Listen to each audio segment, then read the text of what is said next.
Aramis aims to make a significant contribution to the energy transition. Aramis will provide CO2 transport to unlock storage for industries who have difficulty in reducing their CO2 emissions, such as steel, chemicals, cement, refineries, and waste incinerators. The captured CO2 will be transported via pipelines or ships to the CO2 collection hub. The hub consists of the Connect terminal and Aramis facilities.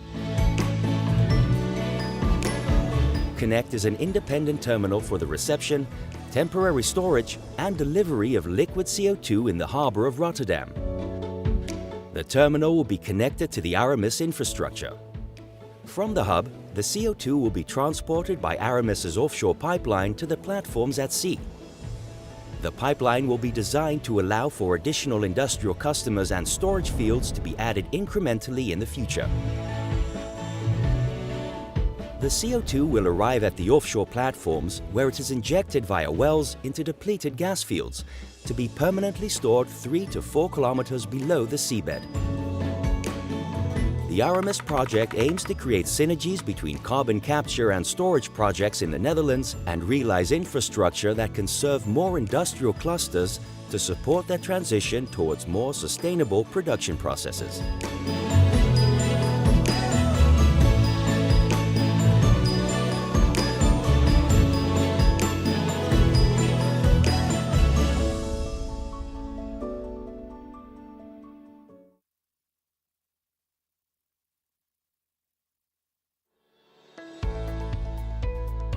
Electricity is the key to dynamic development of society, and we cannot even imagine what a life without it would be. There are significant changes in the energy sector, which means higher demands on the capacity and stability of the energy network. That is why we are already planning for decades to come. Our goals are mainly sustainability and environmental protection, support for renewable energy sources, development of electromobility, technological readiness for the involvement of other entities in the energy market, and integration of new technological trends. In addition, our long-term vision is to achieve more significant network integration between the Czech Republic and Slovakia through cross-border cooperation. That's it for our goals. Now, let us introduce ourselves. We are EGD and Západoslovenska Distribučná. We are operators of energy distribution systems. For a long time, we've been following trends in our field, which is the reason why we have prepared the ACON Smart Grid Cross-Border Cooperation Project. The European Commission has repeatedly included ACON among the so-called Projects of the Common Interest, PCI for short, which interconnect energy systems of members of the European Union. European support for ACON is more than €90 million. It is half of the total €180 million we plan to invest. What exactly are smart grids? They're grids that allow modern and intelligent management of the flow of energy in real time. The construction of intelligent networks is the cornerstone of the ACON project. First, we plan to modernize the existing distribution routes. We want to equip them with intelligent components that enable, for example, detailed analysis of the energy flow, data collection and analysis, remote control, or mutual communication between the distributor and the customer, including active energy flow management. Everything is done in real time. We also want to build new lines, new power stations, and build hundreds of kilometers of optical networks. First, we'll create a more stable Czech-Slovak energy network with a larger capacity. We'll be able to prevent crises and outages because we can quickly find and eliminate the fault. We can also involve many renewable energy suppliers without threatening the stability of the network. Smart grids also anticipate future development of smart homes, smart neighborhoods, or cities, and will cope with the growing demands of electromobility. The project already started in 2018 and will continue till 2024. The main stakeholders are EGD, Joint Stock Company, and Západoslovenska Distribučná, Joint Stock Company, supported by the operators of the National Transmission Systems, CHEPS and SEPS. You can find all the news about the realization on our website, www.acon-smartgrids.com.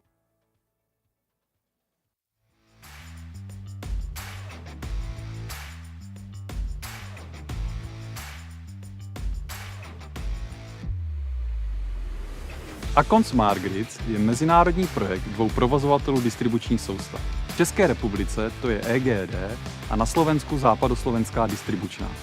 Také je podporován společnostmi ČEPS a SEPS. Zkratka Akon znamená Again Connected Networks a tento projekt odstartoval v roce 2018. Je spolufinancován Evropskou unií a jeho hodnota je 270 milionů eur. Proč něco takového děláme? Protože jsme přesvědčeni, že budování inteligentních sítí a instalace chytrých komunikačních prvků zajistí kvalitní dodávku elektřiny, zvýší bezpečnost a spolehlivost distribuční sítě a tím poroste i komfort pro koncové zákazníky. Také se snažíme maximálně připravit na výzvy spojené s energetickou tranzicí a plány Evropské unie. Jedním z matatelných výsledků projektu Akon je tato transformovna v Prdonicích. Pole rozvodny jsme rozšířili, přivedli nový potah a navýšili jsme přeshraniční přenosovou kapacitu. Díky tomu je síť při nečekaných situacích i plánovaných odstávkách stabilnější. Důkazem bylo tornádo v červnu 2021, kdy byly dodávky elektřiny zachovány jen díky mezinárodní spolupráci a výpomoci. Jsme přesvědčeni, že podobné projekty mají smysl. A pomáhajú energiám dávať správny smer. Na takmer 1,6 hektároch pôvodne zelenej lúky v katastri obce Kuklov vyrastá nová elektrická stanica s pracovným názvom Borský Svätý Jur. Jedná sa o najväčšiu stavbu v rámci projektu Akon. Jej hodnota je takmer 11 miliónov eur a táto elektrická stanica bola v tejto lokalite dlhodobo plánovaná, avšak až finančná podpora z Európskej únie umožnila jej realizáciu. Stavenisko bolo zhotoviteľovi odovzdané v apríli roku 2021 a zaradenie novovybudovanej stanice do distribučnej siete je naplánované na koniec roka 2022. Elektrická stanica Borský Svätý Jur výrazne prispeje k posilneniu regionálnej energetickej bezpečnosti na Záhorí, vyrieši dlhodobé problémy s veľkými úbytkami napätia na 22 kV vedeniach. Súčasťou aktivity je takisto rozsiahle nasadzovanie smart technológií potrebných pre dosahovanie energetických cieľov Európskej únie a Slovenskej republiky, najmä energetickej efektívnosti, flexibility, rozvoja obnoviteľných zdrojov energie a nízkouhlíkového hospodárstva. Vybudovanie elektrickej stanice Borský Svätý Jur takisto výrazne prispeje k podpore regionálneho podnikania a zamestnanosti. Hlavným benefitom projektu je posilnenie integrácie českého a slovenského trhu s elektrinou, zvýšenie konkurencieschopnosti v regióne, zabezpečenie adekvátnej kvality, bezpečnosti a spoľahlivosti dodávok elektrickej energie. Projekt Akon je projektom spoločného záujmu, ktorý sa stal prvým PCI projektom v oblasti inteligentných sietí, realizovaným výlučne distribučnými spoločnosťami v regióne Strednej a Východnej Európe, ktorému bol udelený grant. Celková hodnota projektu je viac ako 180 miliónov eur, z ktorých Akon získal jedno z historicky najvyšších kofinancovaní vo výške 50%, to je z 91,2 milióna eur.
The Danube In-Grid project is a project of common interest of the European Commission.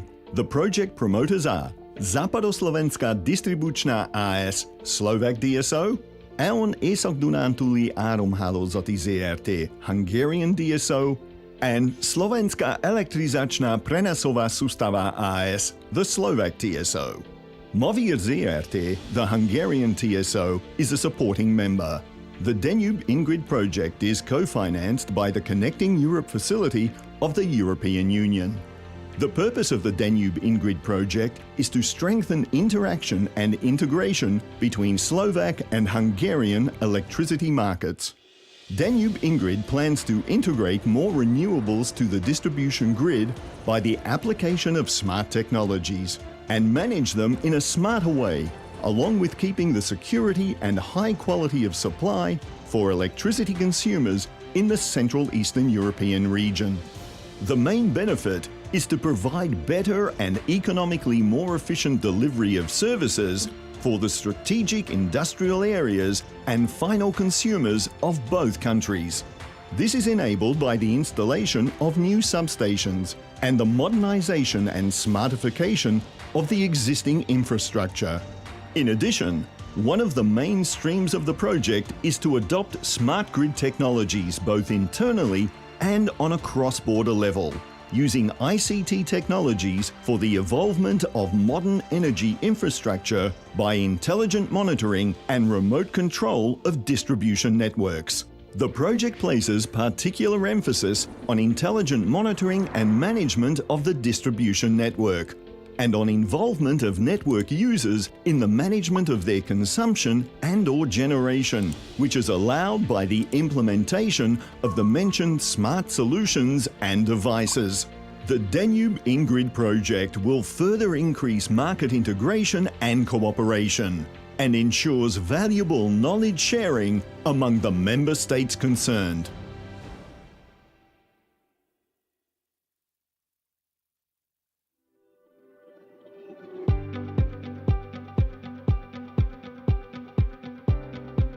Teljesen automatizált, távolról irányítható új transformátor állomást létesített Kisbéren az EON Hungária csoport a Danube In-Grid áramhálózat fejlesztési projekt keretében. Ez az állomás azzal a céllal épült, hogy a környéknek az energiabiztonságát, illetve a fogyasztói igényeket minél jobban ki tudja szolgálni, és lehetőséget teremtsen arra, hogy egyre több megújulót tudjunk csatlakoztatni a térségben. Az 1,5 milliárd forint összköltségű beruházás során alkalmazott modern technológia egy esetleges üzemzavar esetén gyorsabb hiba elhárításra ad lehetőséget. Emellett javul a környék energiaellátásának minősége is, melyet az ipari létesítmények mellett az a több mint 4000 család is érzékelni fog, akiket az EON innen lát el energiával. Mint minden településnek nagyon fontos számunkra is a fenntarthatóság. Egyre inkább előtérbe kerülnek azok a szempontok, amelyek a környezetvédelmet, a megújuló energiákat helyezik előtérbe. A fejlesztési program révén több napelemes rendszert lehet majd a hálózatra csatlakoztatni, és a növekvő energiaigényekre is választ ad. Én azt gondolom, ez egy nagyon előremutató projekt, különös tekintettel arra, hogy nem csak egy ország a résztvevője, hanem itt szomszédos Szlovákiával együtt halad ez a projekt. Az EON Hungária csoport további beruházásokat tervez az Észak-Dunántúlon a program keretében. 2 új nagy feszültségű távvezeték épült több mint 100 km hosszan, illetve további zöldmezős beruházások és alállomás bővítések indulnak Zirc, Lepsény, Szombathely, Várpalota, Veszprém-Varsány, valamint Répcelak településeken. A fejlesztések célja, hogy intelligens technológiákat alkalmazva a jövő áramhálózata épüljön ki a térségben. A Danube In-Grid határon átnyúló intelligens hálózati projektet az Európai Unió támogatja.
Depogaz este cel mai mare operator de magazinare din România. El are în portofoliu 5 depozite. Unul din cele 5 depozite este depozitul Bilciurești, care este depozitul cel mai mare din România.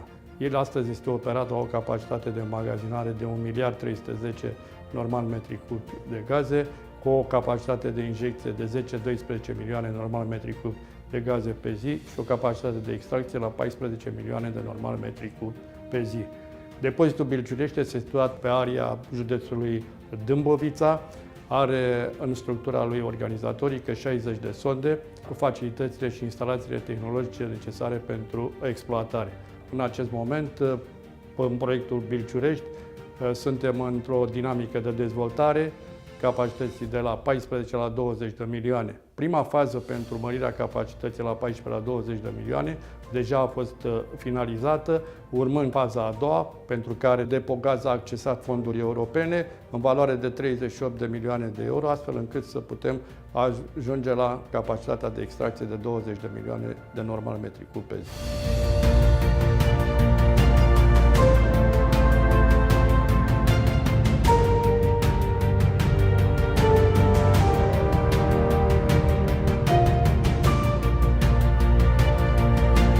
În acest moment, dezvoltarea depozitului înseamnă o serie de lucrări care se vor executa.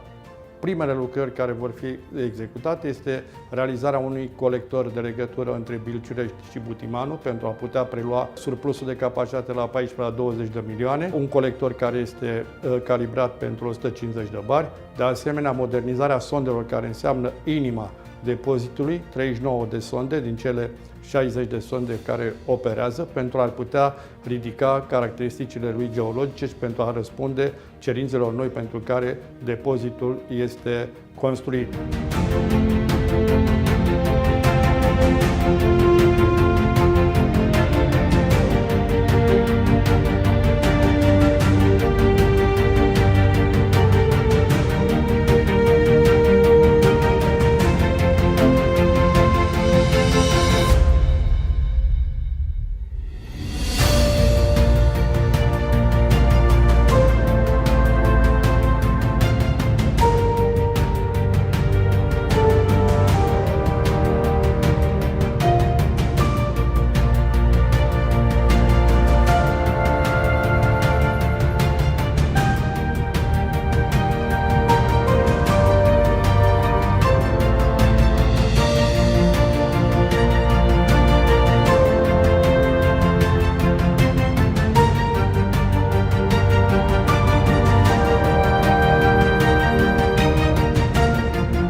Depozitul Bilciurești este un depozit care își are o importanță strategică foarte mare.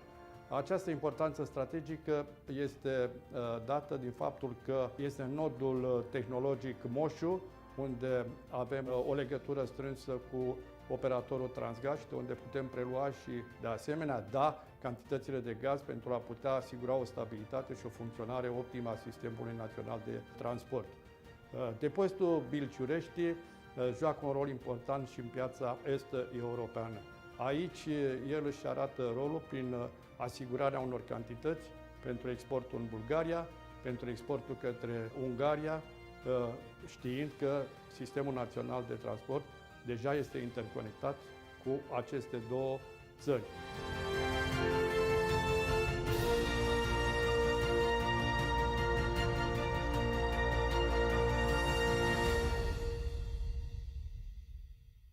The Connecting Europe Facility for Energy, The European Union's objective to achieve climate neutrality by 2050 is at the heart of the European Green Deal and the Repower EU plan. This calls for profound changes in the energy sector. Europe needs a well-integrated, competitive, and decarbonized energy market that secures energy supply. The Connecting Europe Facility for Energy is an EU funding instrument providing grants to energy infrastructure projects to realize these goals, supporting investments in building, developing, and modernizing cross-border energy infrastructure. For 10 years, the aim of the program has been to support projects of common interest, PCIs, in the fields of electricity, gas, smart grids, and CO2 networks. As of 2024, the program also covers new project categories, such as offshore electricity grids, hydrogen infrastructure, and smart gas grids, which strengthens the drive to decarbonization. The Connecting Europe Facility for Energy also supports renewable energy projects. It focuses specifically on cross-border cooperation and supports renewable energy projects developed jointly by European countries, covering offshore wind, district heating, and solar energy, among others.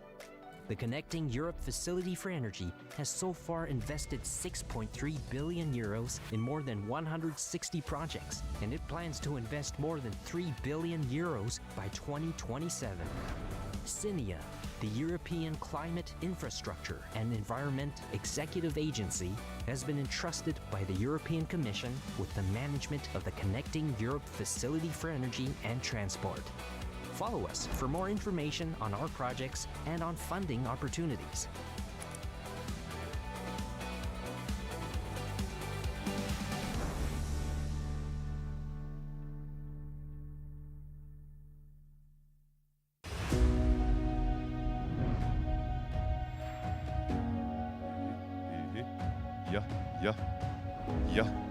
Електроенергиен системен оператор ЕСО е компанията, която управлява електроенергийната система на Република България и съвместната й работа с електроенергийните системи на страните от континентална Европа.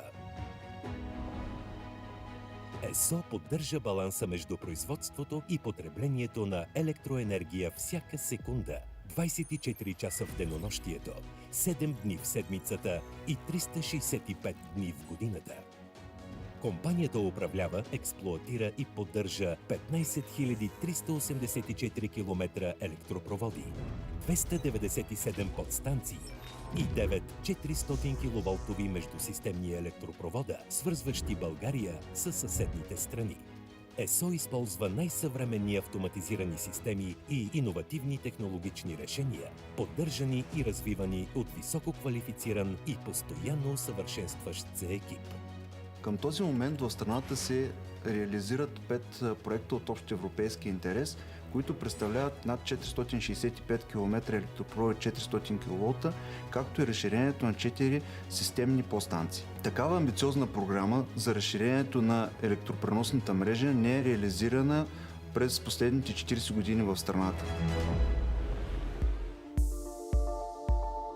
Свързаната трансевропейска електроенергийна инфраструктура е в основата на новата Европейска зелена сделка. Чрез изпълнението на 4 електроенергийни коридора, включващи 100 електропровода със статут на проекти от общ европейски интерес, Европейската комисия постави основите за завършване на общ енергиен пазар, повишаване дела на чистата енергия и конкурентни цени на електроенергията за всички граждани на Европа.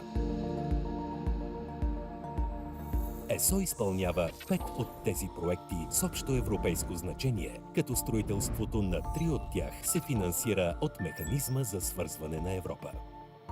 Първият от тях е изграждането на новата въздушна електропроводна линия, свързваща подстанция Варна с подстанция Бургас, с обща дължина 86 км и капацитет 1500 мегавата. Проектът се осъществява като част от коридора Черно море между България и Румъния, включващ и 2 електропровода на румънска територия. и ще доведе до значително повишаване на капацитета за пренос на електроенергия в направлението север-юг в региона. По този начин ще се подпомогне обединението на електроенергийните пазари и по-пълното интегриране на енергията от възобновяеми източници. Трасето на електропровода минава през едни от най-красивите и същевременно трудно достъпни и тежки планински терени в източна България, на териториите на 10 общини. Основните трудности, свързани с изграждането на трасето, бяха изключително тежкия пресечен терен, преминаващ през планински и гористи местности, за което бе нужно осигуряване на тежка проходима механизация и високо квалифициран персонал. Строителството на електропровода стартира през ноември 2018 година със съоръженията за присъединяването му в подстанция Бургас. Направата на изкопи за фундаментите на електропровода, изправянето на стълбовете и изтеглянето на проводниците и мълниезащитните въжета стартират през месец юни 2019 година. Електропроводът ще бъде въведен в експлоатация в началото на 2021 година.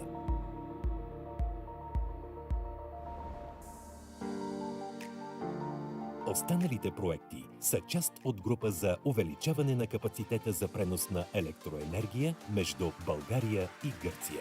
Електропроводът между подстанция Марица Изток и подстанция Бургас е с дължина 150 км и капацитет 1500 мегавата. Трасето преминава през териториите на 8 общини. Изправени са 453 стълба и е изтеглен приблизително 1200 км проводник. Въздушната електропроводна линия 400 кВ Сан Стефано е връзка между подстанция Марица Изток и подстанция Бургас. Тя преминава през землището на две големи административни области. Това са Бургас и Стара Загора. За изграждането на обект от такъв мащаб е необходимо да се постигне много добър синхрон между логистика, механизация и изпълнителски персонал. При така голяма и мащабна група много е важно да се спазят всички мерки за безопасност на работа и това е едно от основните неща, които са ни водили по време на изграждането на обекта. Подстанция Марица Изток е най-голямата системна подстанция на ЕСО ЕАД. Към нея поетапно ще се присъединят 4 от 5 проекта от общ интерес. Строителството на съоръженията за присъединяване стартират през февруари 2020 година. Доставят се съоръжения и оборудване и се изпълняват строително-монтажни работи за разширение и реконструкция на откритата разпределителна уредба на подстанцията. По изграждането на далекопроводите и част от подстанцията разчитаме изцяло на местната заетост, което ни позволи в тежките месеци на извънредното положение да запазим икономическата стабилност както в нашите компании, така и в региона. Искрено се радваме, че нашата държава също се направи такава огромна инвестиция, която да позволи на енергийната система да бъде по-гъвкава, по-стабилна и по-сигурна за нас, за бъдещите поколения.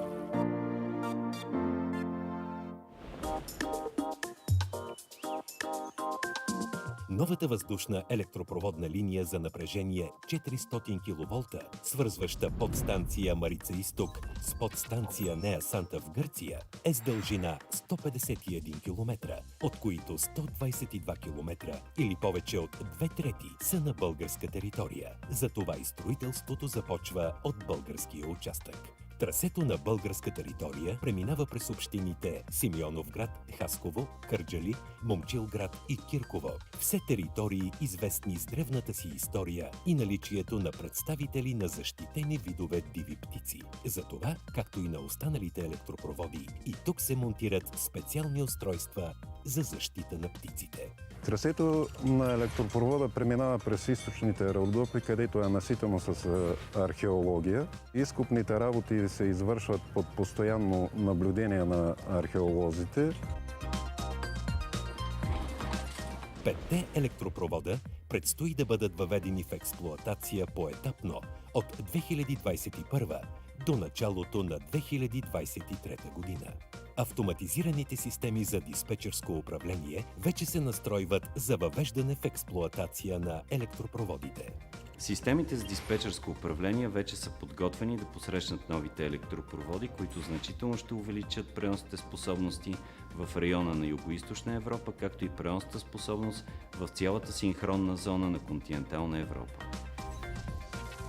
ЕСО изпълнява всички проекти с финансовата подкрепа на Европейския съюз, чрез механизма за свързване на Европа. The Innovation and Networks Executive Agency has been working in partnership with the Bulgarian electricity system operator since 2014. Through the Connecting Europe Facility funding instrument, INEA has financially supported studies and works for 5 electricity projects of common interest, such as the new lines between Dobruja, Burgas, Maritsa East and the border with Greece, for a total EU funding of around 88 million euros. I would like to thank and congratulate our beneficiary electricity system operator, its management and the entire team for the remarkable results achieved so far. All projects are managed efficiently despite the challenging conditions. INEA is committed to continuing our excellent cooperation with ESO to have a successful and timely completion of the electricity PCIs in Bulgaria. Съвместните изчисления на ЕСО и операторите на Румъния и Гърция показват, че към 2025 година проектите ще доведат годишно до средно 48 милиона евро социално-икономически ползи за обществото. Ще намалят емисии на въглероден диоксид на стойност над 50 милиона евро и ще позволят интегрирането на над 13 500 мегаватт-часа възобновяема енергия. В по-дългосрочна перспектива, проектите ще имат все по-съществен принос към осъществяване на целите на новата европейска зелена сделка и преминаване към нови нискоемисионни източници на електроенергия.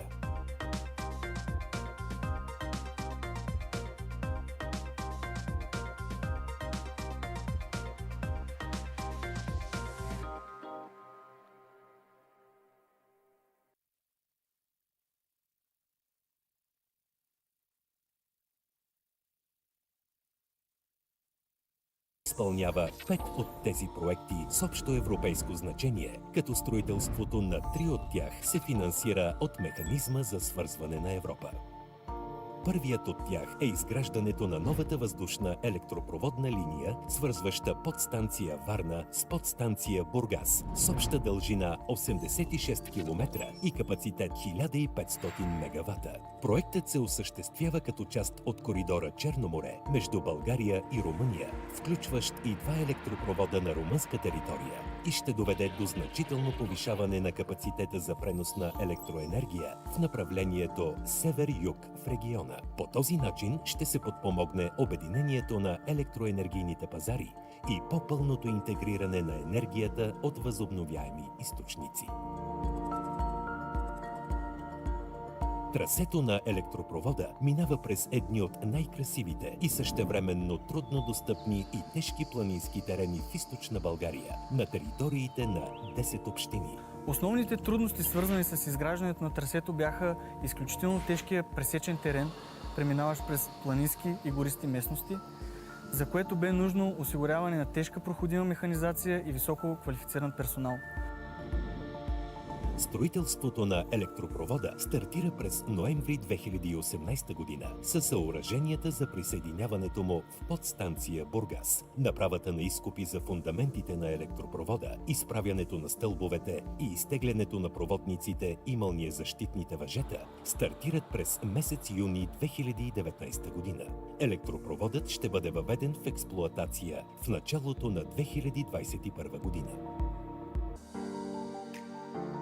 Останалите проекти са част от група за увеличаване на капацитета за пренос на електроенергия между България и Гърция. Електропроводът между подстанция Марица Изток и подстанция Бургас е с дължина 150 км и капацитет 1500 мегавата. Трасето преминава през териториите на 8 общини. Изправени са 453 стълба и е изтеглен приблизително 1200 км проводник. Въздушната електропроводна линия 400 кВ Сан Стефано е връзка между подстанция Марица Изток и подстанция Бургас. Тя преминава през землището на 2 големи административни области. Това са Бургас и Стара Загора. За изграждането на обект от такъв мащаб е необходимо да са постигне много добър синхрон между логистика, механизация и изпълнителски персонал. При така голяма и мащабна група много е важно да се спазят всички мерки за безопасност на работа и това е едно от основните неща, които са ни водили по време на изграждането на обекта. Подстанция Марица Изток е най-голямата системна подстанция на ЕСО ЕАД. Към нея поетапно ще се присъединят 4 от 5 проекта от общ интерес. Строителството на съоръженията за присъединяване стартират през февруари. Доставят се съоръжения и оборудване и се изпълняват строително-монтажни работи за разширение и реконструкция на откритата разпределителна уредба на подстанцията. По изграждането на далекопроводите и част от подстанцията разчитаме изцяло на местната заетост, което ни позволи в тежките месеци на извънредното положение да запазим икономическата стабилност както в нашите компании, така и в региона. Искрено се радваме, че в нашата държава също се направи такава огромна инвестиция, която да позволи на енергийната система да бъде по-гъвкава, по-стабилна и по-сигурна за нас, за бъдещите поколения.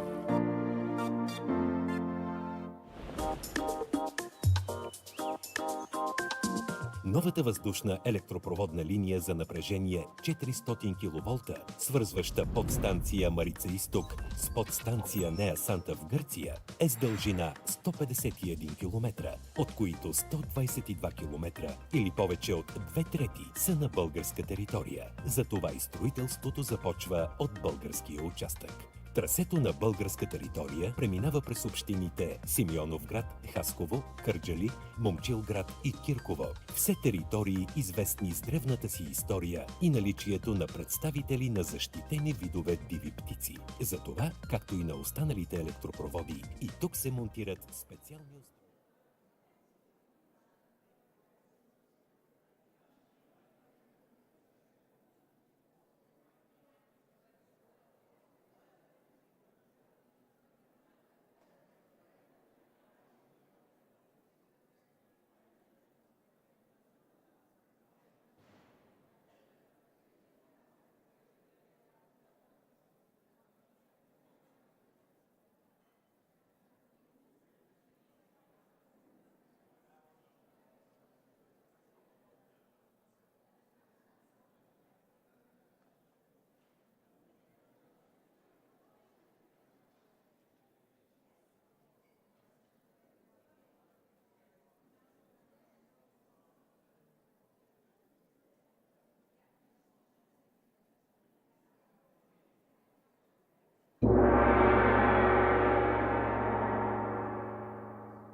morning, everyone.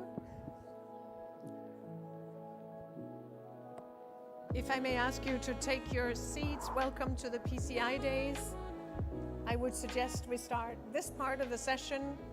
I know many of you have been enjoying the exhibition, looking at the projects, the impressive results, and the even more impressive things that are ahead in order to build a full and interconnected European energy system.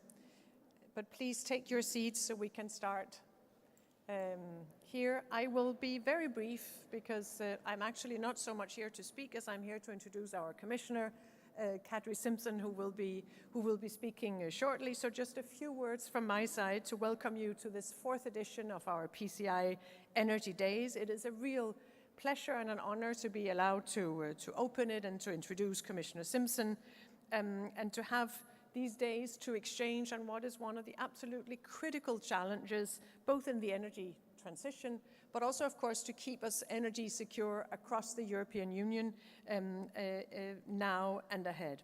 We know that we need to accelerate the rollout of infrastructure.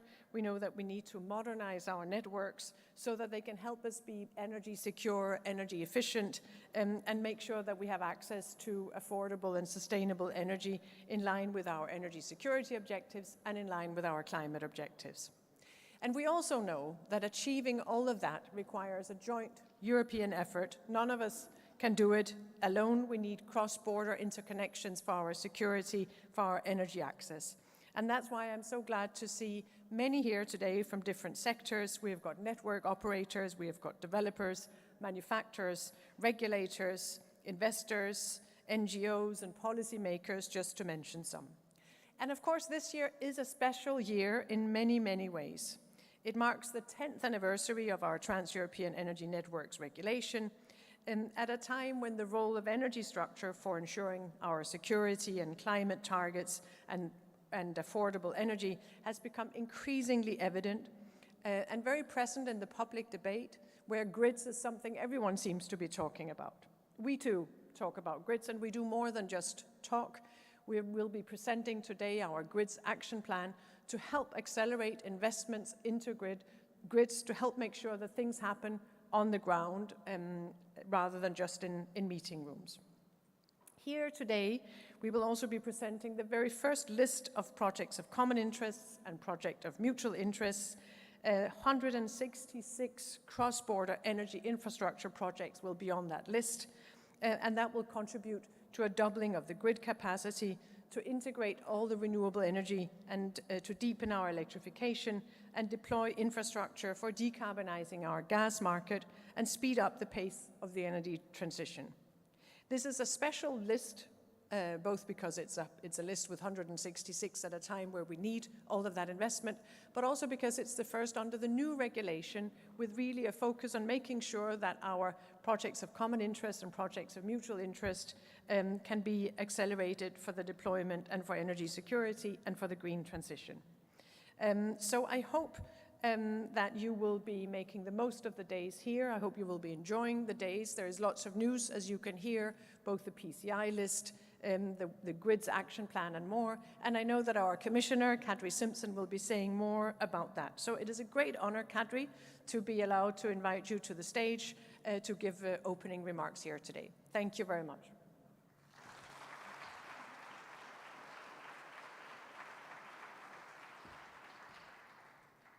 Thank you, Tite.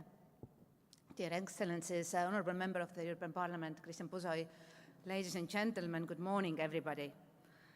And welcome to this year's PCI Days. I'm delighted to see you all here. And today it is the 4th edition of the PCI Days, but it's probably the most important one yet.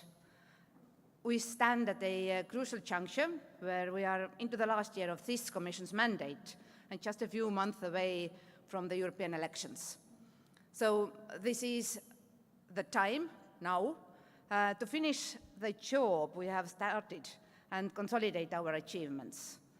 Over the course of the past 4 years, the EU has been on an ambitious path to decarbonize its energy system. While traveling this journey, we have faced many obstacles, including a pandemic, a war on our borders against an EU partner, and an energy crisis. But in the face of the difficult odds, we have never backed down from our Green Deal objectives, quite the opposite. We have turned the challenge of an energy crisis into an opportunity to accelerate the clean energy transition and deploy more homegrown renewable energy.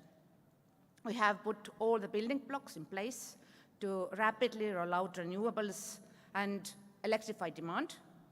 Our ambitious targets for renewable energy, our political ambition for offshore renewables, our strategies for solar energy and for hydrogen, and our latest wind power package are just some examples. But with all this comes the need for infrastructure. And this is what makes today so important, because today is all about infrastructure. Future-proof infrastructure, which we absolutely need to reach a net zero Europe. I'll take a moment now to present the first Union list of projects of common interest and projects of mutual interest under the revised 10E regulation, and the action plan for grids adopted by the Commission this morning with an aim to modernize and build out the EU's power grid and support the implementation of the electricity PCIs. First, the new PCI PMI list. It includes 166 projects, majority in electricity and hydrogen. Half of the projects will modernize and better interconnect our power networks and add new energy storage facilities. And there are also some smart electricity projects. The list also covers offshore networks, and there are 12 offshore hybrid and radar projects in the North Seas, Baltic Sea, and the Atlantic. This shows just how important electrification and offshore grid build-out will be for Europe's energy sector. Important new addition to this list are the hydrogen and electrolyzer projects. These will enable the export and transit flows of renewable hydrogen to neighboring member states and allow major industries to decarbonize and stay in the EU. We also have the cross-border CO2 networks.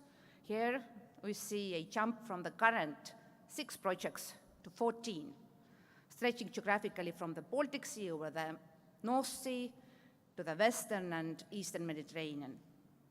Yesterday, I was at the CCUS forum in Denmark, where we spoke about what the future Europe-wide CO2 infrastructure could look like and how this new market can best be encouraged and regulated. The Commission will issue a strategy early next year, which will, among other things, put forward a coordination mechanism to start planning for CO2 infrastructure. And finally, the new list is also a bridge to neighboring countries, which share the same decarbonization vision as our union. The 10 projects of mutual interest will pave the way for electricity, hydrogen, and CO2 networks with Ukraine, the UK, Switzerland, Western Balkans, North African countries, as well as Norway and Iceland. Now to the European Action Plan for grids. In September, we organized together with NSOE a high-level forum on the future of our grids. This was an important moment when we brought together policymakers, regulators, investors, and industry to discuss new solutions and ideas to face the grids challenge. It was a successful event to which stakeholders asked for a clear follow-up. And today's action plan is our response to these requests. Yes, grids are a true European success story of integration, cooperation, and mutual support. But recently, the pressure on our power network has been mounting. To integrate vast amounts of green electricity and electricity consumption sectors, we need to greatly expand our transmission and distribution grids. And we need to do so in a short time and in a cost-efficient manner. And right now, grid bottlenecks are delaying our clean transition with lengthy green project development, mounting grid connection requests, and create congestions, driving up use of costly redispatching. The Commission's European Action Plan for grids tackles all of this and more with 14 actions on 7 different areas. The focus of these 7 areas is on accelerating the implementation of projects of common and mutual interest, improving long-term transmission and distribution of network planning, enabling regulatory incentives through anticipatory investments and offshore cross-border cost sharing, creating smarter, more efficient networks and innovative technologies, improving access to private finance and EU funding for grid projects, making permitting faster, and strengthening grid supply chain. Dear friends, this decade, we will need to unlock over €500 billion in investments to address grid challenges. This is huge. But without these investments in our transmission and distribution networks, the energy transition will not happen. Not at the pace that we need, in any case. And Europe is ready to take on the challenges and unlock the needed investment. The new PCI BMI list and the action plan for grids is a step in that direction. Over the past 4 years, we have come a long way, accelerating the clean energy transition faster than expected and going above and beyond on renewables. Having the right infrastructure in place is the last piece of the puzzle. And we need to get this right. I count on all of you here today to help make these projects a reality on the ground. Let's keep up the political momentum, let's finish the job, and give Europeans the clean, affordable, and reliable energy system they deserve. Thank you.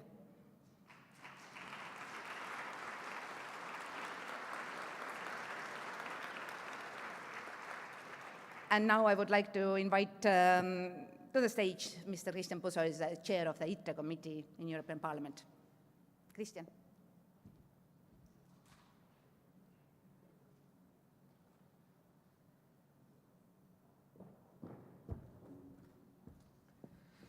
Thank you very much.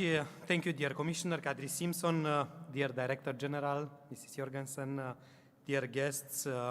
First of all, I would like to congratulate you for organizing this fourth PCI Day.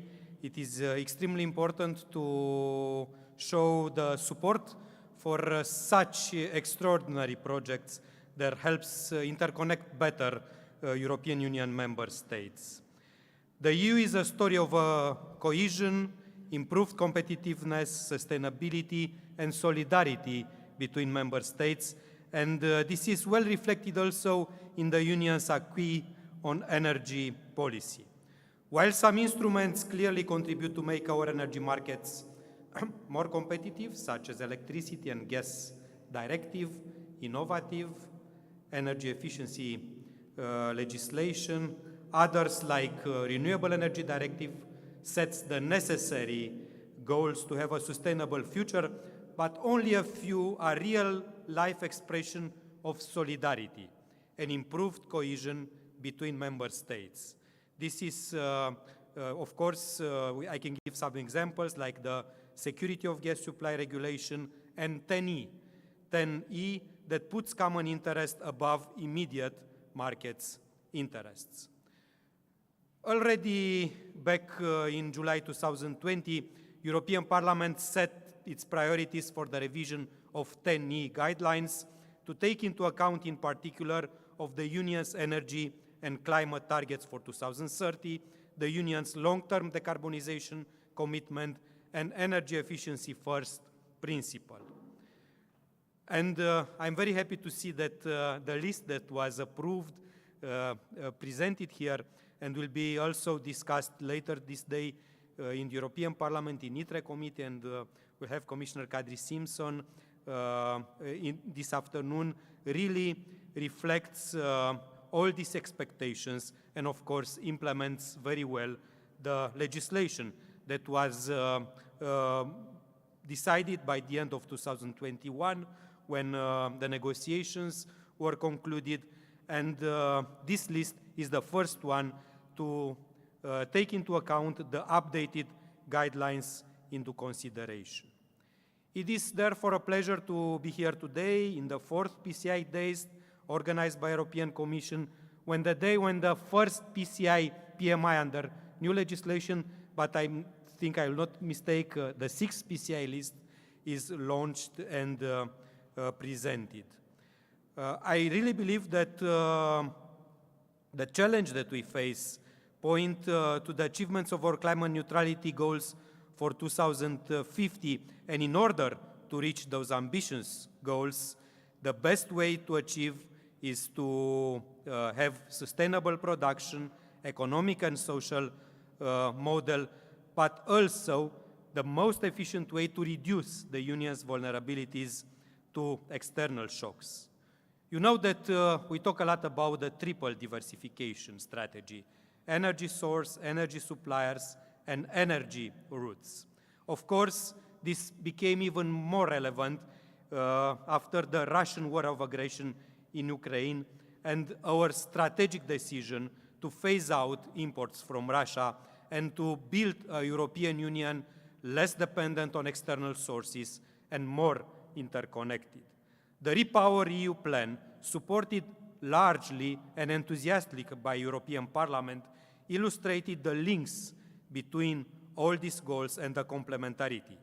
Less toxic dependencies on unreliable partners, ramping up our indigenous, low-carbon and renewable generation, taking energy efficiency whenever and wherever makes sense, diversifying the suppliers so no country can have a stronghold on us like Russia had in the past. And last but not least, investments in infrastructure and interconnections so energy can freely flow between member states where it is needed. Let's take an example on natural gas. As the EU gradually works toward phasing out our dependency on mainly imported fossil gas, we still need to be realistic and understand this phasing out will take some years, if not decades. And this is important to immediately stop using gas from Russia, of course, reducing imports and increasing the solidarity between member states. Reverse flows and cross-border interconnectors, as well as increased interconnection capacity between us, are an essential element in order to reach these goals. Also, we really put a lot of emphasis in developing a true hydrogen backbone in the Union. And I welcome the projects that will be supported and financed in this PMI list, as we really need to reach our goals also in hydrogen production. And of course, hydrogen transport infrastructure is extremely, extremely important. Electrification underlies even more the need to work closer between member states. Electricity has to be used or is lost. So it is in our interest to ensure that it can flow as freely as possible across our continent. A vision in infrastructure needs at EU level and is necessary in order to maximize the potential of the Union in this regard and achieve and surpass our 15% interconnection capacity between member states by 2030. In this sense, the Parliament has always been extremely supportive of the 10-year development plan process.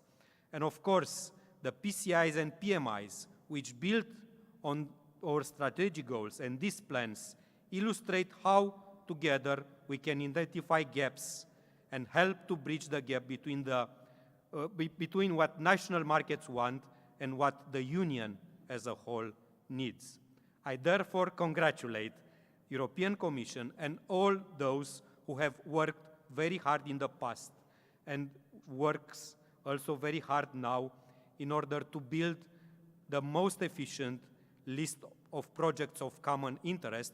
And I can assure you that ITRE committee that I'm chairing, the European Parliament, will support your efforts will scrutinize this list quickly in the coming weeks and will always give the necessary support and advice to European Commission and all the stakeholders in order to see all these projects implemented. A lot of success in your event, little time to discuss, but very important to understand better our needs, our visions, our projects, and a lot of work ahead of us. Thank you so much.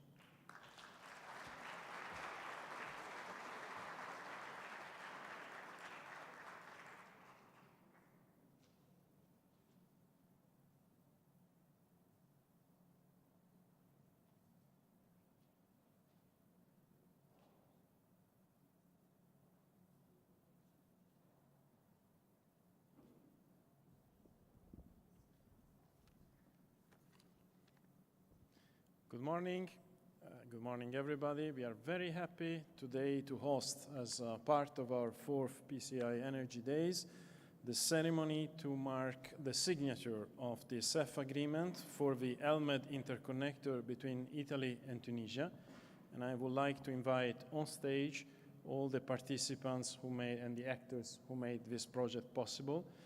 I will ask first Madam Commissioner Simpson, Commissioner for Energy, to join us on stage. I will ask also His Excellency Ambassador Stefano Verrecchia, Italy's Deputy Permanent Representative to the European Union, and Son Excellence l'Ambassadeur Sabi Kalfallah, Ambassadeur de Tunisie auprès de l'Union européenne. I would also like to ask the Director of SINEA, Madame Paloma Abba Garrote, to join us on stage. And of course, the CEO and General Manager of Terna, Madam Giuseppina Di Foggia, thanks for being with us, and the CEO and President of STEG, Monsieur Faisal Tarifa. Welcome, please take your chair on stage, and I will ask you please to give them a warm round of applause to start this ceremony.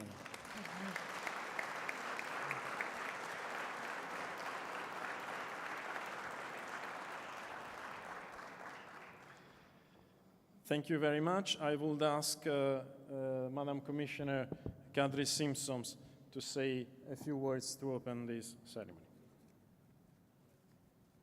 Thank you, Stefano. Your Excellencies, Ambassador Verrecchia and Ambassador Kalfallah, Madame Di Foggia, Mr. Tarifa, it is a pleasure to be sharing the stage today with you, the representatives of Italian and Tunisian governments and the project promoters from Terna and STEG to mark the European support to the ELMED project.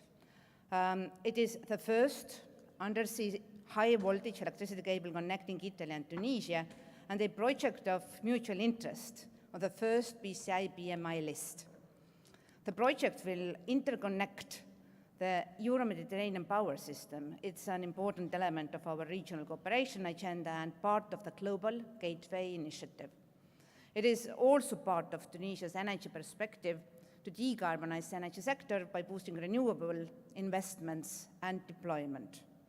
It is the first interconnection project between Europe and the southern shore of the Mediterranean ever funded by the EU. As such, it marks a new beginning in our cooperation with Northern Africa. Developing cross-border electricity interconnectors is often lengthy and complex, and I am happy to see that thanks to the efforts of the project promoters, Terna and STEG, as well as the strong support of the Italian and Tunisian governments, the implementation of the project has been progressing well. The project is now close to the construction phase.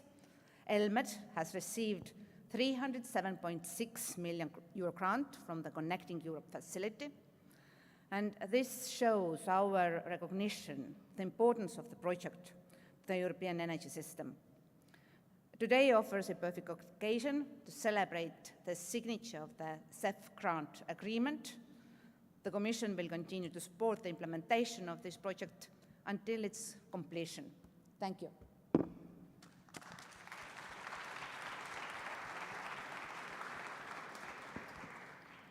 Thank you, Commissioner. And before I turn to the two ambassadors, I wanted to welcome our presence today among us also of the Madame Halem Beji, chef de cabinet du ministre de l'Industrie et des Mines de l'Énergie, qui a joué un rôle très important. Et je voudrais lui demander de dire un mot avant de donner la parole aux ambassadeurs. Madame Beji, si vous voulez me joindre ici.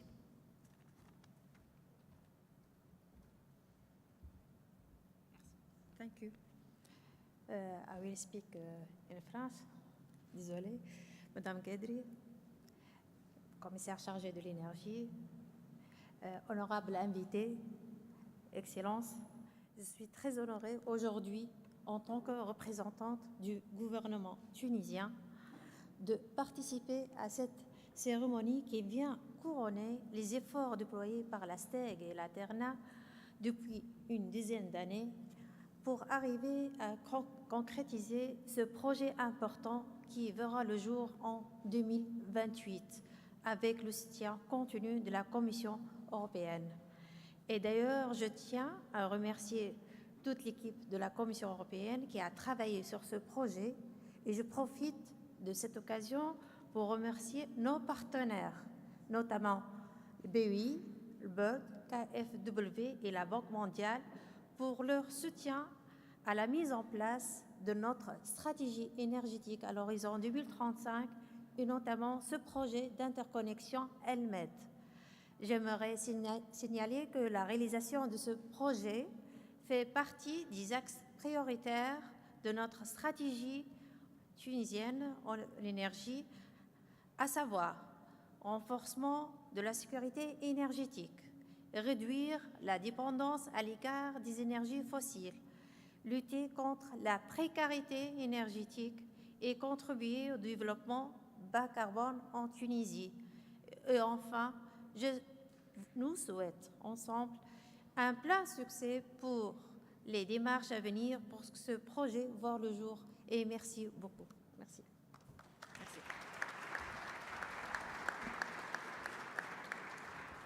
Merci, Madame Beji, d'être avec nous aujourd'hui.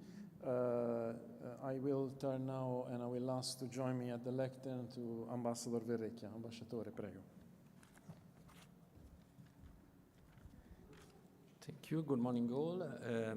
Dear Commissioner, dear Madam CEO, Giuseppina Di Foggia, dear representative of the Tunisian government and all the project promoters, ladies and gentlemen, I'm very glad to be here with you to celebrate these key milestones in the advancement of this strategic undertaking that ELMED project represents. We are facing old and emerging challenges in the Mediterranean basin and beyond. Geopolitical, environmental, economic, and social factors interact, add to one another, and compound. Today, we affirm our commitment and trust toward an interconnection project which will be a testament for Europe's and Tunisia's vision of a common future as we jointly strive towards decarbonizing our economies, creating new investments and employment opportunities, strengthening our energy resilience. And while we are facing, and we strongly believe that facing the global turmoil altogether can contribute to our mutual energy security. And this is Italy's vision. Our government is strongly committed to nurturing strong and prosperous bonds with Tunisia and all our Mediterranean neighbors. We look forward Africa's many strengths with admiration and respect, and this new approach underpins our plan for the continent, which is called Mattei Plan, which is our main priority for the next future. And we're ready and willing to offer our experience and technical expertise where needed in a spirit of true partnership. We renew our deep appreciation for the European Commission key support and engagement all along in this journey, and these are indeed difficult times, but I would say projects like ELMED brighten the horizon and help building new bridges toward our common future. Many thanks.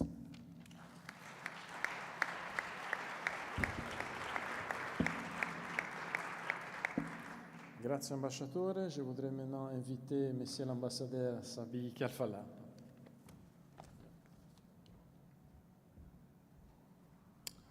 Thank you very much.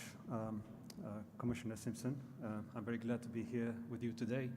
I think this project really reflects a milestone in the history of the fruitful and cooperation relationships between Tunisia and Italy and Europe.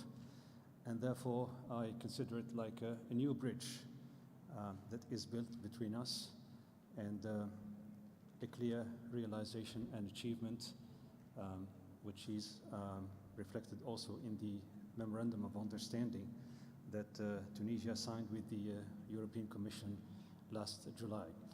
Therefore, this is a new beginning, a new transformation of our relationships that are elevated to a very strategic level.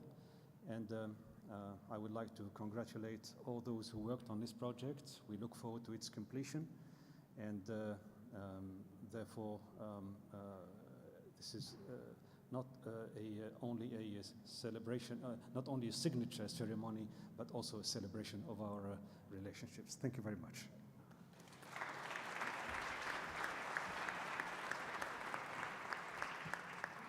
Thank you, Ambassador, for underlining the geopolitical and strategic importance of this project, but also its message of friendship between Europe and Tunisia.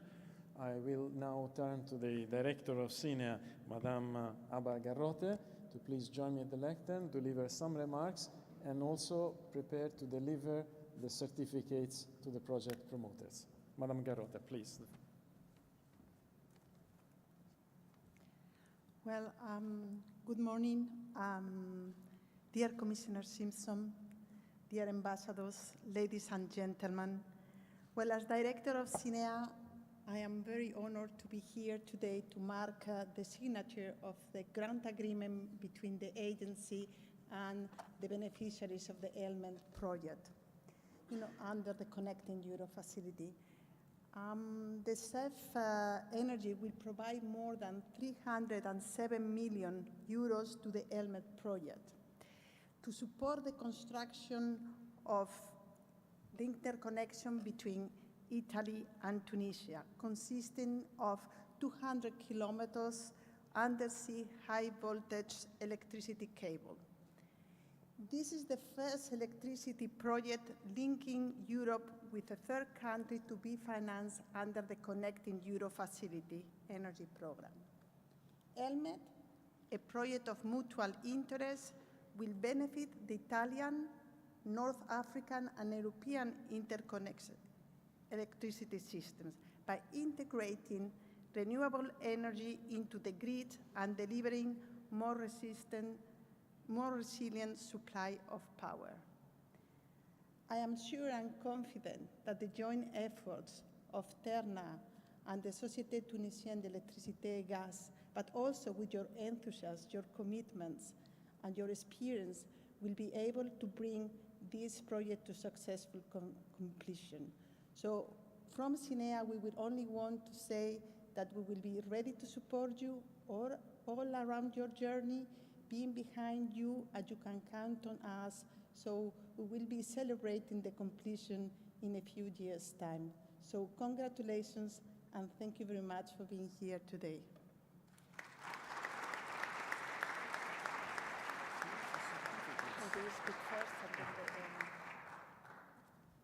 We would like also to give an opportunity to speak to those who will make this project possible. So I will invite to the lectern now Madame Giuseppina Di Foggia.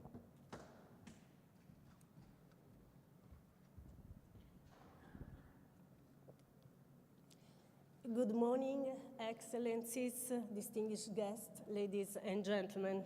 My thanks to Commissioner Simpson, Chief of Cabinet Stefano Grassi, Director Aba Garrote, dear ambassadors, for the opportunity of being here today to celebrate with all of you the signing of the grant agreement of the ELMED project. We look at ELMED as a shining example of a multi-stakeholders commitment towards the achievement of decarbonization targets. Yes, partnership of this kind are essential. As Commissioner Simpson says, this is a critical step for the EU and will strengthen relationships in the Mediterranean region, fostering long-term cooperation that can bring lasting benefits to both continents. This agreement also confirms Terna's increasingly central role in the creation of a secure, reliable, and resilient Euro-Mediterranean electricity grid. We look forward to continuing to collaborate with all our partners on the implementation of ELMED, and we are fully committed to providing our distinctive expertise on this project and on all essential infrastructure projects in the future. Thanks. Thank you.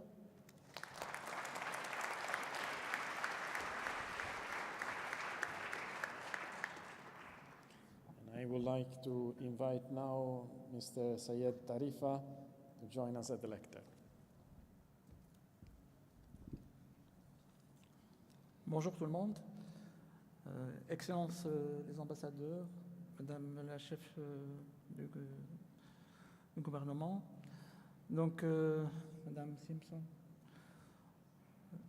Tout d'abord, permettez-moi d'exprimer mon grand honneur d'être présent ici parmi vous aujourd'hui pour célébrer la signature du don CEF accordé par la Commission européenne pour notre projet stratégique ELMED et de vous adresser au nom de la Société tunisienne d'électricité et du gaz nos vifs sentiments de gratitude et de remerciement aux responsables des instances de la Commission européenne ici présents pour leur engagement envers ce projet ainsi qu'envers la Tunisie, qui est considérée par l'Union européenne comme l'un des pays les plus stratégiques dans le voisinage sud, en l'appuyant à faire face aux défis de la transition énergétique et de développement économique.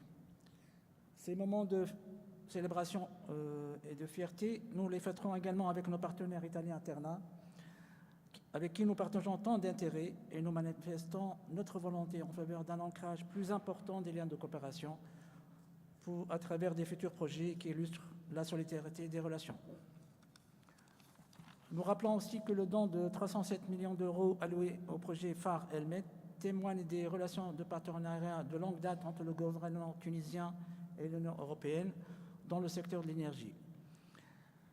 D'autant plus, nous sommes convaincus que ce projet contribuera dans l'atteinte de l'objectif de la transition énergétique en Tunisie, escompté à l'horizon 2030, et accroître notre niveau d'indépendance énergétique. Cette interconnexion relie non seulement le réseau électrique tunisien au réseau italien à travers un câble sous-marin de 600 MW, mais symbolise aussi le niveau exceptionnel des liens de coopération entre les deux continents et les deux rives de la Méditerranée, et notamment entre la Tunisie et l'Italie. Et j'espère que ça ouvrira l'horizon à plusieurs d'autres projets dans la région avec l'appui des institutions de l'Union européenne. Chers invités, mesdames, messieurs, je suis optimiste à l'égard de notre projet car je suis persuadé que nous partageons tous les mêmes ambitions et les mêmes préoccupations qui facilitent le développement des relations bilatérales et la mise en œuvre de notre projet, et nous croyons fermement à un avenir prospère et restons pleinement engagés. Enfin, mes vifs remerciements à tous les responsables de la Commission européenne, ainsi qu'à tous les parties prenantes du projet ELMED, Terna, et notamment les bailleurs de fonds, BEI, BERT, KfW et la Banque mondiale. Merci.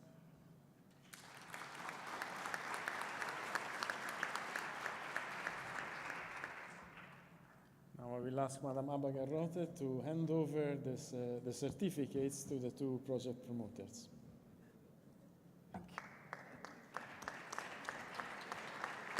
I'll ask you all to give a big round of applause.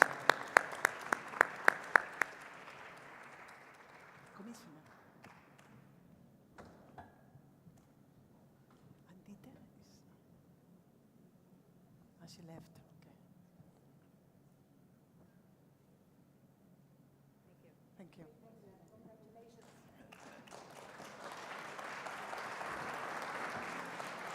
Bye. Okay, thank you. Thank you to you. Thank you very much. This brings our ceremony to a close, and I wish you a very good day to everybody. Ciao, alla prossima. Grazie.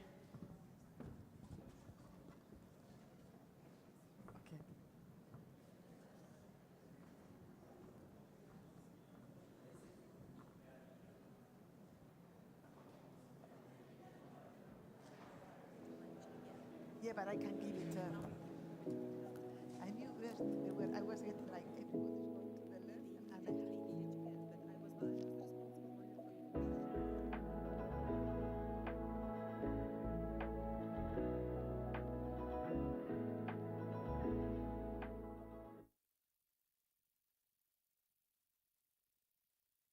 The Connecting Europe Facility for Energy.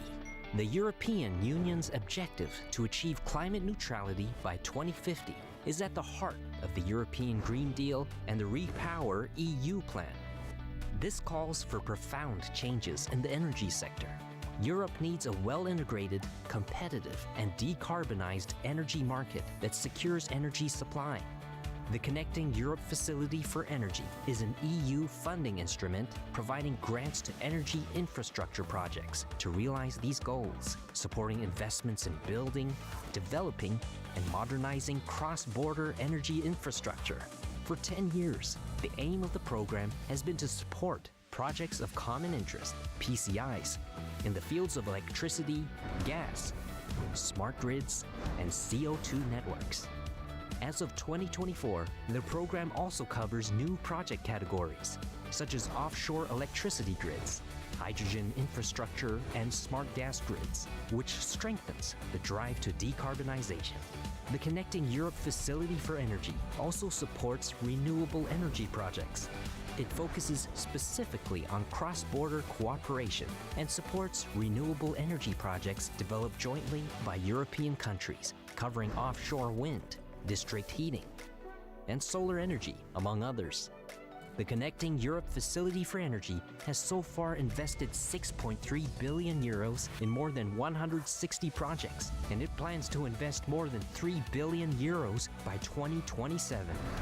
CINEA, the European Climate Infrastructure and Environment Executive Agency, has been entrusted by the European Commission with the management of the Connecting Europe Facility for Energy and Transport.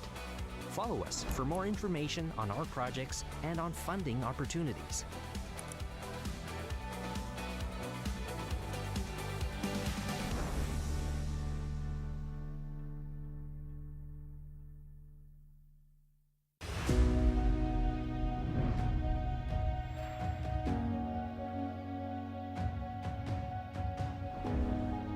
Електроенергиен системен оператор ЕСО е компанията, която управлява електроенергийната система на Република България и съвместната й работа с електроенергийните системи на страните от континентална Европа.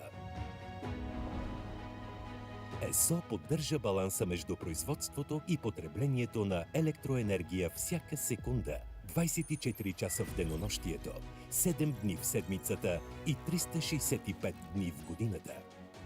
Компанията управлява, експлоатира и поддържа 15 384 км електропроводи, 297 подстанции и 9 400 киловолтови междусистемни електропровода, свързващи България с съседните страни. ЕСО използва най-съвременни автоматизирани системи и иновативни технологични решения, поддържани и развивани от висококвалифициран и постоянно усъвършенстващ се екип. Към този момент в страната се реализират 5 проекта от общ европейски интерес, които представляват над 465 км електропровод 400 кВ, както и разширението на 4 системни подстанции. Такава амбициозна програма за разширението на електропреносната мрежа не е реализирана през последните 40 години в страната. Свързаната трансевропейска електроенергийна инфраструктура е в основата на новата Европейска зелена сделка. Чрез изпълнението на 4 електроенергийни коридора, включващи 100 електропровода със статут на проекти от общ европейски интерес, Европейската комисия постави основите за завършване на общ енергиен пазар, повишаване дела на чистата енергия и конкурентни цени на електроенергията за всички граждани на Европа. ЕСО изпълнява 5 от тези проекти с общо европейско значение, като строителството на 3 от тях се финансира от Механизма за свързване на Европа. Първият от тях е изграждането на новата въздушна електропроводна линия, свързваща подстанция Варна с подстанция Бургас, с обща дължина 86 км и капацитет 1500 мегавата. Проектът се осъществява като част от коридора Черно море между България и Румъния, включващ и 2 електропровода на румънска територия, и ще доведе до значително повишаване на капацитета за пренос на електроенергия в направлението север-юг в региона. По този начин ще се подпомогне обединението на електроенергийните пазари и по-пълното интегриране на енергията от възобновяеми източници. Трасето на електропровода минава през едни от най-красивите и същевременно трудно достъпни и тежки планински терени в източна България, на териториите на 10 общини. Основните трудности, свързани с изграждането на трасето, бяха изключително тежкия пресечен терен, преминаващ през планински и гористи местности, за което бе нужно осигуряване на тежка проходима механизация и високо квалифициран персонал. Строителството на електропровода стартира през ноември 2018 година със съоръженията за присъединяването му в подстанция Бургас. Направата на изкопи за фундаментите на електропровода, изправянето на стълбовете и изтеглянето на проводниците и мълниезащитните въжета стартират през месец юни 2019 година. Електропроводът ще бъде въведен в експлоатация в началото на 2021 година.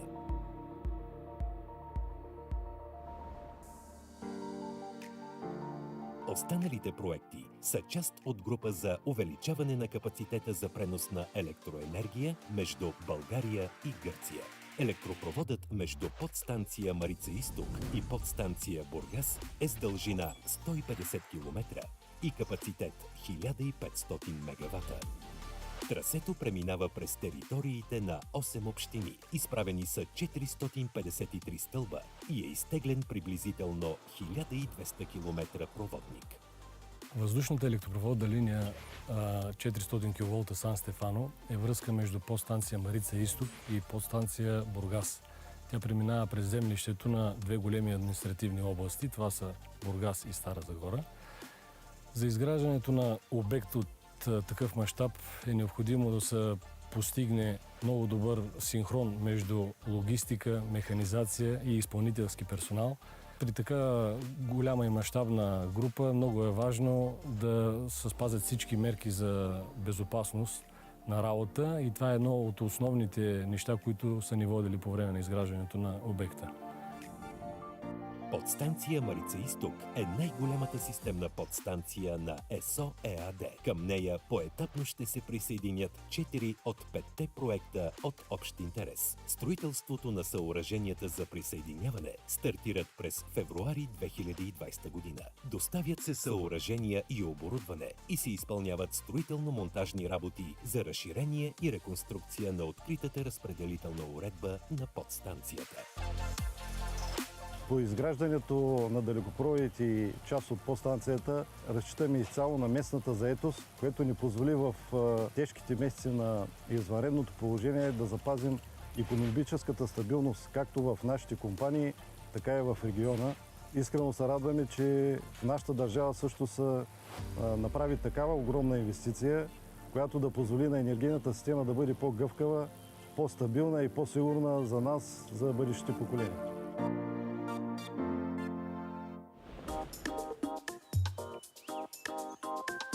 Новата въздушна електропроводна линия за напрежение 400 кВ, свързваща подстанция Марица Изток с подстанция Неа Санта в Гърция, е с дължина 151 км, от които 122 км или повече от 2/3 са на българска територия. Затова и строителството започва от българския участък. Трасето на българска територия преминава през общините Симеоновград, Хасково, Кърджали, Момчилград и Кирково. Все територии, известни с древната си история и наличието на представители на защитени видове диви птици. Затова, както и на останалите електропроводи, и тук се монтират специални устройства за защита на птиците. Трасето на електропровода преминава през източните Родопи, където е наситено с археология. Изкопните работи се извършват под постоянно наблюдение на археолозите. Петте електропровода предстои да бъдат въведени в експлоатация поетапно от 2021 до началото на 2023 година. Автоматизираните системи за диспетчерско управление вече се настройват за въвеждане в експлоатация на електропроводите. Системите с диспетчерско управление вече са подготвени да посрещнат новите електропроводи, които значително ще увеличат преносните способности в района на Югоизточна Европа, както и преносната способност в цялата синхронна зона на континентална Европа. ЕСО изпълнява всички проекти с финансовата подкрепа на Европейския съюз, чрез механизма за свързване на Европа. The Innovation and Networks Executive Agency has been working in partnership with the Bulgarian electricity system operator since 2014. Through the Connecting Europe Facility funding instrument, INEA has financially supported studies and works for 5 electricity projects of common interest, such as the new lines between Dobruja, Burgas, Maritsa East and the border with Greece, for a total EU funding of around 88 million euros. I would like to thank and congratulate our beneficiary electricity system operator, its management and the entire team for the remarkable results achieved so far. All projects are managed efficiently despite the challenging conditions. INEA is committed to continuing our excellent cooperation with ESO to have a successful and timely completion of the electricity PCIs in Bulgaria. Съвместните изчисления на ЕСО и операторите на Румъния и Гърция показват, че към 2025 година проектите ще доведат годишно до средно 48 милиона евро социално-икономически ползи за обществото. Ще намалят емисии на въглероден диоксид на стойност над 50 милиона евро и ще позволят интегрирането на над 13 500 мегаватт часа възобновяема енергия.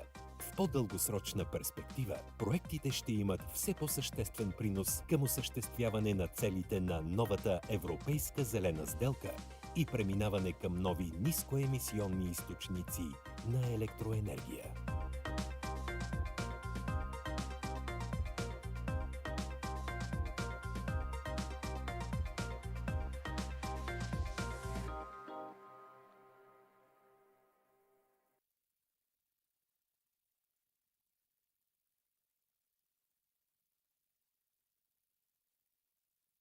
Изпълнява 5 от тези проекти с общо европейско значение, като строителството на 3 от тях се финансира от механизма за свързване на Европа. Първият от тях е изграждането на новата въздушна електропроводна линия, свързваща подстанция Варна с подстанция Бургас, с обща дължина 86 км и капацитет 1500 мегавата. Проектът се осъществява като част от коридора Черно море между България и Румъния, включващ и 2 електропровода на румънска територия, и ще доведе до значително повишаване на капацитета за пренос на електроенергия в направлението север-юг в региона. По този начин ще се подпомогне обединението на електроенергийните пазари и по-пълното интегриране на енергията от възобновяеми източници. Трасето на електропровода минава през едни от най-красивите и същевременно трудно достъпни и тежки планински терени в източна България, на териториите на 10 общини. Основните трудности, свързани с изграждането на трасето, бяха изключително тежкия пресечен терен, преминаващ през планински и гористи местности, за което бе нужно осигуряване на тежка проходима механизация и високо квалифициран персонал. Строителството на електропровода стартира през ноември 2018 година със съоръженията за присъединяването му в подстанция Бургас. Направата на изкопи за фундаментите на електропровода, изправянето на стълбовете и изтеглянето на проводниците и мълниезащитните въжета стартират през месец юни 2019 година. Електропроводът ще бъде въведен в експлоатация в началото на 2021 година. Останалите проекти са част от група за увеличаване на капацитета за пренос на електроенергия между България и Гърция. Електропроводът между подстанция Марица Изток и подстанция Бургас е с дължина 150 км и капацитет 1500 мегавата. Трасето преминава през териториите на 8 общини. Изправени са 453 стълба и е изтеглен приблизително 1200 км проводник. Въздушната електропроводна линия 400 кВ Сан Стефано е връзка между подстанция Марица Изток и подстанция Бургас. Тя преминава през землището на две големи административни области. Това са Бургас и Стара Загора. За изграждането на обект от такъв мащаб е необходимо да се постигне много добър синхрон между логистика, механизация и изпълнителски персонал. При така голяма и мащабна група много е важно да се спазят всички мерки за безопасност на работа и това е едно от основните неща, които са ни водили по време на изграждането на обекта. Подстанция Марица Изток е най-голямата системна подстанция на ЕСО ЕАД. Към нея поетапно ще се присъединят 4 от 5 проекта от общ интерес. Строителството на съоръженията за присъединяване стартират през февруари 2020 година. Доставят се съоръжения и оборудване и се изпълняват строително-монтажни работи за разширение и реконструкция на откритата разпределителна уредба на подстанцията. По изграждането на далекопроводите и част от подстанцията разчитаме изцяло на местната заетост, което ни позволи в тежките месеци на извънредното положение да запазим икономическата стабилност както в нашите компании, така и в региона. Искрено се радваме, че в нашата държава също се направи такава огромна инвестиция, която да позволи на енергийната система да бъде по-гъвкава, по-стабилна и по-сигурна за нас, за бъдещите поколения.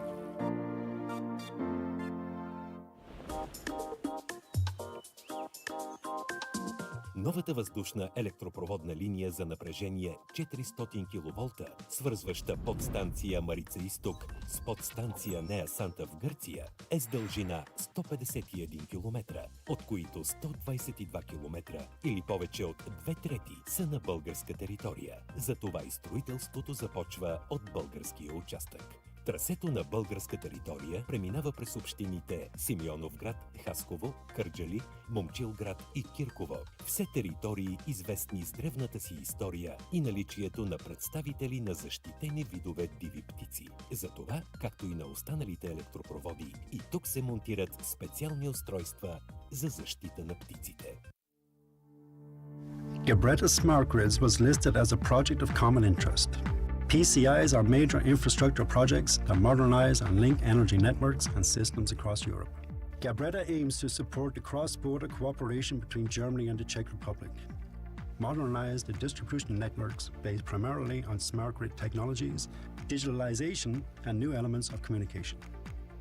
The project is realized by the distribution companies EGD and Bayernwerk and supported by the transmission operators CHEPS and TenneT. The estimated implementation period is from the year 2023 up to 2030, and the predicted value is approximately 670 million euros. The main benefits are to secure an efficient electricity system with decreased losses and enhanced quality and security of supply. The project will ensure better integration of renewables, increased capacity of grid, all with a positive environmental impact and international knowledge sharing. Gabretta is a Celtic expression for the Bavarian-Bohemian forest region that straddles the German-Czech border. It symbolizes the spirit of cross-border cooperation and connection of the project.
The climate targets for the Netherlands are very clear.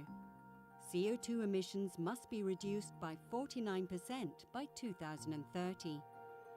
The industry plays an important role, but the development of sustainable production methods will simply not be realized quickly enough, especially for the chemical industry and oil refineries.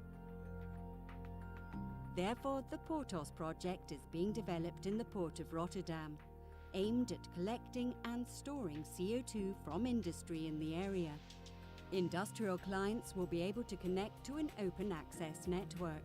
The CO2 they capture will be transported to a platform in the North Sea, where it will be stored in an empty gas field at a depth of more than 3 kilometers.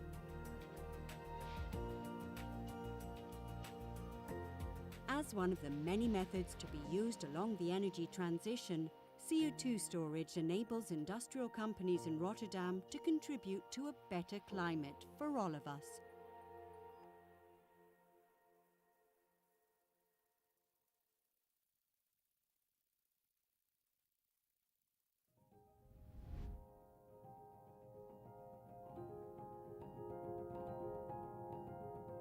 The Slovenian and Croatian electricity transmission system operators, ELIS and HOPS, have faced the challenge of overvoltage in some parts of the network. In addition, they perceived new challenges due to the growing share of energy produced from dispersed renewables and the increasing need for flexibility. Therefore, they decided to find solutions together. They teamed up with the Slovenian and Croatian electricity distribution system operators, SODO and HEP ODS, and initiated the first European project to introduce digitalization into the energy infrastructure, Synchro Grid. The partners integrated already established technologies into the Slovenian and Croatian electricity network in an innovative way. They installed 6 compensation devices, 3 variable shunt reactors,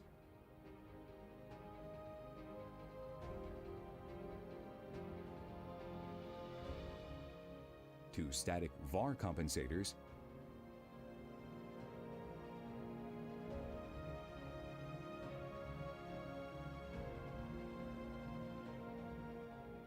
and a mechanically switched capacitor with damping network. With those devices, they achieved the voltage profile control and the possibility of voltage regulation in the electricity systems of both Slovenia and Croatia.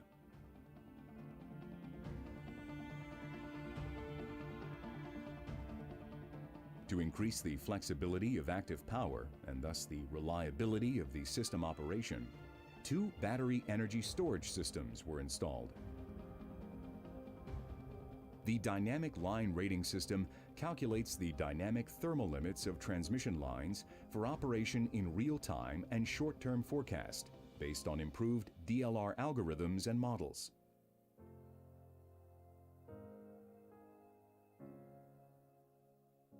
ELIS and HOPS utilize results to improve the safety of operation and the transmission capacity of the network. This way, the existing infrastructure is utilized in the most efficient way.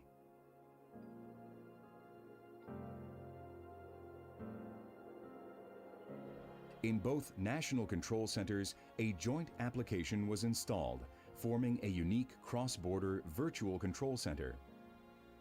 This is the first case in Europe where neighboring transmission system operators have joined forces in regulating and optimizing the voltage in their networks. Joint integration of devices has increased the economic efficiency of the investment and has also had a positive impact on the networks of neighboring countries.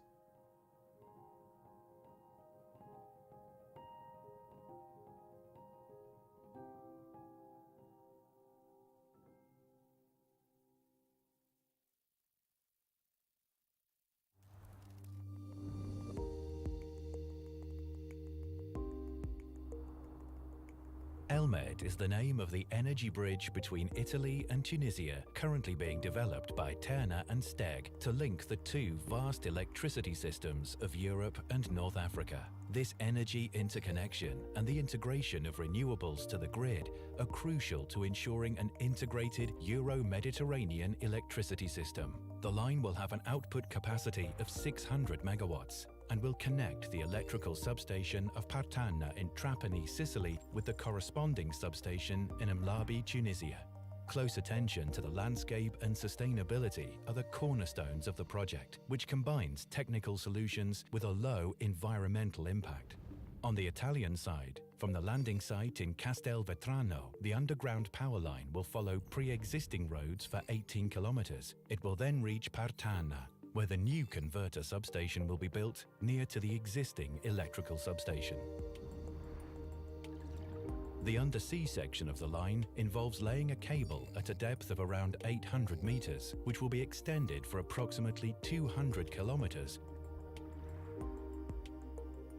On the Tunisian coast, an underground cable will run for around 6 kilometers from the landing site in the municipality of Kelibia Mlabi to reach the new Mlabi converter substation, Menzel Timime.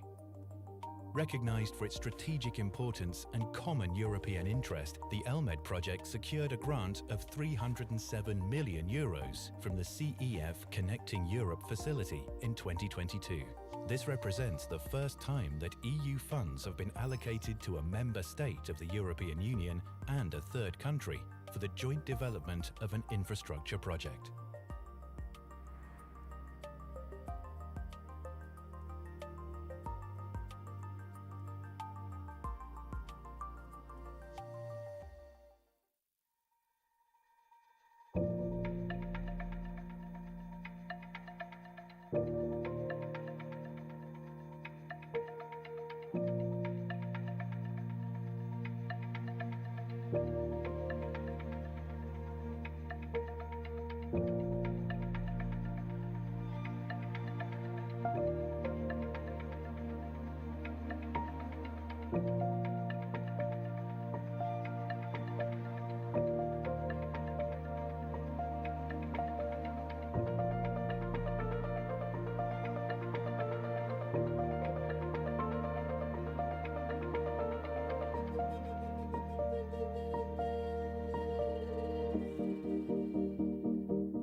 major steps need to be taken to reach the CO2 reduction targets for 2030 as laid down in the Dutch National Climate Agreement and the European Union's Green Deal.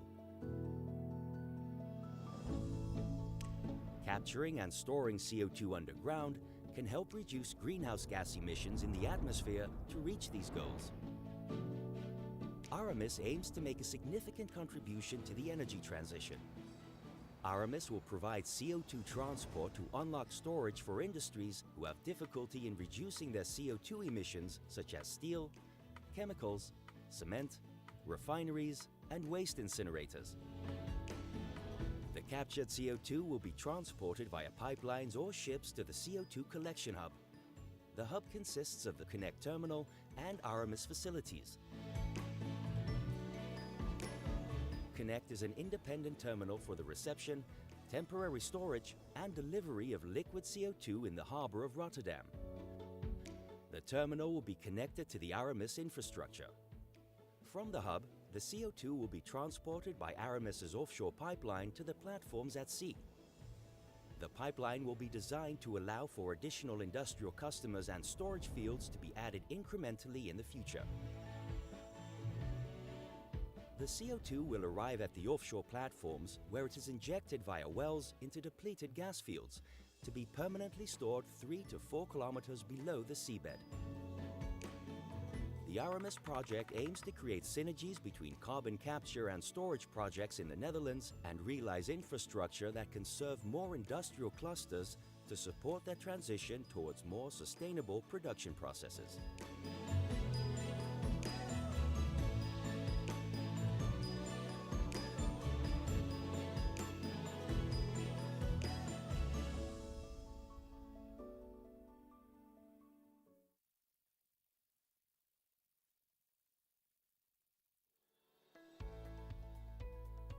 Electricity is the key to dynamic development of society, and we cannot even imagine what a life without it would be. There are significant changes in the energy sector, which means higher demands on the capacity and stability of the energy network. That is why we are already planning for decades to come.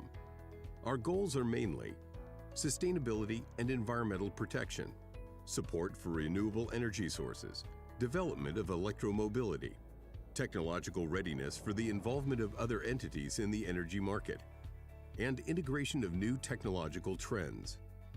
In addition, our long-term vision is to achieve more significant network integration between the Czech Republic and Slovakia through cross-border cooperation. That's it for our goals. Now, let us introduce ourselves. We are EGD and Západoslovenska Distribučina. We are operators of energy distribution systems. For a long time, we've been following trends in our field, which is the reason why we have prepared the ACON Smart Grid Cross-Border Cooperation Project. The European Commission has repeatedly included ACON among the so-called Projects of the Common Interest, PCI for short, which interconnect energy systems of members of the European Union. European support for ACON is more than 90 million euro. It is half of the total 180 million euro we plan to invest. What exactly are smart grids? They're grids that allow modern and intelligent management of the flow of energy in real time. The construction of intelligent networks is the cornerstone of the ACON project. First, we plan to modernize the existing distribution routes.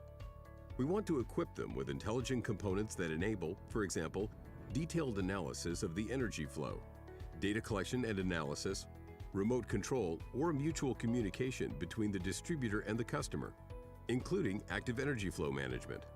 Everything is done in real time. We also want to build new lines, new power stations, and build hundreds of kilometers of optical networks. First, we'll create a more stable Czech-Slovak energy network with a larger capacity. We'll be able to prevent crises and outages because we can quickly find and eliminate the fault. We can also involve many renewable energy suppliers without threatening the stability of the network. Smart grids also anticipate future development of smart homes, smart neighborhoods, or cities, and will cope with the growing demands of electromobility. The project already started in 2018 and will continue till 2024. The main stakeholders are EGD, Joint Stock Company, and Západoslovenská distribučná Joint Stock Company, supported by the operators of the National Transmission Systems, CHEPS, and SEPS. You can find all the news about the realization on our website, www.acon-smartgrids.com.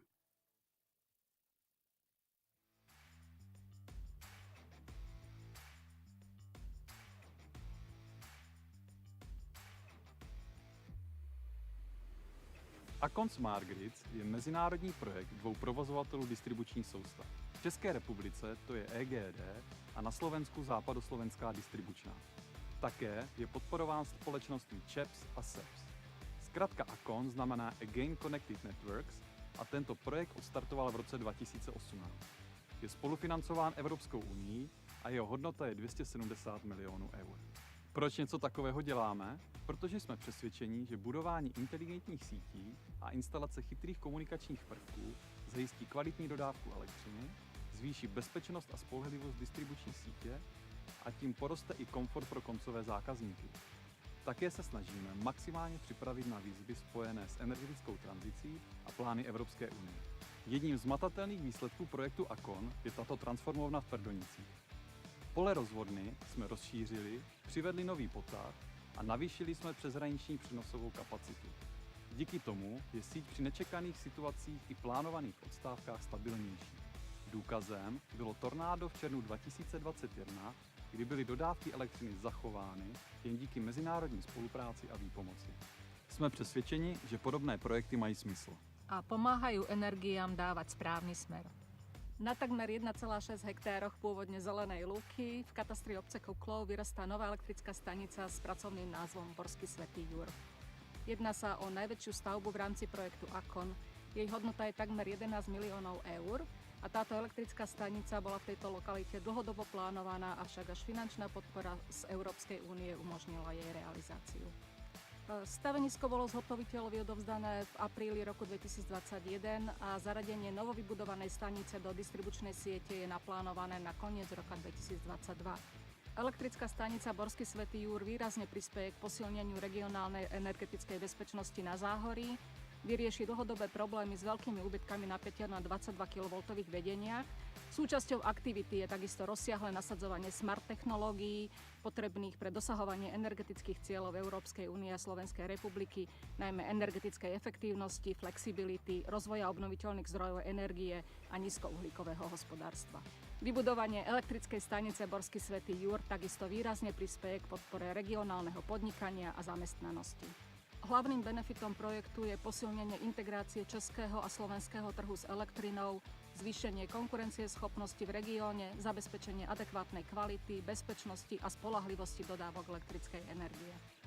Projekt Acon je projektom spoločného záujmu, ktorý sa stal prvým PCI projektom v oblasti inteligentných sietí, realizovaným výlučne distribučnými spoločnosťami v regióne Strednej a Východnej Európe, ktorému bol udelený grant.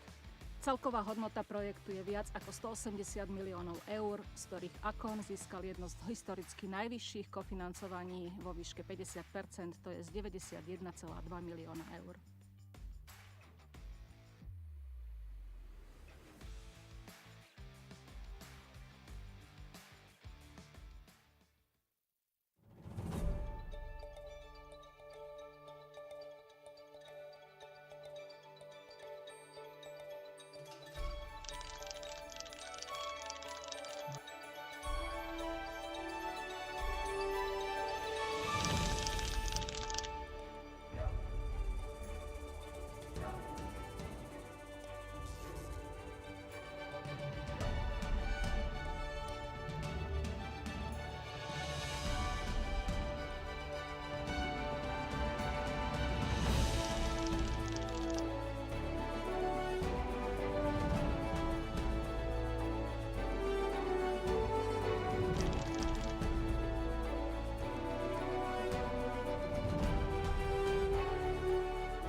The Danube In-Grid project is a project of common interest of the European Commission.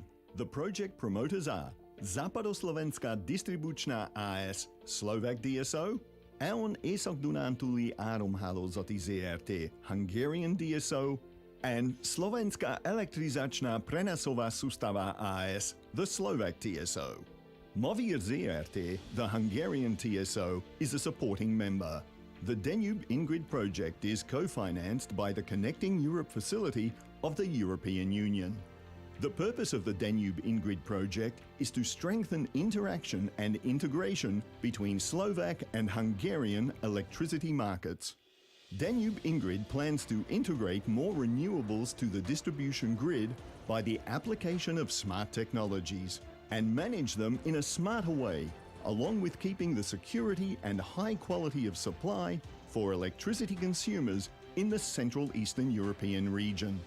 The main benefit is to provide better and economically more efficient delivery of services for the strategic industrial areas and final consumers of both countries.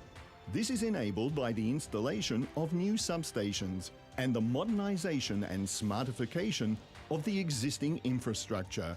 In addition, one of the main streams of the project is to adopt smart grid technologies both internally and on a cross-border level, using ICT technologies for the evolvement of modern energy infrastructure by intelligent monitoring and remote control of distribution networks. The project places particular emphasis on intelligent monitoring and management of the distribution network, and on involvement of network users in the management of their consumption and/or generation, which is allowed by the implementation of the mentioned smart solutions and devices. The Danube In-Grid project will further increase market integration and cooperation, and ensures valuable knowledge sharing among the member states concerned.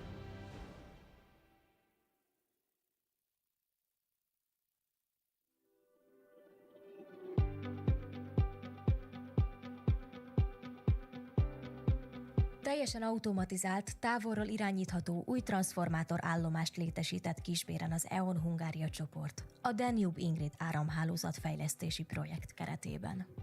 Ez az állomás azzal a célral épült, hogy a környéknek az energiabiztonságát, illetve a fogyasztói igényeket minél jobban ki tudja szolgálni, és lehetőséget teremtsen arra, hogy egyre több megújulót tudjunk csatlakoztatni a térségben.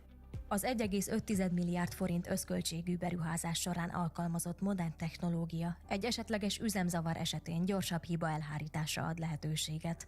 Emellett javul a környék energiaellátásának minősége is, melyet az ipari létesítmények mellett az a több mint 4000 család is érzékelni fog, akiket az EON innen lát el energiával. Mint minden településnek nagyon fontos számunkra is a fenntarthatóság. Egyre inkább előtérbe kerülnek azok a szempontok, amelyek a környezetvédelmet, a megújuló energiákat helyezik előtérbe. A fejlesztési program révén több napelemes rendszert lehet majd a hálózatra csatlakoztatni, és a növekvő energiaigényekre is választ ad. Én azt gondolom, ez egy nagyon előremutató projekt, különös tekintettel arra, hogy nem csak egy ország a résztvevője, hanem itt szomszédos Szlovákiával együtt halad ez a projekt. Az EON Hungária csoport további beruházásokat tervez az Észak-Dunántúlon a program keretében. 2 új nagy feszültségű távvezeték épült több mint 100 km hosszan, illetve további zöldmezős beruházások és alállomás bővítések indulnak Zirc, Lepsény, Szombathely, Várpalota, Veszprém-Varsány, valamint Répcelak településeken. A fejlesztések célja, hogy intelligens technológiákat alkalmazva a jövő áramhálózata épüljön ki a térségben. A Danube In-Grid határon átnyúló intelligens hálózati projektet az Európai Unió támogatja.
Depogaz este cel mai mare operator de magazinare din România. El are în portofoliu 5 depozite.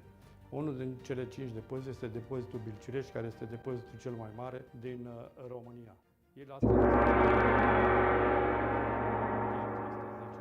normal metri cubi de gaze, cu o capacitate de injecție de 10-12 milioane normal metri cubi de gaze pe zi și o capacitate de extracție la 14 milioane de normal metri cubi pe zi. Depozitul Bilciurești este situat pe area județului Dâmbovița, are în structura lui organizatorică 60 de sonde cu facilitățile și instalațiile tehnologice necesare pentru exploatare. În acest moment, în proiectul Bilciurești, suntem într-o dinamică de dezvoltare, capacității de la 14 la 20 de milioane. Prima fază pentru mărirea capacității la 14 la 20 de milioane deja a fost finalizată, urmând faza a doua, pentru care Depogaz a accesat fonduri europene în valoare de 38 de milioane de euro, astfel încât să putem ajunge la capacitatea de extracție de 20 de milioane de normal metri cub pe zi.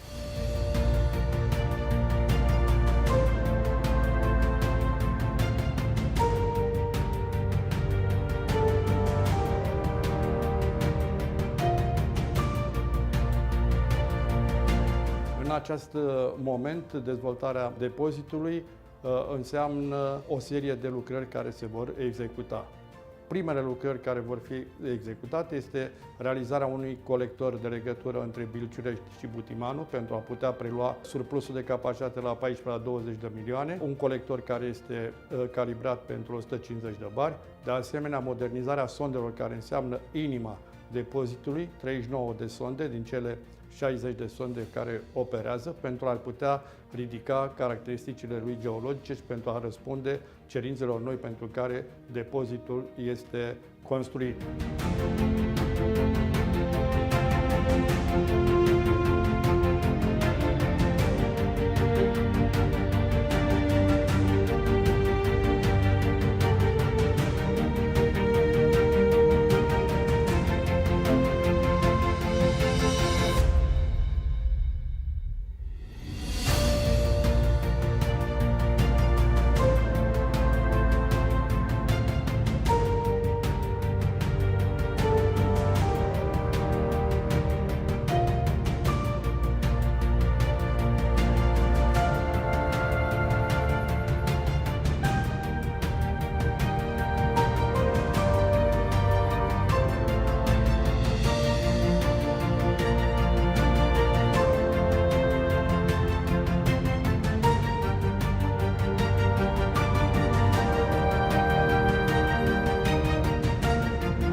Depozitul Bilciurești este un depozit care își are o importanță strategică foarte mare. Această importanță strategică este dată din faptul că este nodul tehnologic Moșu, unde avem o legătură strânsă cu operatorul Transgaz, de unde putem prelua și, de asemenea, da cantitățile de gaz pentru a putea asigura o stabilitate și o funcționare. So, good afternoon. Welcome to the afternoon session. I think you, and I hope you enjoyed the morning, the welcome by the Commissioner and Ditte Juul-Jørgensen, and you had a chance to visit the PCI garden. It's very impressive to see and witness the different projects which have been accomplished or are about to be accomplished. But now this session will be a high-level panel, and I'm very happy to have such distinguished guests for this panel this afternoon. And I will make a short introduction because, as you have heard and probably seen, we have published the action plan on grids today. It's online, and it has been a lot of work with all the stakeholders to make it happen, to publish today together with our PCI list. But I would say the work starts only now, because we have identified different areas on acceleration of grids, mainly electricity grids, but we need to do it together and we need to implement it. So this will be the topic of this afternoon in this session in particular, where we will focus on the critical moment on how we can accelerate the grids globally, European-wise, cross-border-wise, which is our main role, but also nationally. And we need more grids, as you have heard, because we are accelerating the clean energy transition. And I think even more so since the war started last year with the invasion of Russia and Ukraine. We have to become more independent. We have to accelerate clean energy transition and also do more energy efficiency and demand-side reduction. In order to do so, we have a target of 42.5% of renewables by 2030. That's in 6 years, basically. And we know in order to make that happen, all these renewables projects, we have to double our electricity grids. We have identified in our action plan 7 main challenges, and I will really very briefly outline these challenges. We are here today on the PCI Days, 10 years of 10E, Trans-European Network, and projects of common interest. I think that is, as such, worth a celebration. But we need to implement further, continue the implementation of the PCIs, of the project of common interest, and we have that tool for inside cross-border projects, but also the projects of mutual interest with our non-EU neighboring partners. That is the strong regional added value from the EU, the cross-border interconnections. And we know that some of these projects of common interest are delayed. So we have already measures either in 10E or now in the recently adopted Renewables Directive, where we want, and I think that remains an absolute key issue, streamlining the permitting with more ambitious deadlines. We have the renewables and related grids as overriding public interest. We have to treat urgently any dispute resolution procedures, and we have to enable supporting financing conditions. So we want to strengthen the PCIs and the project of mutual interest to tackle these challenges, implement them as fast as possible. Second, network planning. It's a lot about planning. We have the 10-year network development plans, and we have, I think, really reinforced our planning tools also with one new product from NSUE, the Offshore Network Development Plans, ONDPs, because we like our abbreviations, so we add one ONDPs, which are the Offshore Network Development Plans, which are coming up just next January. We need to build on hybrid interconnectors so we have more efficient, secure, and economic grid built out also for offshore. This is a task we are working with ENTSO-E to improve long-term planning.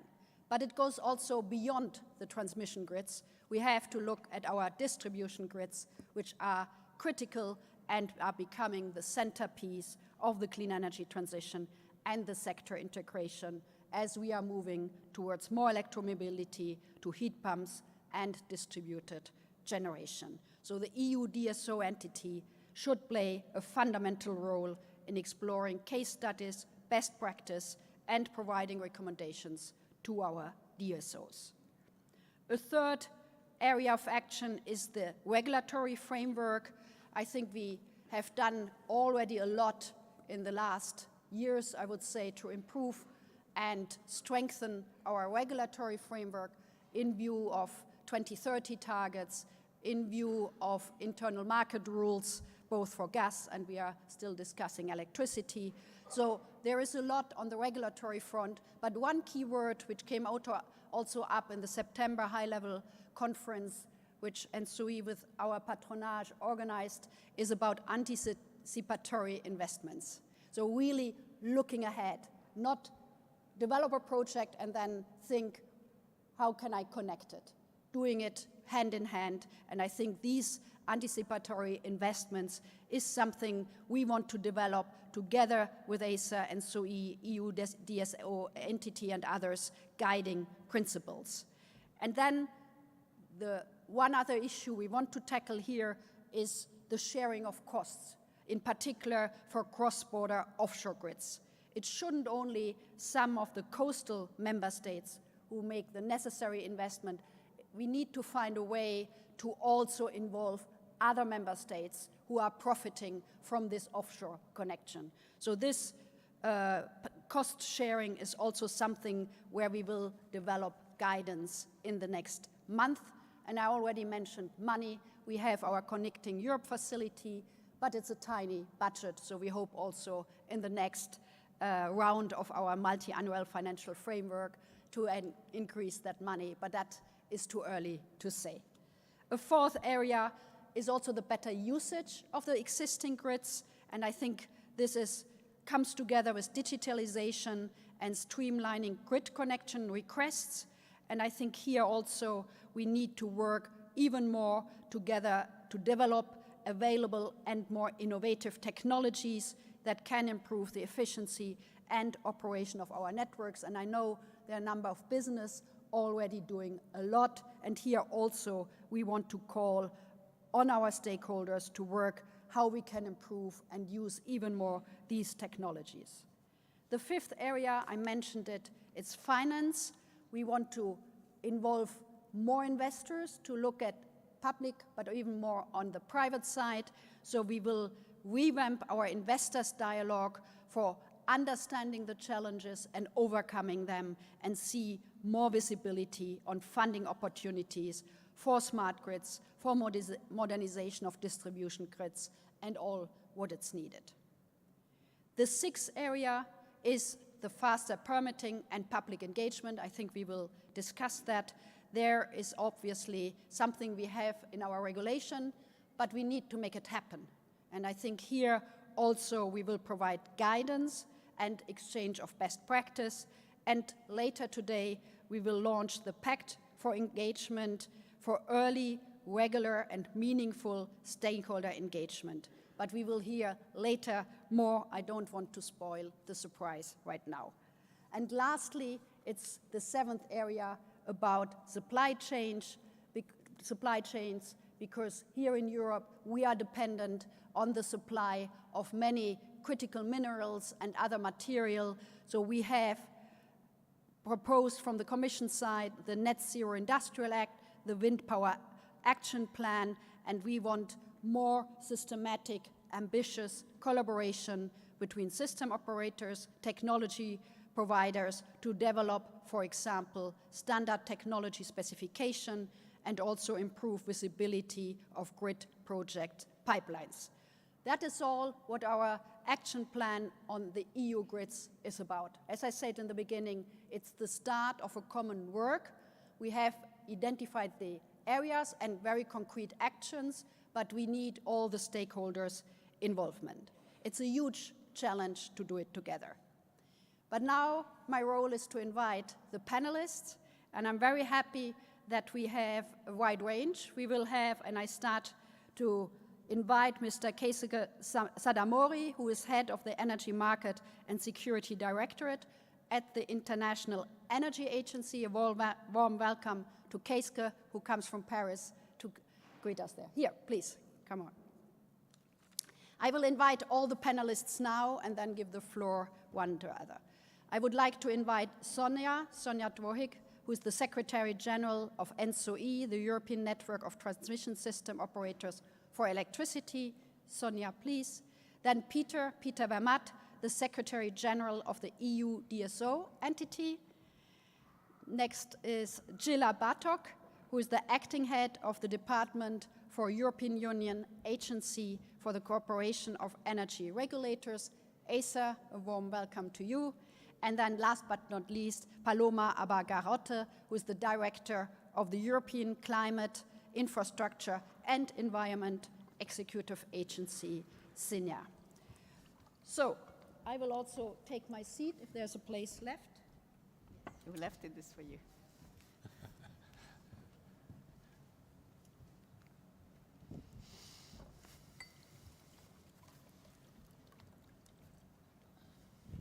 So I would like to give the floor first to Keisuke. As I said, the International Energy Agency have come up with a grids study, and you will give us the global picture. How does it look like beyond the borders of Europe and in other places? Please, Keisuke. Thank you, Mechtild. Good afternoon to everybody. First of all, many thanks to the organizer, European Commission, for including the IEA in this very important day, important event. And I'm happy to join again European Forum on Grids, and the level of attention given to grids in Europe reflects the importance of the topic.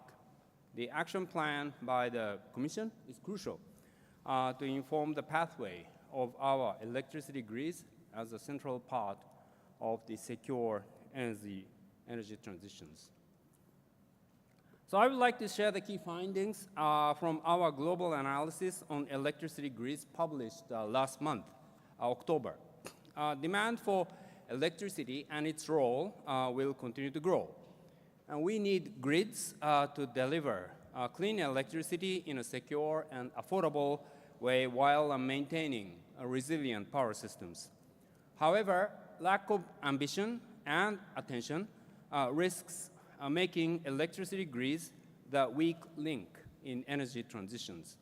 So our report looks at the status of the grids today and what happens if it fails to keep pace with the energy transitions. We quantify the gap that needs to be filled and the cost of the delayed actions, and we then provide key recommendations for policymakers. Electricity demand will increase with economic growth, electrifications like the introduction of EVs, and new technologies like the electrolyzers for producing hydrogen. And electricity supply is also changing. So shares of wind and solar, the variable renewables in the electricity supply will increase quite rapidly. In Europe, we expect that the wind and solar to make up 50%, about half of electricity supply by 2030. And grid will need to adapt with these changes so that they enable this transformation without compromising the quality of supply to consumers. We are already starting to see the signs of grids being a bottleneck. Today, numerous solar PV and wind projects are waiting for grid connection. Over 3 terawatt of renewable electricity projects have applied for grid connection. Of these, nearly 1.5 terawatts are in advanced stages. So that means that they are unable to connect because the grid is not ready. And this is, by the way, 5 times the amount of wind and solar PV capacity added last year. So while the investments in wind and solar PV has almost doubled in the last 10 years, investment in grids has remained almost stagnant. The deployment and the transformation of our grids need to accelerate if we are to meet the announced policy targets worldwide. In the last 20 years, the grids increased by more than 25 million kilometers worldwide. And over the next 2 decades, grids needs to expand twice as much as to create a link between the new electricity demand, new power supply plants, and new sources of flexibility. In addition, over 25 million kilometers of grids will need to be replaced or modernized. So in total, 80 million kilometers will need to be added or replaced by 2040. And this is as long as the global grid that exists today on Earth and would be long enough to wrap around the Earth over 2,000 times. So this would call for grid investment to double by 2030, exceeding $600 billion to put it in lockstep with the growth of renewables. The grid projects require long lead times. So if we want to have grid project built by 2035, the decision to build must be made now for extra high voltage transmissions and by 2030 for the high voltage transmissions. So these long lead times are challenging when compared to how quickly the renewable can be built and how fast this electrification can move. So grid build-up is urgent and will require advanced planning to stay ahead of the curve. The report asks what happens if grid development and investment do not accelerate to the extent needed, not enough. The grid delay case in the grid report shows that the new wind and solar projects continue waiting in the queue. Integration of renewables remain challenging, failing to tap the resources of flexibility like demand responses. So global share of electricity from wind and solar would be 15% point lower than the World Energy Outlook's APS, the announced pledges scenario case in 2050. APS expects 70% reduction of coal-fired power generation by 2050, but the grid delay case would reduce this reduction by half. 40% reduction of natural gas-fired power generation by 2050 will turn to increase. And for countries that import fossil fuels, they would need more imports for longer and costing them $500 billion additional US, and CO2 emissions would be 2.5 times higher in 2050. So with this trajectory, there would be a 40% chance of a global temperature rise exceeding 2 degrees in 2100, and compared with a median of 1.7 degrees in this baseline APS announced pledges scenario case. So action needs to take place today. So here are 6 bullets, one less than the action plan announced by Mechtil just now. But if you take a look at it, you can see that they are pretty well consistent in terms of the substance with the action plans. So first, we need to ensure that planning is integrated across sectors, capturing synergies that exist. And given the long lead times, a strategic and forward-looking approach is essential. And second, investment needs to be unlocked, and improving the way that the grid companies are remunerated will be the key. Third, address barriers. So regulatory framework should allow grid development to take place proactively, not reactively. And streamlining administrative processes, ensuring incentives for better use of existing infrastructure, not only for the new capacity, they're all important. Fourth, secure supply chains. So establishing clear pipelines of projects will help the development of the resilient supply chains. And fifth is the digitalization of transmission and distribution grids. They need to be expanded to support the efficiency and security. And finally, sixth, more professional across the entire supply chain, including in system operators and the regulatory institutions will need to be expanded. So accelerating the grid development will require cooperation across the whole energy sector and significant efforts to engage the public for the support. So I would like to congratulate the European Commission for launching this very ambitious action plan, and we hope that that will lead to a very productive outcome. So thank you very much for your attention.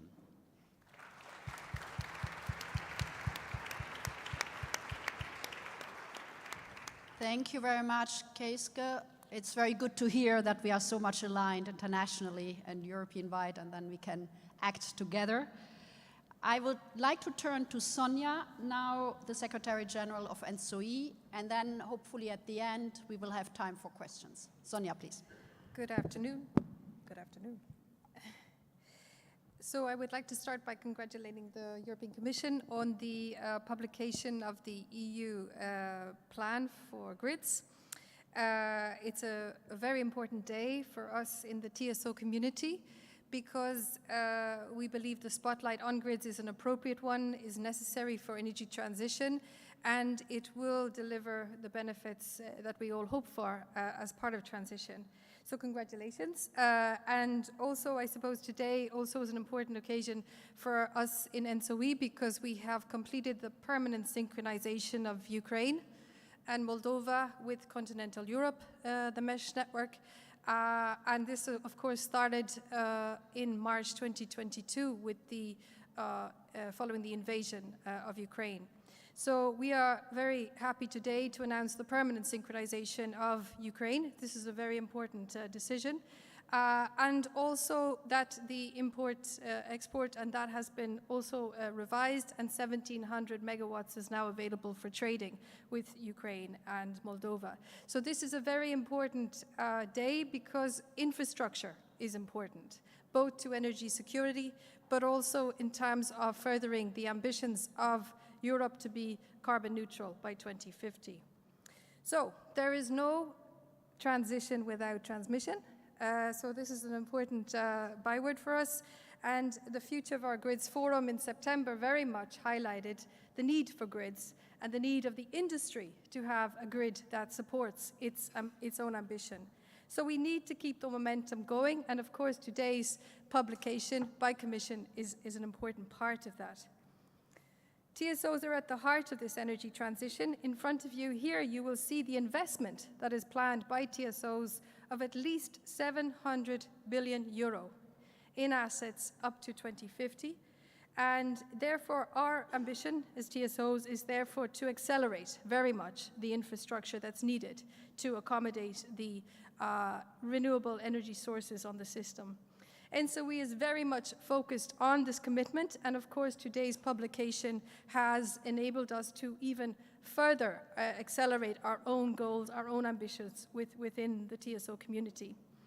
The 10-year network development plan, which is to be published in 2024, is very much an important tool for showing the ambition and the role of electricity grids in energy transition because it gives a strategic guidebook outlining the necessary steps, investments that are needed to empower grids in the face of transmission and transformative change. In terms of our assessment from the TYNDP, we can see that projects of over 220 billion euro and investments up to 2030 are envisaged, and those investments of 700 billion euro up to 2050, with even more in offshore expected. This is a significant double-digit growth in TSO investments from 20 billion euro per year to 35 billion euro per year by 2040. European TSOs will invest at least 700 billion euro in transmission assets, and as I said, EU members aim to expand offshore renewable generation capacity exponentially, up to 500 gigawatts in 2050. In addition, the next year's Network Development Plan 2024 may assess up to 2014 projects. Of course, the European Commission's offshore renewable strategy anticipates integration of 350 gigawatts offshore, and that's in terms of generation capacity by 2050. To address all of these developments, which is a huge ambition, the Network Development Plan is expanding to coherently integrate offshore and onshore developments. Of course, we very much want to ensure that planning is holistic, is integrated, and that is across time, space, and all sectors, bringing together offshore renewable energy to end users.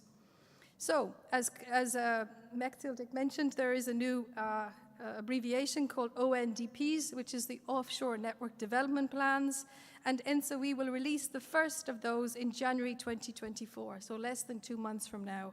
It is in line with the TEN-E mandate and will further streamline strategies for realization of offshore infrastructure through the European sea basins. And we very much welcome, of course, to bring this back to you and to explain further how we will integrate those plans in January. Today is very much an important occasion because we will very much endorse ENTSO-E and is very happy to endorse the commitments of ENTSO-E in the EU Grid Action Plan. We, of course, are very much happy that there is a follow-up to the high-level forum in September in which a number of us discussed the commitments that are needed in this industry. And we're being very pragmatic. We're being very honest about the challenges and the difficulties. We need political leadership. We need industry leadership. We need everyone to work together. And of course, the elements of this plan are very important. It has multi-parameters, multiple disciplines. The first is an integrated planning model. We need, of course, to ensure that our planning is covering transmission, cross-border interconnections, distribution, and streamline the permitting procedures within it. We also need to ensure that we have adequate manufacturing capacity and that we work together with manufacturers to sustain and to develop a grid that is essentially the right grid for all. And this involves obviously looking at capacity constraints, supply chains, but also skills. Thirdly, we also want to work with policymakers on regulatory matters. And of course, we know that it takes time to develop good regulation, and we believe there's a lot of very good regulation there. But we also need forward-looking regulations, emphasizing speed, predictability, and aligning the regulatory framework with energy policy. And this is an area that we very much want to focus on in the Grid Action Plan. In terms of requiring governance, I think this is one of our main objectives as ENTSO-E. It's important that we have a plan, but it's also important to manage and monitor this plan. And I liken it to a baby that grows, and you need to take care of the baby. So very much today, we would like to play our part in managing this plan and, of course, ensuring the journey for us all is successful. Thank you very much.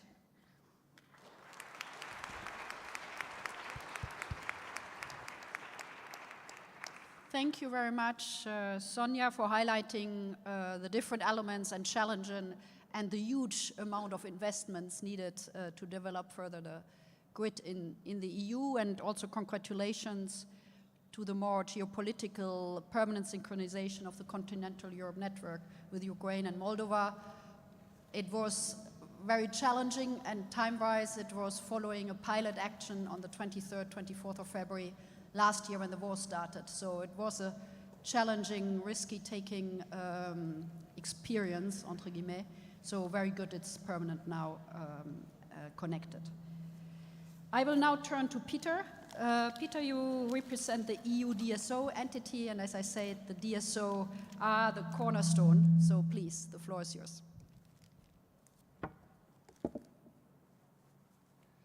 Yeah, thank you very much, Mechthild. See how this works. Okay, so there are 3 microphones, so I'm sure I can make myself heard. Okay, thank you.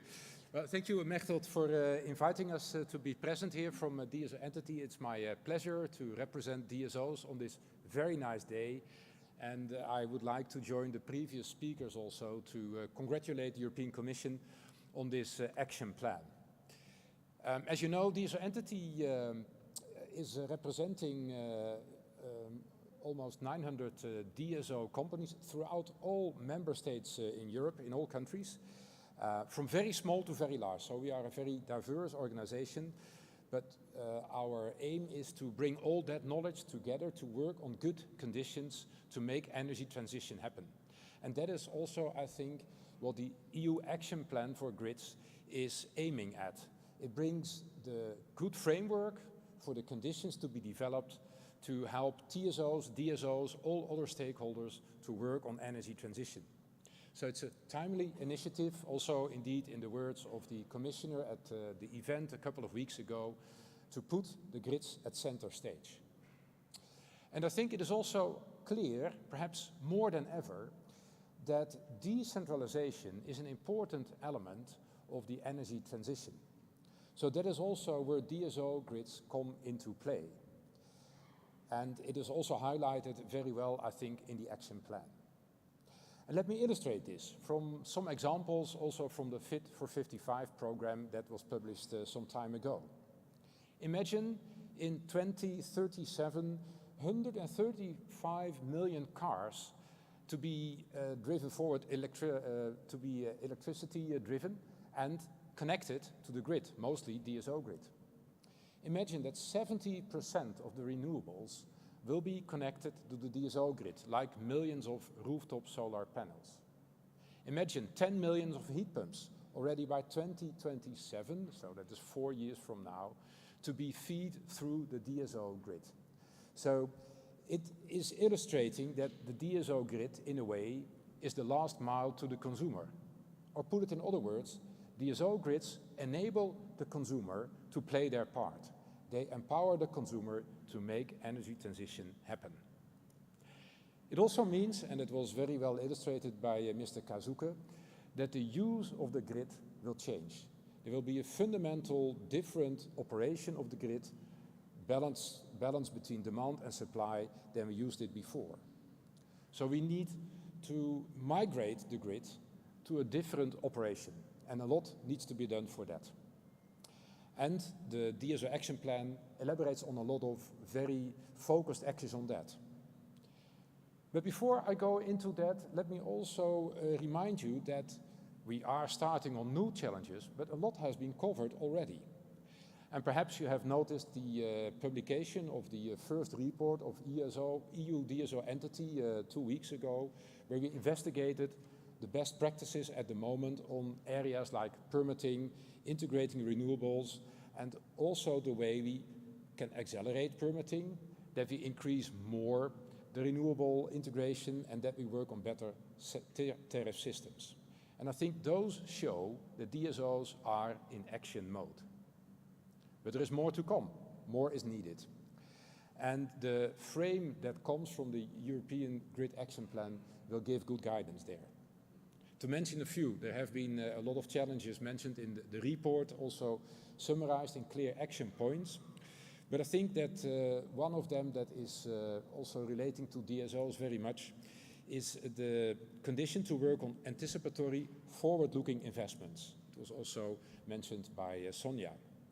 That will help a great deal.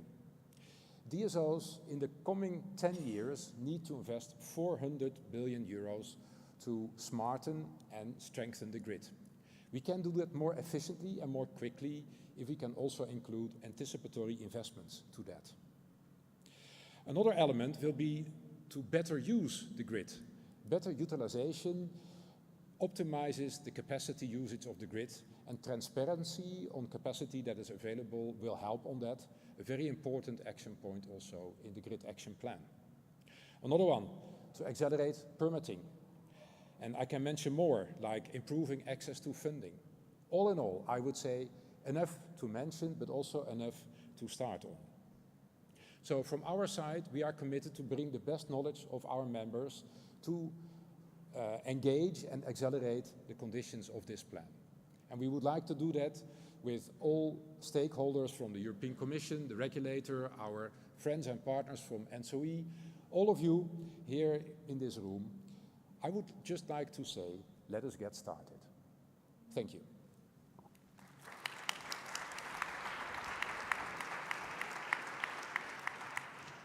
Thank you very much, Peter, also for highlighting what comes with the decentralization, which is a clear trend, and the increasing role, importance of the DSOs. Even though there are many, I think it's good to have one entity who represents them. Now, we spoke about regulators, and I would like to give the floor to Cilla, who is representing the department in Acer. Please.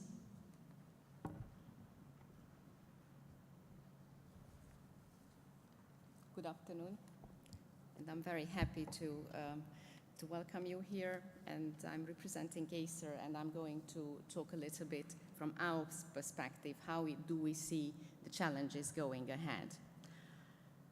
What we see, and what all of us see, electricity is expected to play a central role in the delivering of renewable and a low-carbon energy.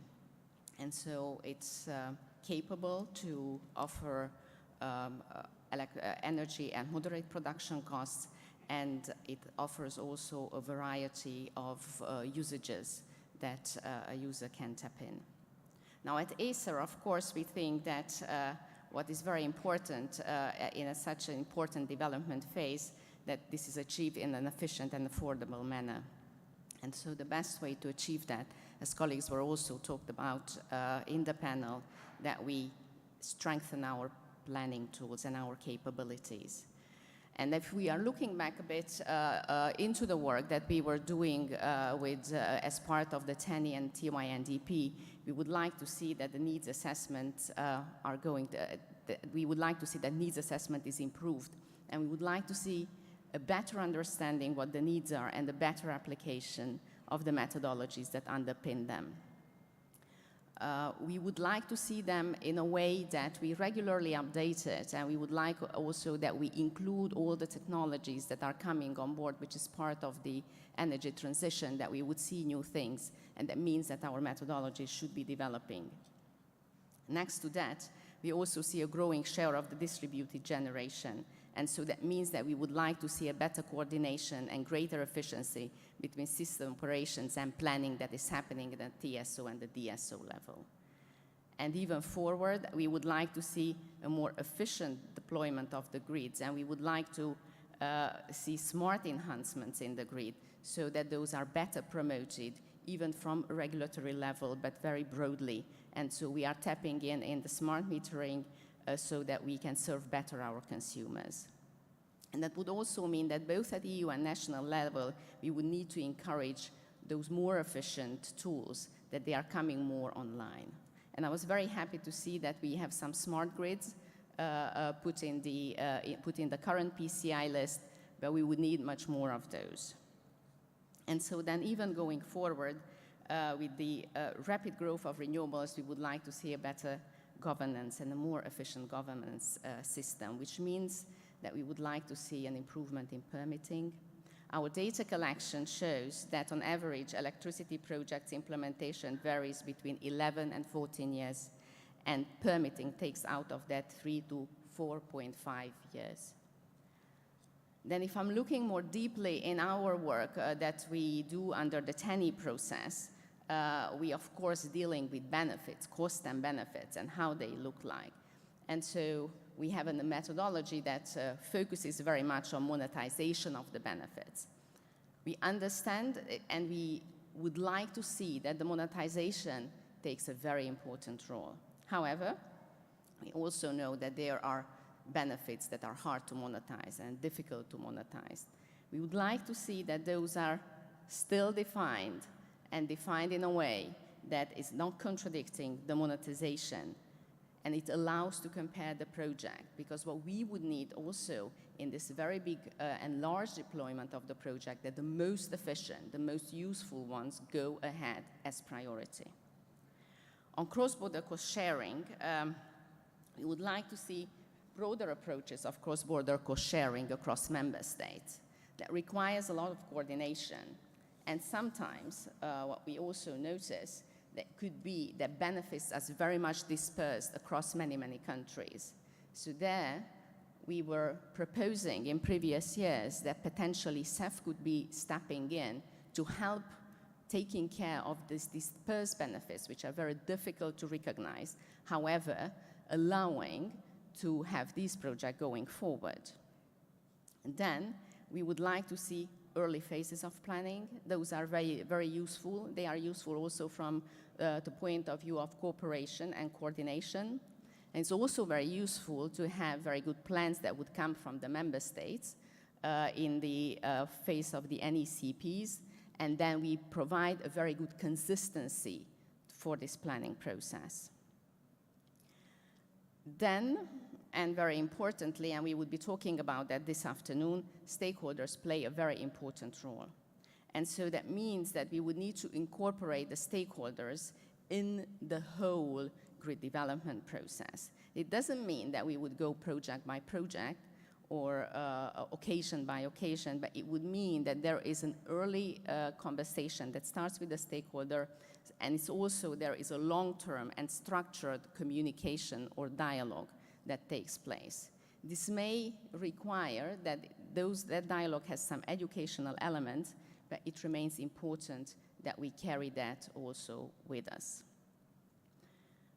We believe that this could be facilitated by all the organizations who are working on grid development, and so EU, DSO, also ACER, and we should be coming forward with better practices of public engagement and somehow make it more share those practical solutions. It was very many times mentioned here, the role of incentives. The incentives are very important to encourage the build-out of an efficient and growing energy system. We believe that output-based and benefit-based approaches should be preferred at this stage versus the input-based approaches. We believe that the output-based ones, although may be difficult to build up, will eventually carry all the policy goals and all the needs that the new energy system has. Output-based regulation defines goals for itself, like increasing quality of supply, can promote innovation, can incentivize the transmission system capacity and its efficient use. It can also help sharing the benefits between various users through cost-sharing mechanisms. These systems, these revenue systems, require a deeper, a more complex methodology. These systems would also require more data collection, but they would provide a better understanding on how we are spending the money. At this point in time, we are working on benefit sharing with the Florence School of Regulation. We would come forward with a study on that. We are very keen to address and advance the thinking of benefit sharing and how we would remunerate the companies who are building out an efficient and new system for us. Then if we look back, I would like to just mention a few numbers. If we are looking at our PCI monitoring reports, we see that 70% of the PCI progressed according to the schedule of their implementation, but delays reoccur every year, and it's every year. For storage, we have not seen finished development, so that's important that we understand this and we pay better attention to storages. Same applies to smart grids, smart grids PCIs were not progressed in the past years. To conclude, over the year we made notable progress on many things, also in developing cross-border infrastructure, but also we were improving our assessment tools, and we did that successfully. At the same time, it is fundamental that we keep this up. We would like to work with you on more agile, more adequate tools that would help deliver and maximize solutions which overall provide for great societal benefits. Thank you very much.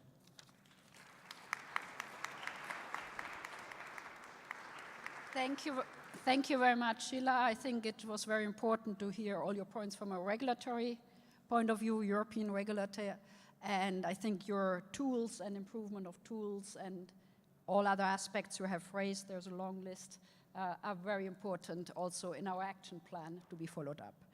Last but not least, I would like to invite Paloma. Paloma is the director of our agency, executive agency, with whom we work hand in hand on the PCIs, on our Connecting Europe facilities.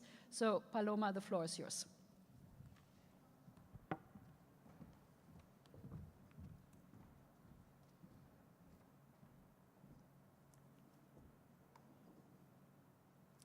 Well, thank you, Michael, and thank you for inviting me in this occasion where, the Commission has announced the proposal on the new PCI list and also of this, action plan for grids.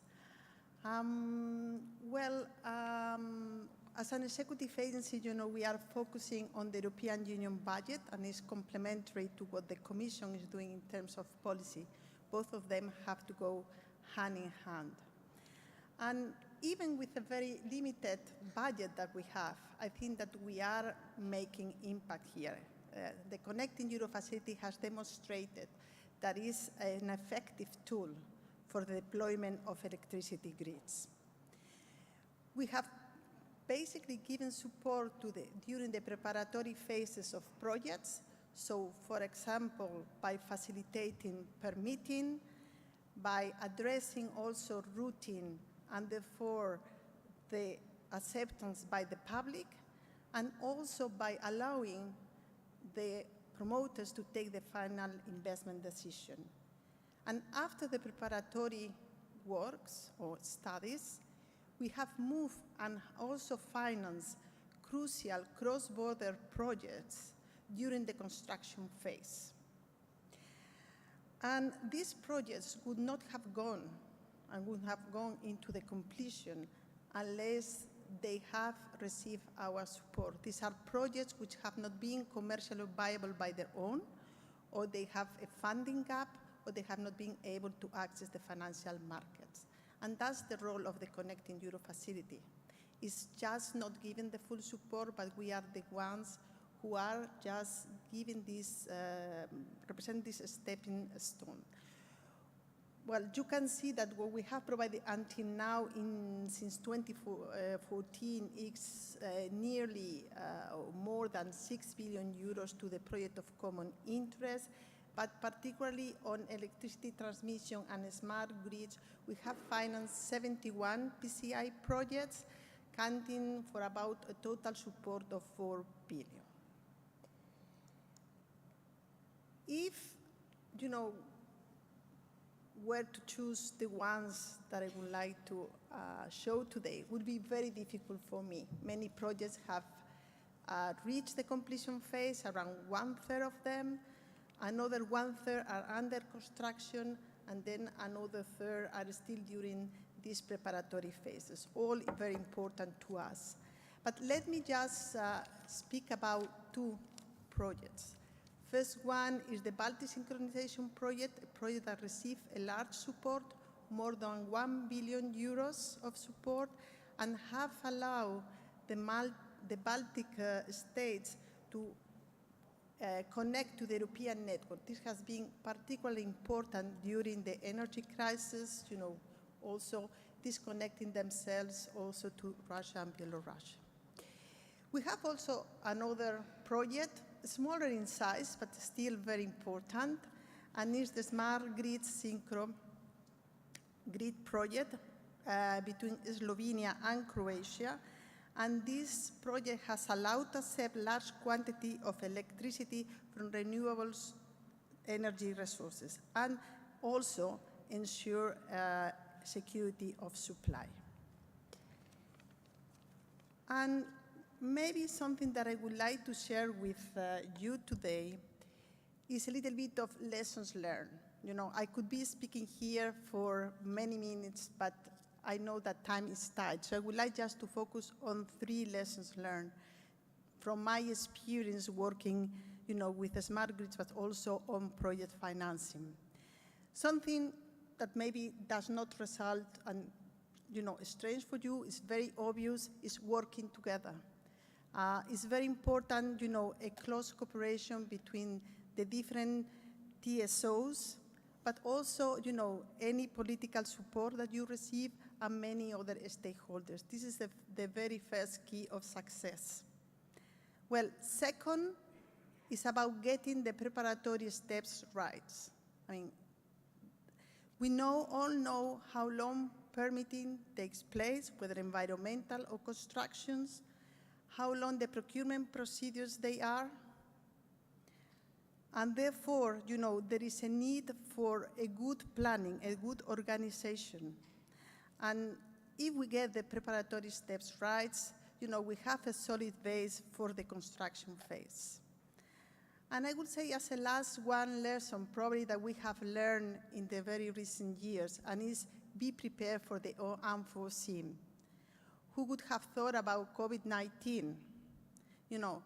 What about the war between Russia and Ukraine?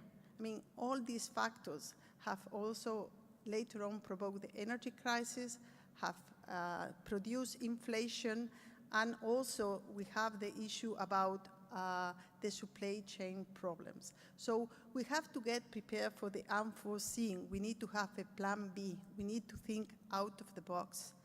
And all these things together, will make sure that if we get these 3 lessons learned and we build them in our projects, they will be a key for success. So that's all I wanted to say, and I hope that, in the Commission we will giving additional support in the coming years, so get ready for those. Thank you.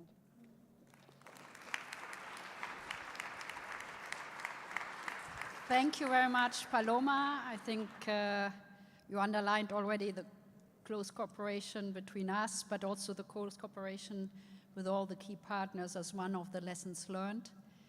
So we are not yet there with the coffee break. We have a few minutes for taking 1 or 2 questions. Are there any from the audience? Do you have any questions to one of the panelists? Otherwise, I have one. Okay, then I will ask Keiske. You gave us the global picture, and we heard a lot about what we need to be doing at the EU level, at the European level. We have common challenges, but from your view, and you said there is a need for 80 million kilometers by 2040. How do you see Europe in comparison to other regions, Asia or North America, doing on the grid sides? We always say that we are having the best grid, no blackouts, but how do you see, are there common challenges or are there a lot of differences?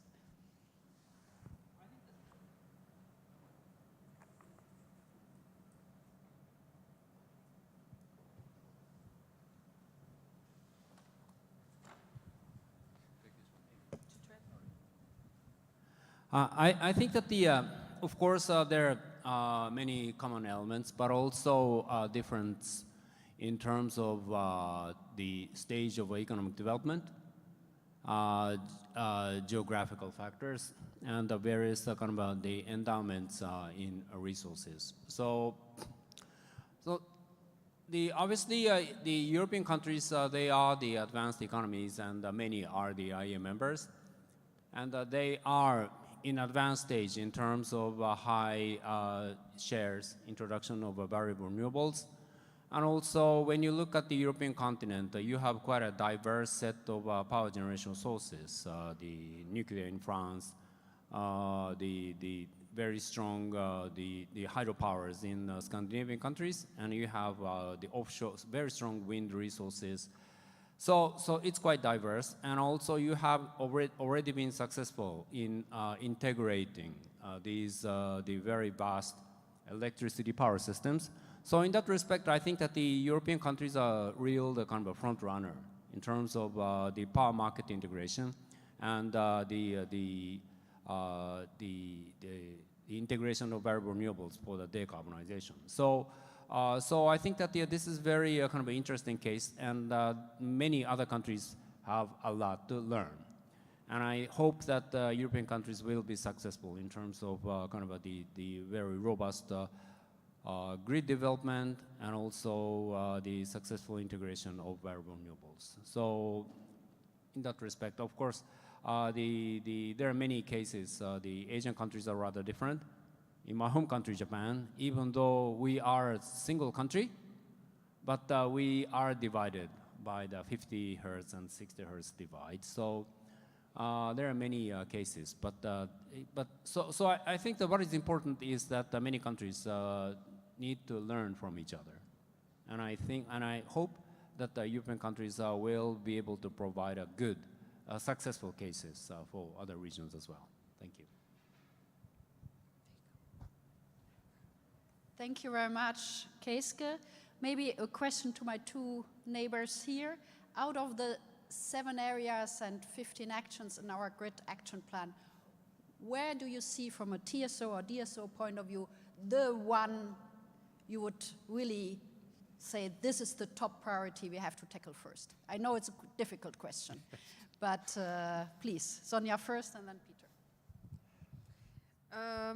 I have to say the governance. It's actually not a major prominent part of the action plan, but it's actually how it's being managed is more important than the elements themselves, because I think that's where the political leadership will come to manage infrastructure development. I mean, there's been a lot done, more to do, even more ambition, but it would make it a lot easier if we had strong monitoring of the plans, of strong leadership to support the solutions in those plans, and I think if that would make a big difference to get to 2030, to get to the targets that we want, because every decision counts that we have now, every decision at all levels. So really, I think the governing part of the plan is of more interest, because all the others are known problems, if you might say.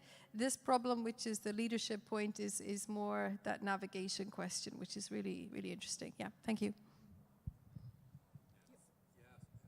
Do I need the headset or? I can use this one. Yeah, okay. So thank you, Mechert, for asking. And I think indeed Sonja highlights a very important mechanism that we need to get into operation. If I look into the action points, it is obviously very dangerous to name one, but I think I can mention one because I think it will generate other things also to come into motion. And I think that if we would be able, together with ACER and regulatory authorities, to find a way to really get the anticipatory, forward-looking investment into the frame, that will also generate other things to move, the permitting, the supply chain, the integrated planning between DSOs and TSOs. So I think that will be a sort of accelerator. So that is the reason to pick that one, but I think we need them all. Thank you very much. The same question to both of you. Out of this action plan we are discussing, where do you see the biggest priority or challenge? Up to you from a regulator and from an agency point of view. You have done a lot in the past, lessons learned, but I don't know, who wants to start from you two? I'm happy to start. Thank you. I think what we would like to see, a better needs assessment. We would like to see that we strengthen a bit the cost-benefit methodologies that underpin the process. So, and I believe that we can make improvements. We do hear the requests about let's have different approaches to revenue methodologies. I believe that these are complex matters because we also have infrastructure on the ground. So we would be in need to look into them in a comprehensive manner, in a consistent manner. But I also see that there is some work that is being done. So there is some sort of a starting discussion there, like what you can do, how you can do better. And I do believe that when it comes to the methodologies, you have to build in all these new goals that you would like to see. So that you want to have a more innovative system, so that you would like to integrate better. And also all those goals, which are policy goals, can be built into a revenue design that you put forward. And I would like that we start working on it. I don't mind eventually, but I think that that's a bigger lifting. Thank you, Michael. Well, on my side, I would say, as an executive agency, what we bring always is the budget. So we are always ready to come and provide funding through the Connecting Europe facility to close the financial gap when needed, because not all the investment need support from the European Union budget. And yeah, of course, we are looking into the new 10E infrastructures. For example, I would say more green infrastructures, offshore electricity grid, or renewable source of energy, or either by promoting innovation or digitalization of the grids. So we still have 4 billion to spend still this year, modest compared to the billions of euros that I have seen that we still have to invest. But this will be our, I would say, contribution to this. So thank you very much. Thank you to all of you.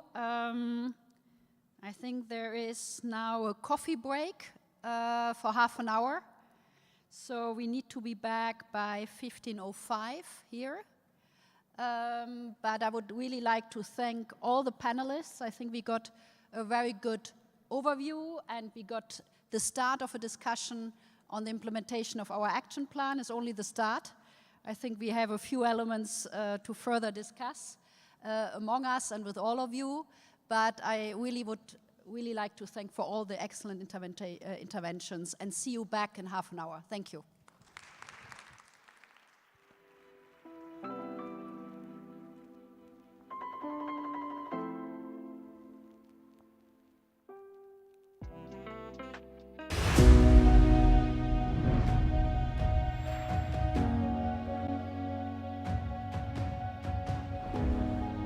Електроенергиен системен оператор ЕСО е компанията, която управлява електроенергийната система на Република България и съвместната ѝ работа с електроенергийните системи на страните от континентална Европа. ЕСО поддържа баланса между производството и потреблението на електроенергия всяка секунда, 24 часа в денонощието, 7 дни в седмицата и 365 дни в годината. Компанията управлява, експлоатира и поддържа 15 384 км електропроводи, 297 подстанции и 9 400 киловолтови междусистемни електропровода, свързващи България с съседните страни. ЕСО използва най-съвременни автоматизирани системи и иновативни технологични решения, поддържани и развивани от високо квалифициран и постоянно усъвършенстващ се екип. Към този момент в страната се реализират 5 проекта от общ европейски интерес, които представляват над 465 км електропровод 400 кВ, както и разширението на 4 системни подстанции. Такава амбициозна програма за разширението на електропреносната мрежа не е реализирана през последните 40 години в страната. Свързаната трансевропейска електроенергийна инфраструктура е в основата на новата Европейска зелена сделка. Чрез изпълнението на 4 електроенергийни коридора, включващи 100 електропровода със статут на проекти от общ европейски интерес, Европейската комисия постави основите за завършване на общ енергиен пазар, повишаване дела на чистата енергия и конкурентни цени на електроенергията за всички граждани на Европа. ЕСО изпълнява 5 от тези проекти с общо европейско значение, като строителството на 3 от тях се финансира от Механизма за свързване на Европа. Първият от тях е изграждането на новата въздушна електропроводна линия, свързваща подстанция Варна с подстанция Бургас, с обща дължина 86 км и капацитет 1500 мегавата. Проектът се осъществява като част от коридора Черно море между България и Румъния, включващ и 2 електропровода на румънска територия и ще доведе до значително повишаване на капацитета за пренос на електроенергия в направлението север-юг в региона. По този начин ще се подпомогне обединението на електроенергийните пазари и по-пълното интегриране на енергията от възобновяеми източници. Трасето на електропровода минава през едни от най-красивите и същевременно трудно достъпни и тежки планински терени в източна България, на териториите на 10 общини. Основните трудности, свързани с изграждането на трасето, бяха изключително тежкия пресечен терен, преминаващ през планински и гористи местности, за което бе нужно осигуряване на тежка проходима механизация и високо квалифициран персонал. Строителството на електропровода стартира през ноември 2018 година със съоръженията за присъединяването му в подстанция Бургас. Направата на изкопи за фундаментите на електропровода, изправянето на стълбовете и изтеглянето на проводниците и мълниезащитните въжета стартират през месец юни 2019 година. Електропроводът ще бъде въведен в експлоатация в началото на 2021 година.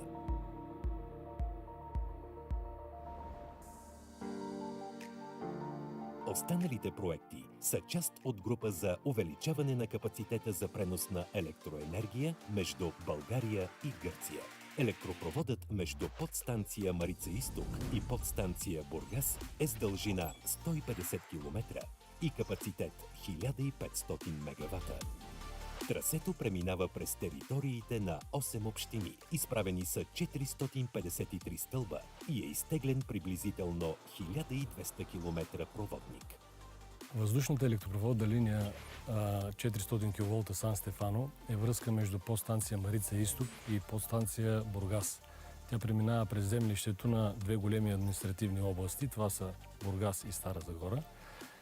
За изграждането на обект от такъв мащаб е необходимо да се постигне много добър синхрон между логистика, механизация и изпълнителски персонал. При така голяма и мащабна група много е важно да се спазят всички мерки за безопасност на работа и това е едно от основните неща, които са ни водили по време на изграждането на обекта. Подстанция Марица Изток е най-голямата системна подстанция на ЕСО ЕАД. Към нея поетапно ще се присъединят 4 от 5 проекта от общ интерес. Строителството на съоръженията за присъединяване стартират през февруари 2020 година. Доставят се съоръжения и оборудване и се изпълняват строително-монтажни работи за разширение и реконструкция на откритата разпределителна уредба на подстанцията. По изграждането на далекопроводите и част от подстанцията разчитаме изцяло на местната заетост, което ни позволи в тежките месеци на извънредното положение да запазим икономическата стабилност както в нашите компании, така и в региона. Искрено се радваме, че нашата държава също се направи такава огромна инвестиция, която да позволи на енергийната система да бъде по-гъвкава, по-стабилна и по-сигурна за нас, за бъдещите поколения.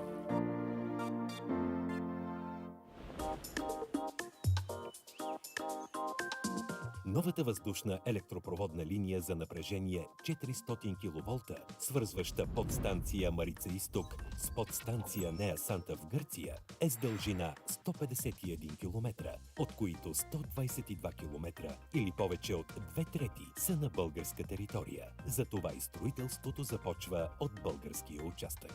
Трасето на българска територия преминава през общините Симеоновград, Хасково, Кърджали, Момчилград и Кирково. Все територии, известни с древната си история и наличието на представители на защитени видове диви птици. Затова, както и на останалите електропроводи, и тук се монтират специални устройства за защита на птиците. Трасето на електропровода преминава през източните Родопи, където е наситено с археология. Изкопните работи се извършват под постоянно наблюдение на археолозите. 5 електропровода предстои да бъдат въведени в експлоатация поетапно от 2021 до началото на 2023 година. Автоматизираните системи за диспетчерско управление вече се настройват за въвеждане в експлоатация на електропроводите. Системите за диспетчерско управление вече са подготвени да посрещнат новите електропроводи, които значително ще увеличат преносните способности в района на Югоизточна Европа, както и преносната способност в цялата синхронна зона на континентална Европа. ЕСО изпълнява всички проекти с финансовата подкрепа на Европейския съюз, чрез механизма за свързване на Европа. The Innovation and Networks Executive Agency has been working in partnership with the Bulgarian electricity system operator since 2014. Through the Connecting Europe Facility funding instrument, INEA has financially supported studies and works for 5 electricity projects of common interest, such as the new lines between Dobruja, Burgas, Maritsa East and the border with Greece, for a total EU funding of around 88 million euros. I would like to thank and congratulate our beneficiary electricity system operator, its management and the entire team for the remarkable results achieved so far. All projects are managed efficiently despite the challenging conditions. INEA is committed to continuing our excellent cooperation with ESO to have a successful and timely completion of the electricity PCIs in Bulgaria. Съвместните изчисления на ЕСО и операторите на Румъния и Гърция показват, че към 2025 година проектите ще доведат годишно до средно 48 милиона евро социално-икономически ползи за обществото. Ще намалят емисии на въглероден диоксид на стойност над 50 милиона евро и ще позволят интегрирането на над 13 500 мегаватт-часа възобновяема енергия. В по-дългосрочна перспектива, проектите ще имат все по-съществен принос към осъществяване на целите на новата европейска зелена сделка и преминаване към нови нискоемисионни източници на електроенергия.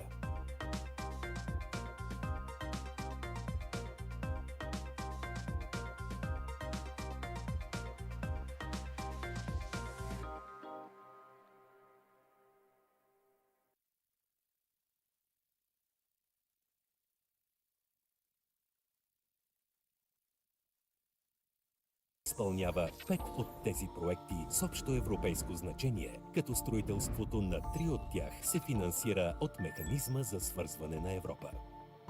Първият от тях е изграждането на новата въздушна електропроводна линия, свързваща подстанция Варна с подстанция Бургас, с обща дължина 86 км и капацитет 1500 мегавата. Проектът се осъществява като част от коридора Черно море между България и Румъния, включващ и 2 електропровода на румънска територия, и ще доведе до значително повишаване на капацитета за пренос на електроенергия в направлението север-юг в региона. По този начин ще се подпомогне обединението на електроенергийните пазари и по-пълното интегриране на енергията от възобновяеми източници.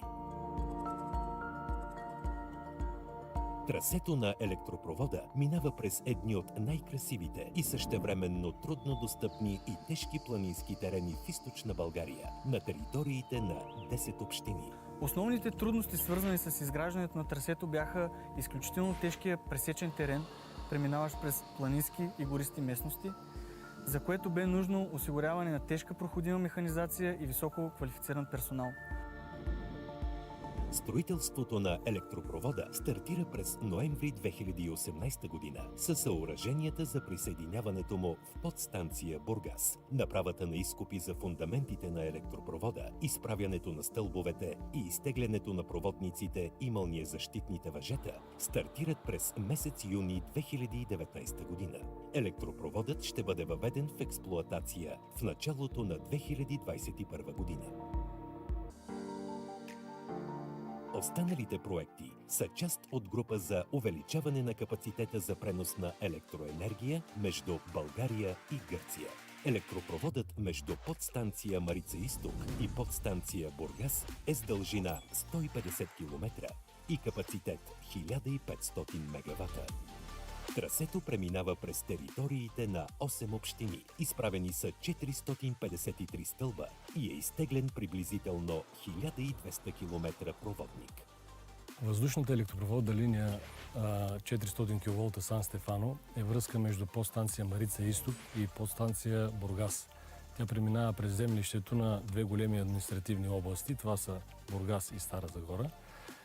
За изграждането на обект от такъв мащаб е необходимо да се постигне много добър синхрон между логистика, механизация и изпълнителски персонал. При така голяма и мащабна група много е важно да се спазят всички мерки за безопасност на работа и това е едно от основните неща, които са ни водили по време на изграждането на обекта. Подстанция Марица Изток е най-голямата системна подстанция на ЕСО ЕАД. Към нея поетапно ще се присъединят 4 от 5 проекта от общ интерес. Строителството на съоръженията за присъединяване стартират през февруари 2020 година. Доставят се съоръжения и оборудване и се изпълняват строително-монтажни работи за разширение и реконструкция на откритата разпределителна уредба на подстанцията. По изграждането на далекопроводите и част от подстанцията разчитаме изцяло на местната заетост, което ни позволи в тежките месеци на извънредното положение да запазим икономическата стабилност както в нашите компании, така и в региона. Искрено се радваме, че в нашата държава също се направи такава огромна инвестиция, която да позволи на енергийната система да бъде по-гъвкава, по-стабилна и по-сигурна за нас, за бъдещите поколения.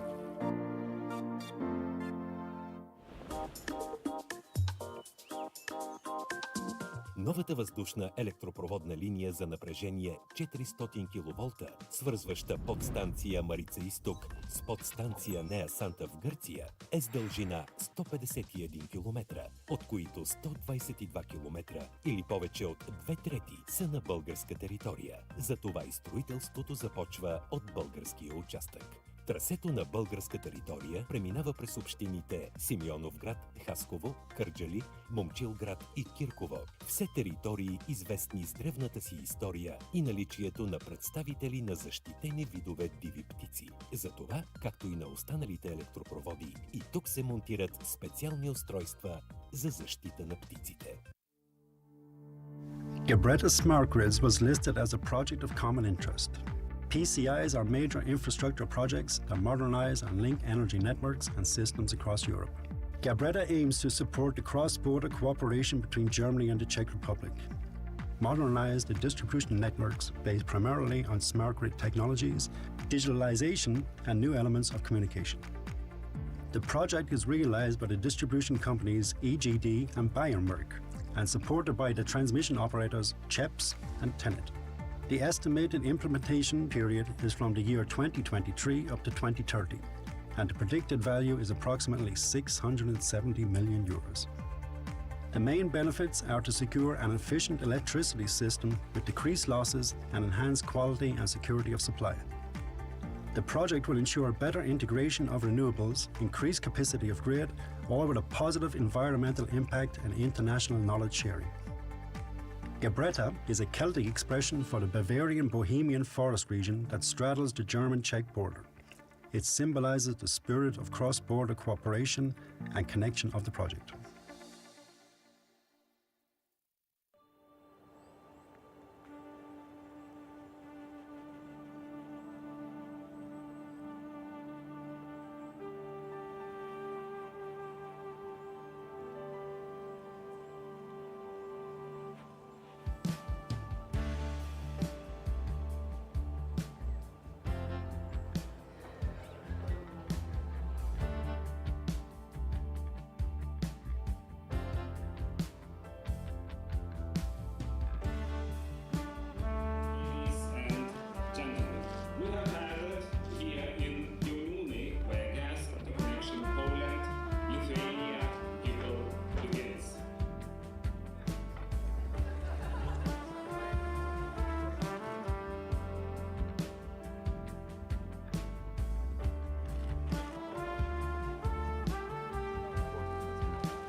The climate targets for the Netherlands are very clear. CO2 emissions must be reduced by 49% by 2030. The industry plays an important role, but the development of sustainable production methods will simply not be realized quickly enough, especially for the chemical industry and oil refineries. Therefore, the Porthos project is being developed in the port of Rotterdam, aimed at collecting and storing CO2 from industry in the area. Industrial clients will be able to connect to an open access network. The CO2 they capture will be transported to a platform in the North Sea, where it will be stored in an empty gas field at a depth of more than 3 kilometers.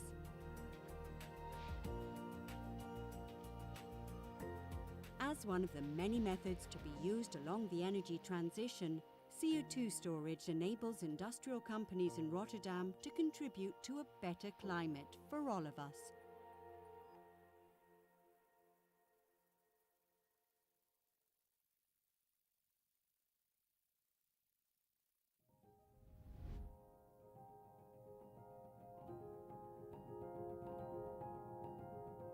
The Slovenian and Croatian electricity transmission system operators, ELIS and HOPS, have faced the challenge of overvoltage in some parts of the network. In addition, they perceived new challenges due to the growing share of energy produced from dispersed renewables and the increasing need for flexibility. Therefore, they decided to find solutions together. They teamed up with the Slovenian and Croatian electricity distribution system operators, SODO and HEP ODS, and initiated the first European project to introduce digitalization into the energy infrastructure, Synchro Grid. The partners integrated already established technologies into the Slovenian and Croatian electricity network in an innovative way. They installed 6 compensation devices, 3 variable shunt reactors,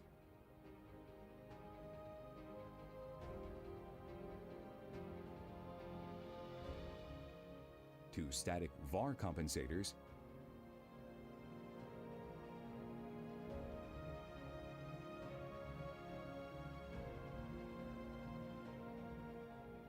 and a mechanically switched capacitor with damping network.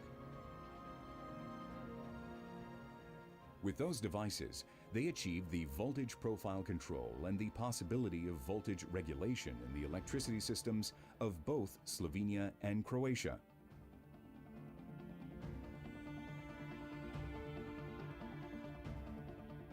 To increase the flexibility of active power and thus the reliability of the system operation, 2 battery energy storage systems were installed. System calculates the dynamic thermal limits of transmission lines for operation in real time and short-term forecast based on improved DLR algorithms and models.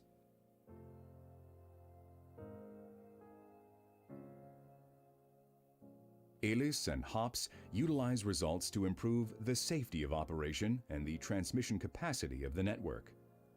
This way, the existing infrastructure is utilized in the most efficient way.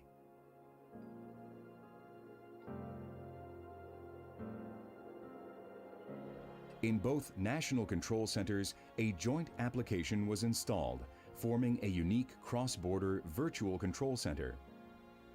This is the first case in Europe where neighboring transmission system operators have joined forces in regulating and optimizing the voltage in their networks. Joint integration of devices has increased the economic efficiency of the investment and has also had a positive impact on the networks of neighboring countries.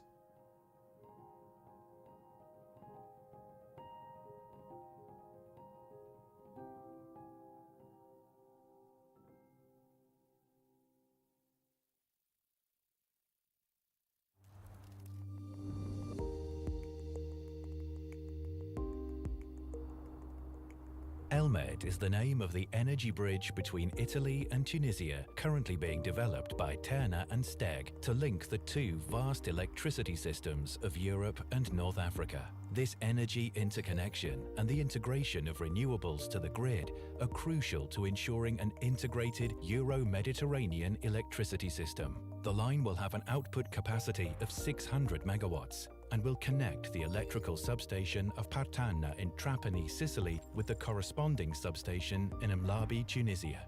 Close attention to the landscape and sustainability are the cornerstones of the project, which combines technical solutions with a low environmental impact. On the Italian side, from the landing site in Castelvetrano, the underground power line will follow pre-existing roads for 18 kilometers. It will then reach Partanna, where the new converter substation will be built near to the existing electrical substation. The undersea section of the line involves laying a cable at a depth of around 800 meters, which will be extended for approximately 200 kilometers.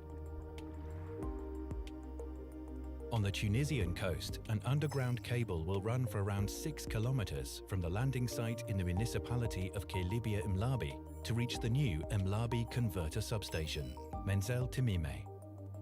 Recognized for its strategic importance and common European interest, the ELMED project secured a grant of €307 million from the CEF Connecting Europe facility in 2022.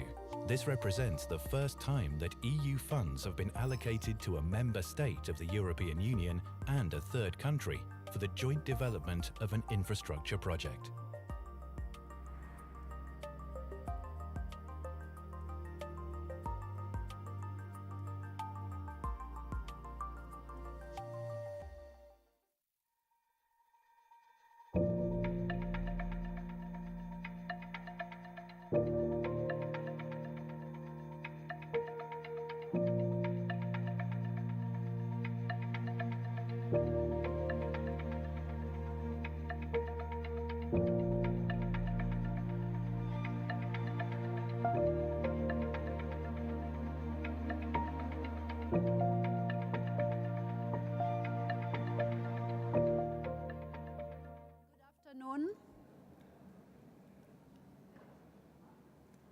I would like to invite the participants back in the room.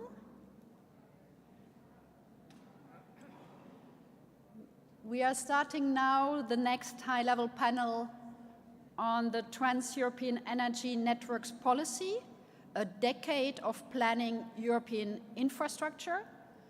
As you know, we are celebrating today 10 years of 10E, Trans-European Networks for Energy.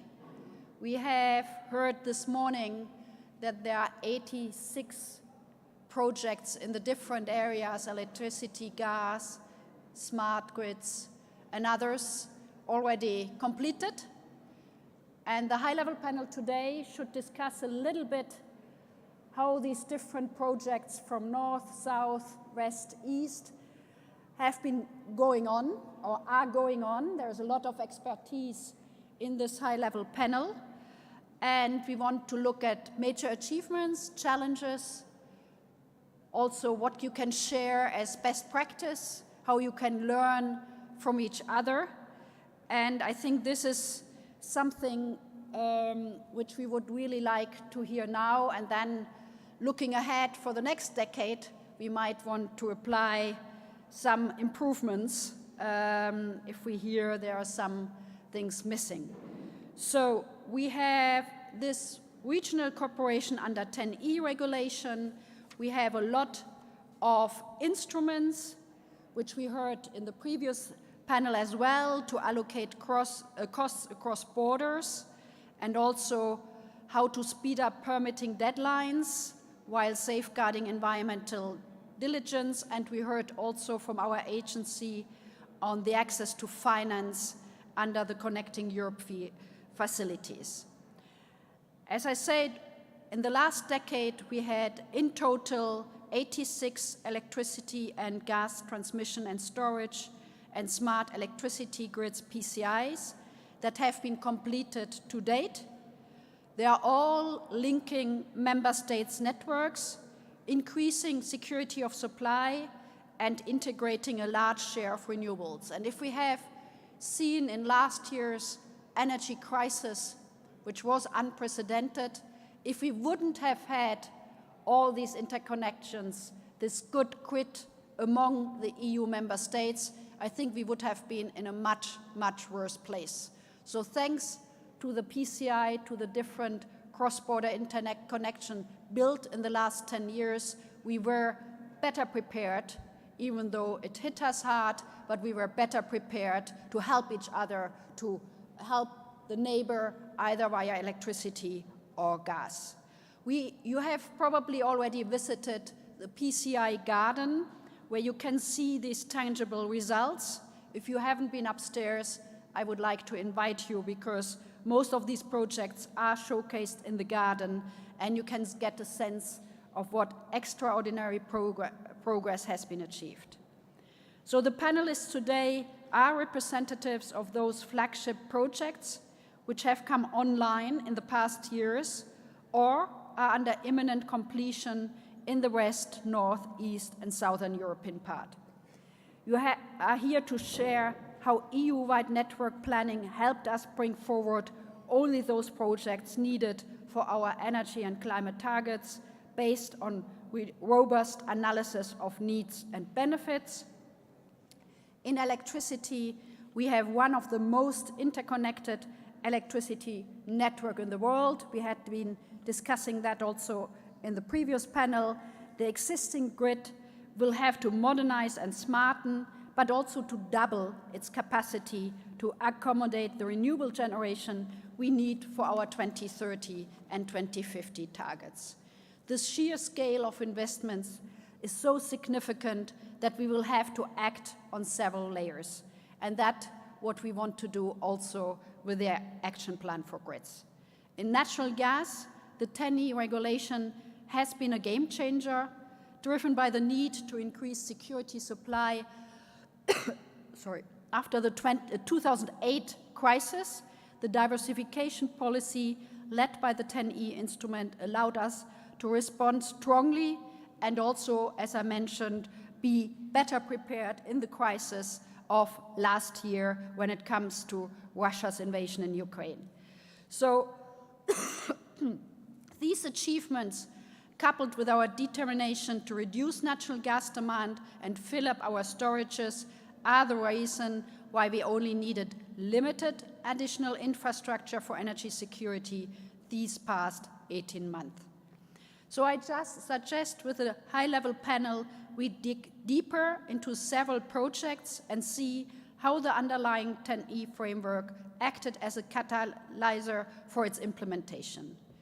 I would also invite you to reflect on how these achievements represent a stepping stone for our ambitions, and I'm talking about stronger market integration, increased flow of renewables into the grid, phasing out of Russian gas from our grids, and deploying infrastructure for renewable and low-carbon gases, taking into account also improvements on energy efficiency.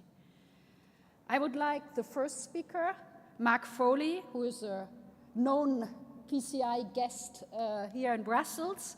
He's the CEO of EirGrid. EirGrid is behind the progress made in the deployment of renewables in Ireland. The system in Ireland can handle 75% of wind penetration at once. This is the highest in the EU and certainly an example to follow.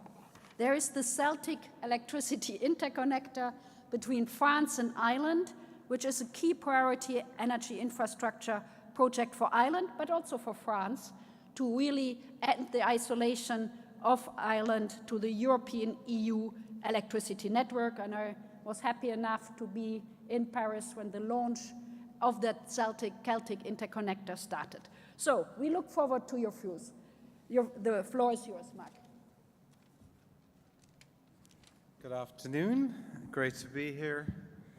The last time I was in Brussels, I came home with a suitcase of 520 million euros, as far as I can recall, with a grant from the European Commission for the Celtic Interconnector project. So that was very fruitful. I think I'm going home tomorrow with nothing other than maybe having a good time in the next 24 hours.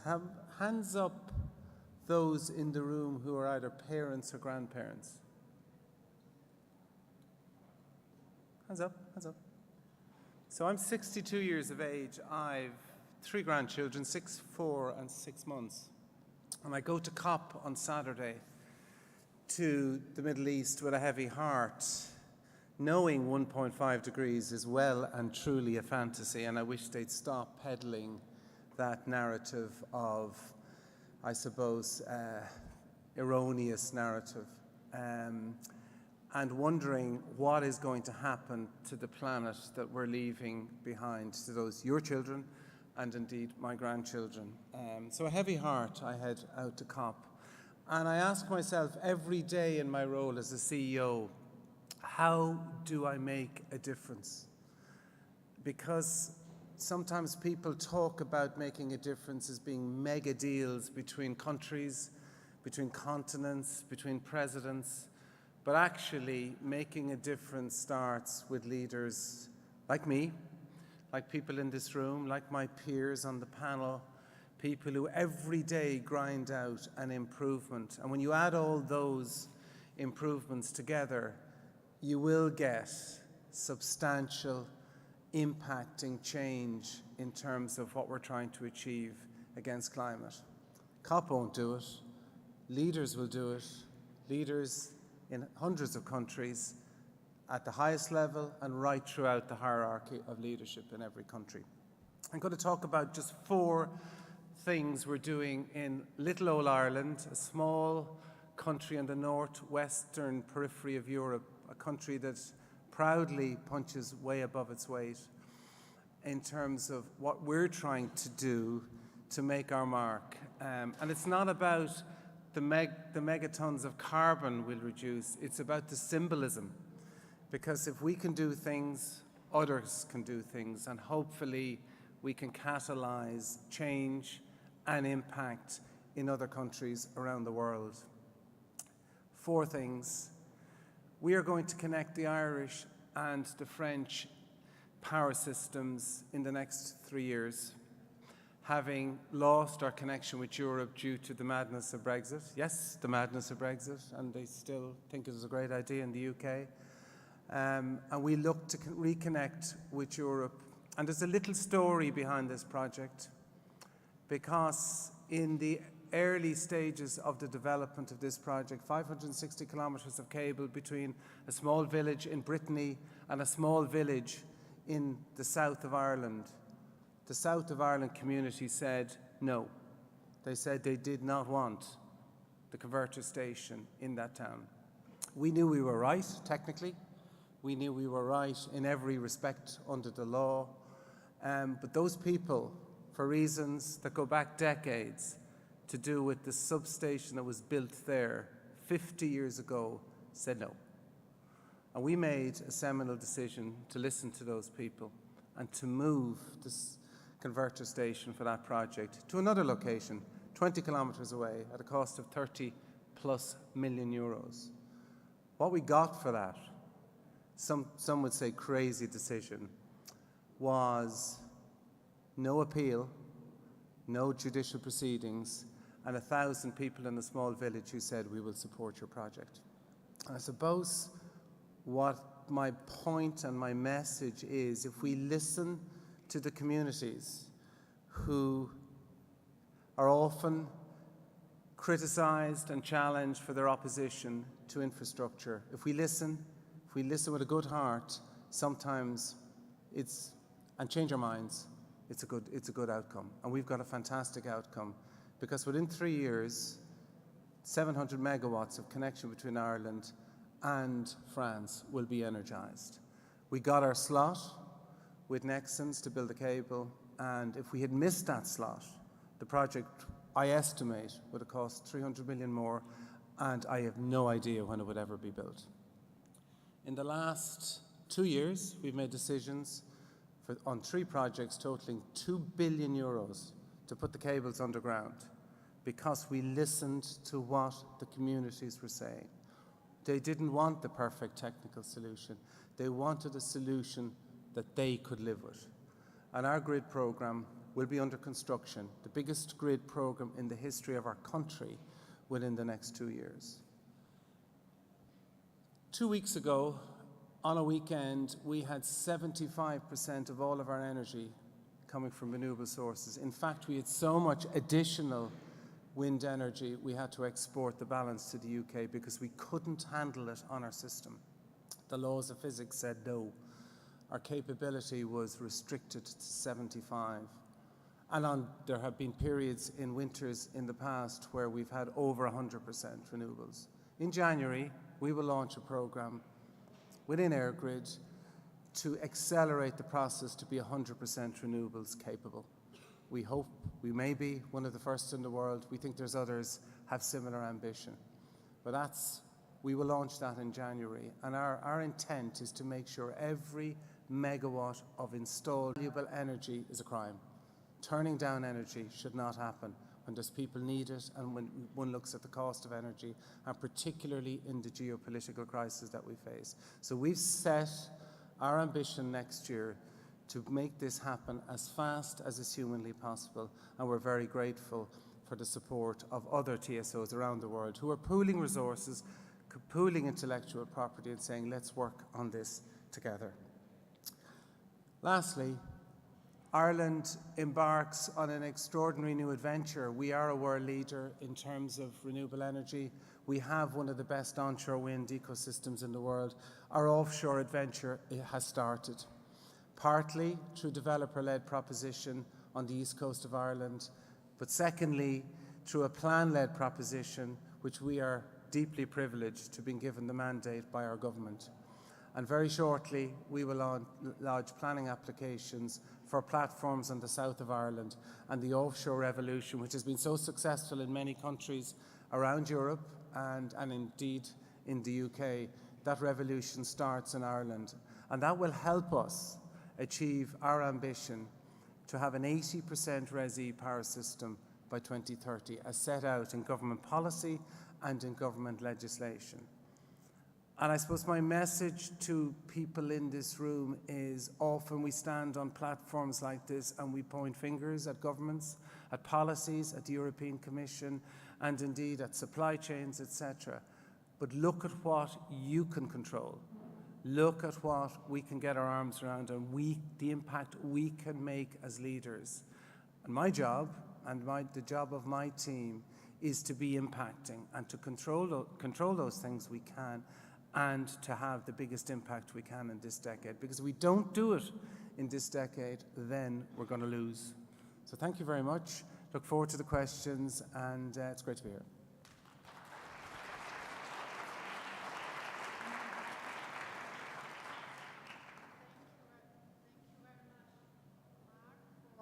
Your presentation and your experience and your own engagement and the need that everyone, all of us, can and should contribute to the development of projects or policies. We will have a round of questions, I would say, afterwards. So I would turn now to the next speaker, Leo Tauras, who is the head of strategy department of Litgrid. So this is about another big project, the Baltic synchronization, which is a union priority. For historical reasons, the Baltic states remain synchronously connected to Russia and the Belarus system, which in the current context is untenable. So there had been tremendous efforts for many, many years from the three Baltic states, from Poland, from the Commission.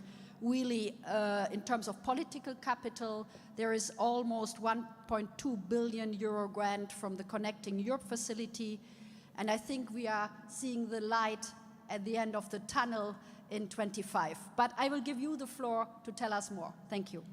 All right. Good afternoon. Thanks for the invitation. And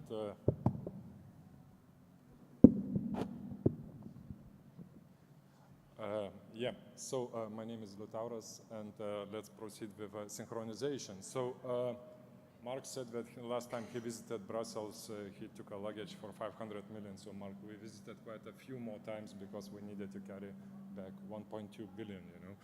But jokes aside, that's a very big historical project for us, for Baltic societies. Thanks a lot. Yep, you understand why, because it's historical reasons. For 70 years, we've been historically connected to Russia and Belarus. And in fact, PCI Days has a very nice, naive, trivial slogan, let's connect. For us, for last 10 years, for Baltic states, it was second slogan on top of let's connect, let's disconnect from Russia and Belarus.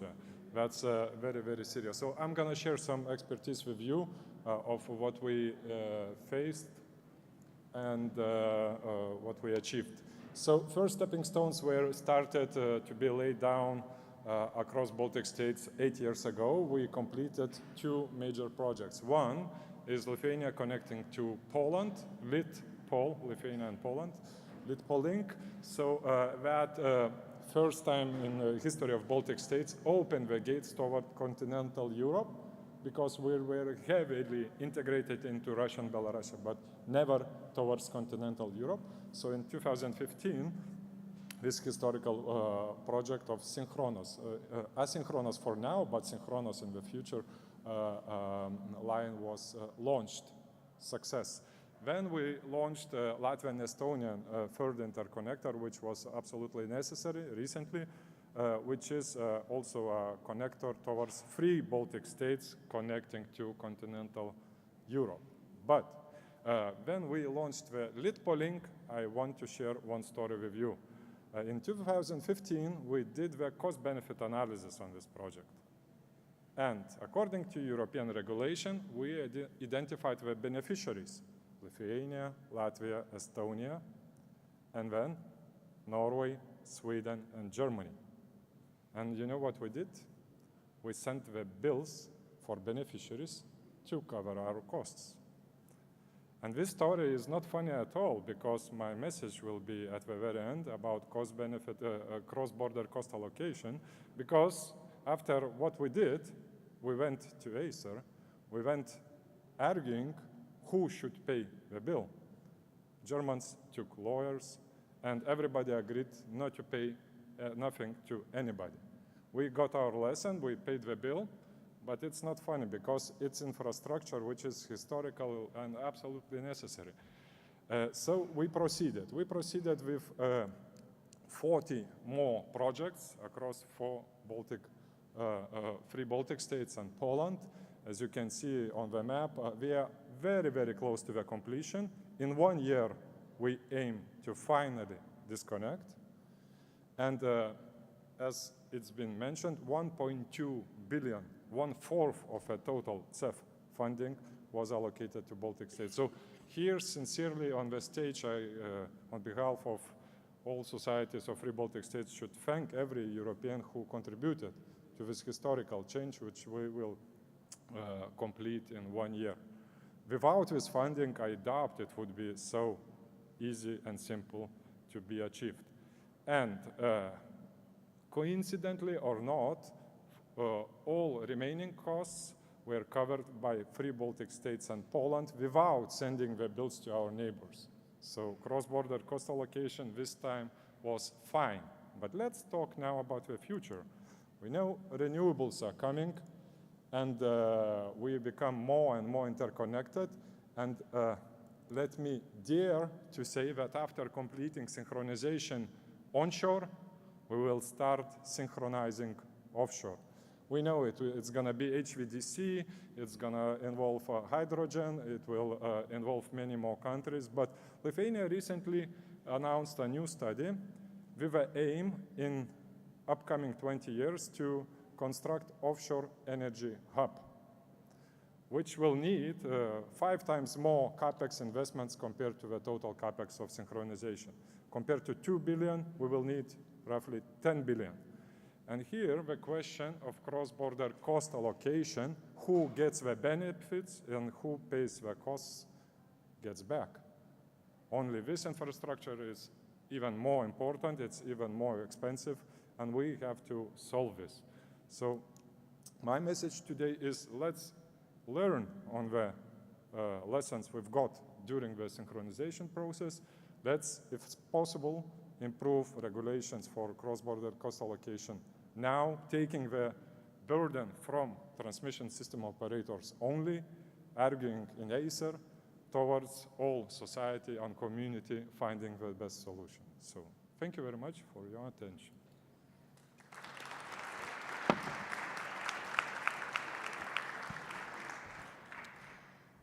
Thank you very much. I think it's really impressive. As I said, it was a long journey, but coming to an end in a good year's time, but also for future development as a renewable hub in the region. It will be very important.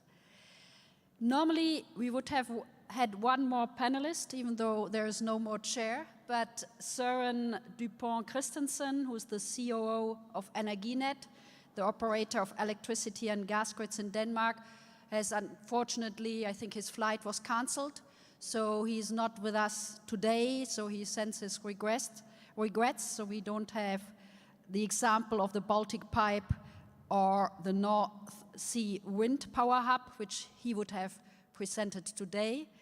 And that's why I turn to my neighbor here, Olli Sippilä, who is the CEO of Gasgrid. That's the Baltic Interconnector, which is a landmark project from the TEN-E perspective. It has been ending Finland's isolation from the European gas network by connecting it to Estonia. Unfortunately, there was an incident a few weeks ago, so I think you can tell us more how it looks like now and in the future, and I will give you the floor, Olli. Thank you very much. The pipeline will be repaired after Q1, so that's the current communication. So, and future offshore infrastructure securities, we will take care of them together with the partners and players. So, two key questions out of the table. So, my name is Olli Sippilä. I'm the CEO of Gasgrid Finland, the current owner of the Baltic Connector, and I'll tell a little story about PCI project, how it can really turn a strategic vision into real benefits. So the Baltic Connector actually to me is a real example of a sharing a common European values in a concrete project. It created markets. It ended isolation to become stronger, and it also enhanced the security of supply.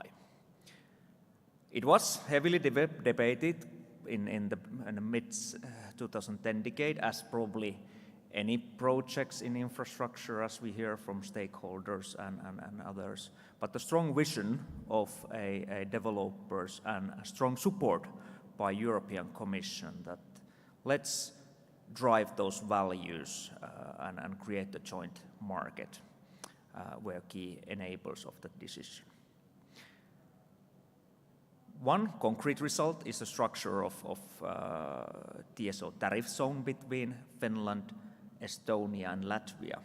But I would also probably highlight more, we do a lot of cooperation with our colleagues in Lithuania and Poland as well. And those were, to me, the most important intangible benefits of the Baltic Connector. That was a reason we, around autumn 21, started to discuss with our colleagues in the region that, hey, something is not right now. There's some signals, weak signals in a market that haven't been there before. And those meetings, we typically met once a month, then 2 times a month. In a closer we get in the year end and the change of the year, we probably met online the CEOs and colleagues twice a week. Hey, what's going on?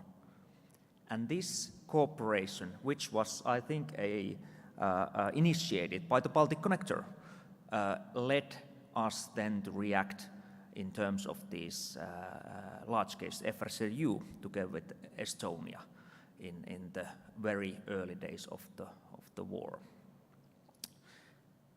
And it was important.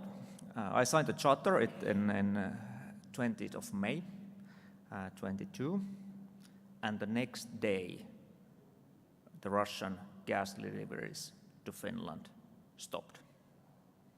Since then, from up until 29th of December, Finland was fully supplied by the Baltic Connector.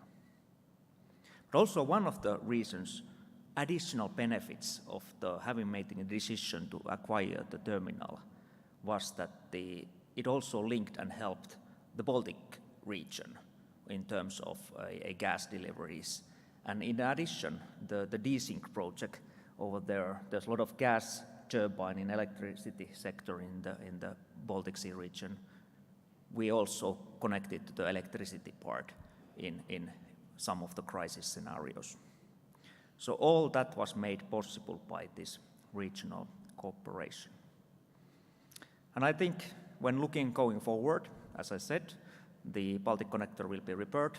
It was a pretty nasty visit by this 6 tons anchor, 8th of October this year, but together with the authorities, support with the Commission and colleagues from Baltic states and Poland, we are developing the methane gas network forward and fix the Baltic Connector as well to support that development. And I think all this cooperation will also bring us a guideline for the future vision of creating these joint markets in the region. For example, in terms of hydrogen, which we are very grateful to see the 3 PCI projects on the list today. Thanks for that to the Commission. So looking forward to further discussion on the topic. Thank you.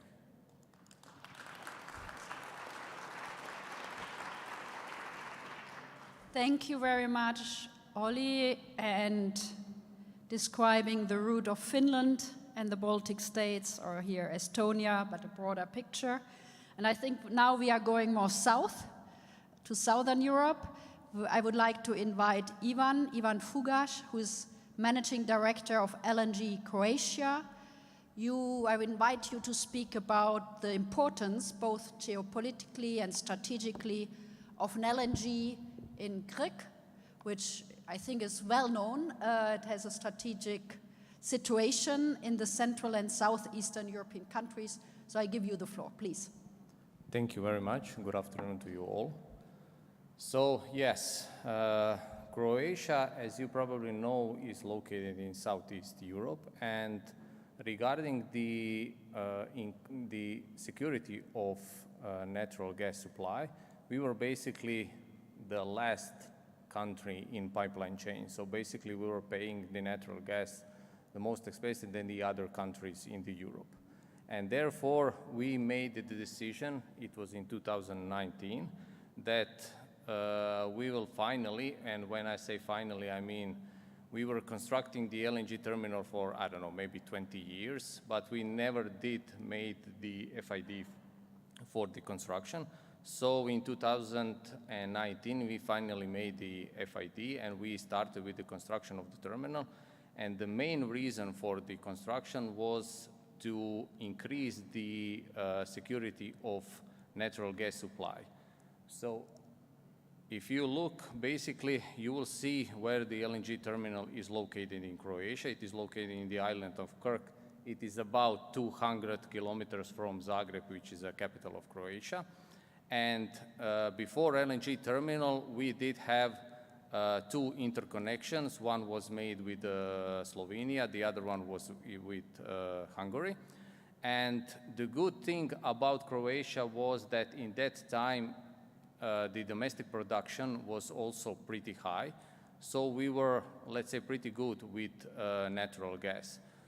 The FID for the LNG terminal was made in 2019, and the capacity for the terminal was basically the consumption of natural gas in Croatia. But since the domestic production was pretty good, finally in 2021, when we started with commercial operation, basically the first quantity of natural gas were sent from the Croatia to some other country, that was Slovenia and Hungary. And that is also the case that we are dealing today. We have in Croatia 2 major gas fields. One is Ivana, it is located in the Adriatic Sea, and the other one, Molve, is located like 100 kilometers from Zagreb. And basically, the domestic production today is about 25% of all quantities that Croatia is consuming per year. The capacity for the terminal, you can see on the picture here. Basically, the FSRU terminals are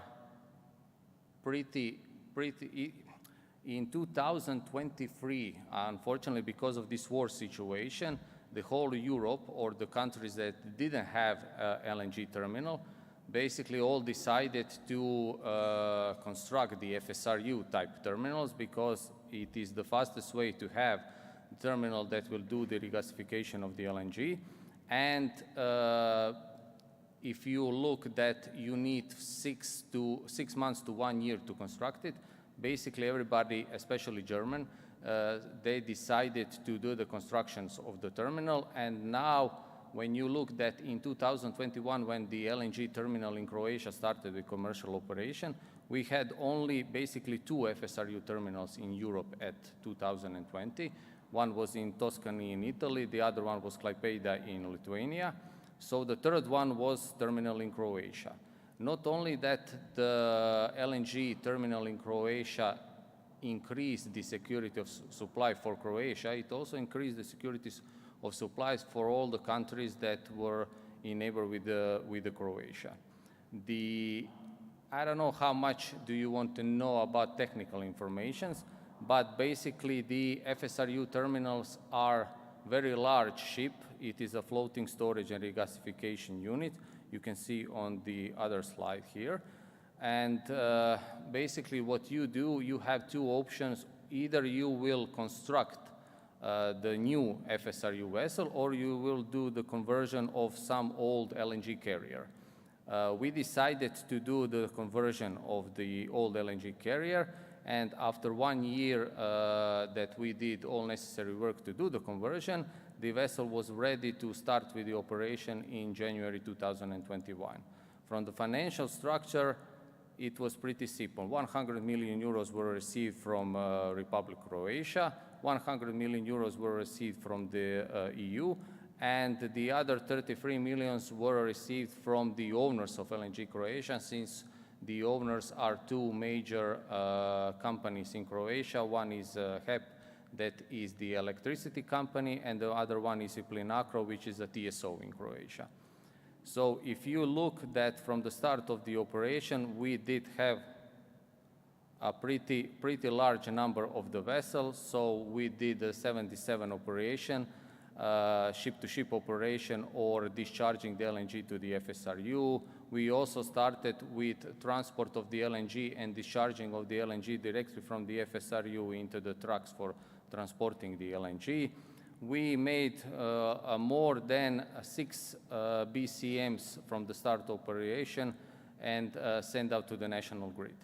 So all of this was pretty good up to the 2022, and unfortunately, because of this war situation in Europe, we decided to do a major project, not only for but for the all Croatia and the countries in nearby.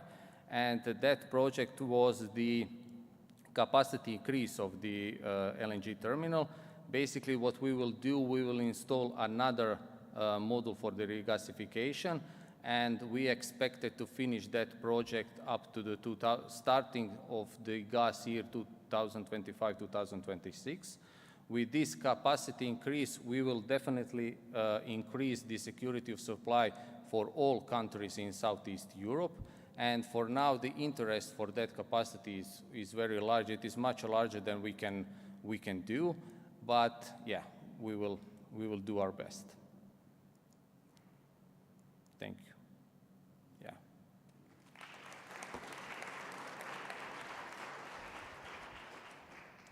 Thank you very much, Ivan. It's definitely a big hub, big LNG terminal to have a regional component, which is also one of our games. It helps Croatia, but also the neighboring countries, and it was in particular important and timely also during last year's crisis, which I would say we are not completely out of it, so we still need to monitor the situation. Last but not least, we have the Director General of the European Network of Transmission System Operators for Gas and SOGI, so Piotr Kusz. Piotr, I will give you the floor to share your experience, first of all, in the last 10 years of TEN-E development, but also how you see the future, the next steps. There's a lot of changes, particularly in the gas market, with the decrease of dependence on Russian gas and the flows going different directions, and how you see the next steps from your perspective. Piotr, the floor is yours. Thank you very much, Mehmet. Excuse me. I think it's a good moment now at the end of our panel to maybe zoom out. We have seen a lot of great experience. We have seen the projects that were described, and I think this is the best information you can get from the project promoters, how actually these projects matter and what change they have brought to the market and to the overall energy situation. Before I start with, let's say, my summary, 2 words of introduction. First of all, great congratulations to the Commission for the new PCI list, and of course to all the now beneficiaries. From my own experience, I can say that, okay, this is the first thing to be chosen, but now with great success also comes the responsibility, and the support will also now bring a lot of work to the project promoters, but we know what are the goals, what are the strategies, so now it's time to work. Second, congratulations on the grid plan, and to also our electricity colleagues for this important part of the support and the strategy, and from our side also a word here that we hope that it will be always dealt in our spirit of energy system integration and cooperation, because with how the systems are changing, and as you said, Mehmet, markets are evolving, infrastructure and European energy system is evolving, is getting more integrated, and I think we have to have this joint approach to look at how electrons work together with molecules, with gas, natural gas, but also new gases that will come on stream. So I think that we always have to bear in mind that now the picture is more complex. I'm not saying complicated, but more complex, and of course we have to address together these challenges, and we as this molecule side of the equation stand ready to still foster our cooperation. How to approach this 10 years, I was thinking before I have this presentation. Should we be nostalgic? Should we say if it's a long period of time, 10 years for Europe? Is it a short time for Europe? Well, difficult to say, but from my perspective, I think this is the decade of success in infrastructure. So zooming out, I would say that I think that there is an evidence that this part of the European strategy, of European policy to address the goals of energy policy, security of supply, sustainability, I think it passed the exam, and I will show you why afterwards. And the second thing maybe is to say that indeed there has been a lot of things that have been implemented. I think the best way is to show you the map, and this is the set of the gas projects, and maybe also one thing that I think it even spans a bit longer than 10 years, because you should also remember that this approach in driving infrastructure development was originated in 2009.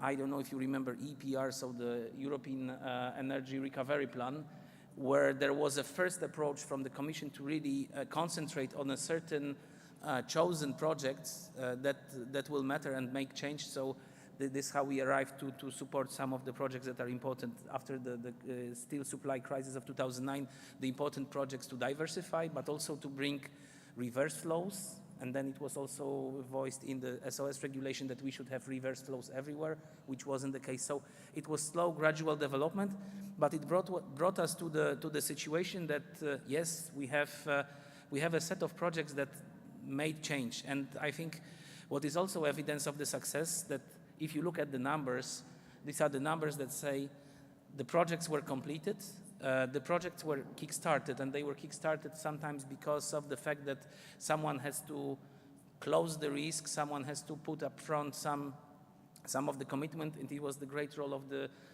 European Commission and of course the agency to put this support. And of course it was a support in concrete financial items, as you can see, with 50 actions and 160 million of euros for the studies, of nearly 1.5 billion for works. So big total funding, but it also came with the very important political and administrative support for the projects to be developed, as we said, in time and in budget.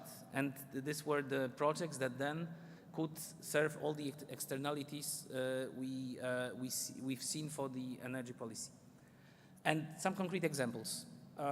Reductions of vulnerability on the main supplier, or enhancing the situation in case of gas disruption. Starting this policy, we had 8 countries, if I'm correct, yes, that we had 8 countries in Europe with one single source of dependency. So basically, any given situation of crisis, any given situation of technical problem, they are out of the security of supply. You have then the cost related to the crisis situation. You have the cost for the businesses. You have then the societal costs for the security and for the citizens.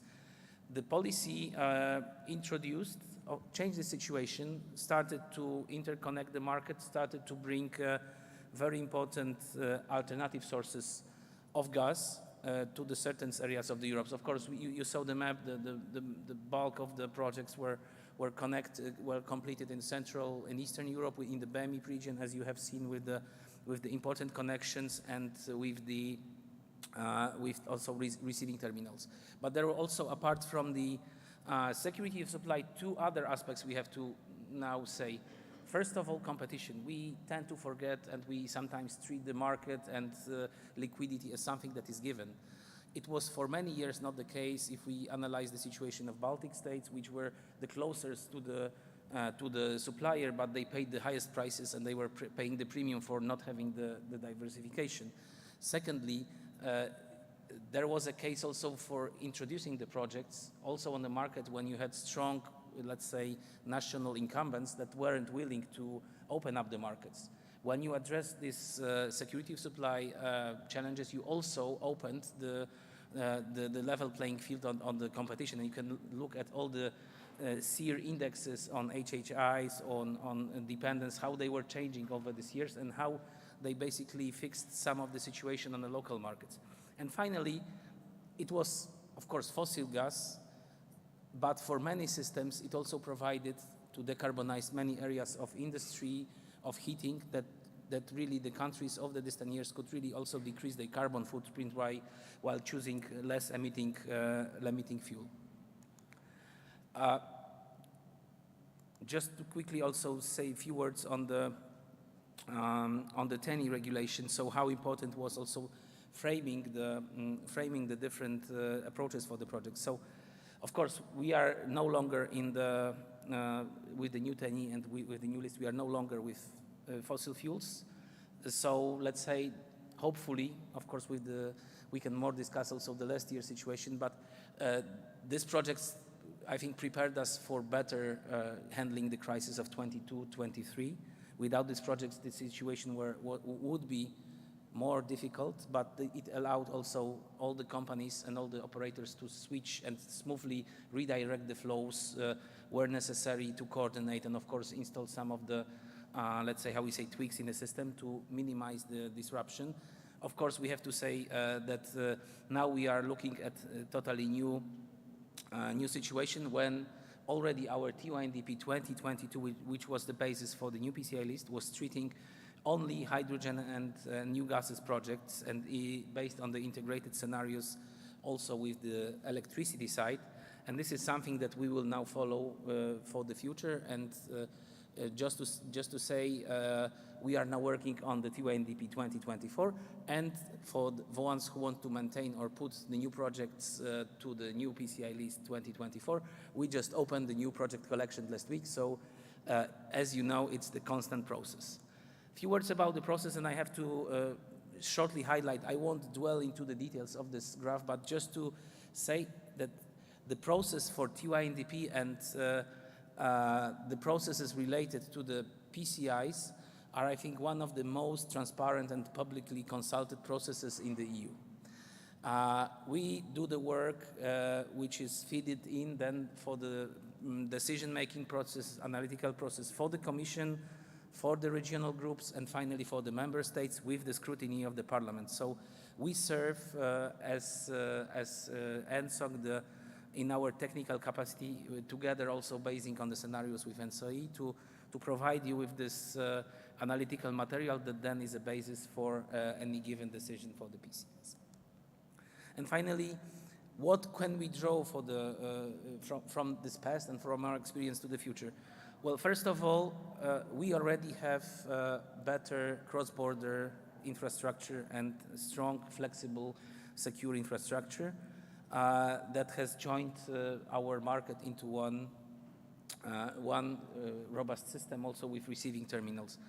We see that it is very important because this is already this is our competitive edge. This is also the synergies we can offer for the energy transition. We have the assets that can also perform in the future in the form of repurposed infrastructure and go further.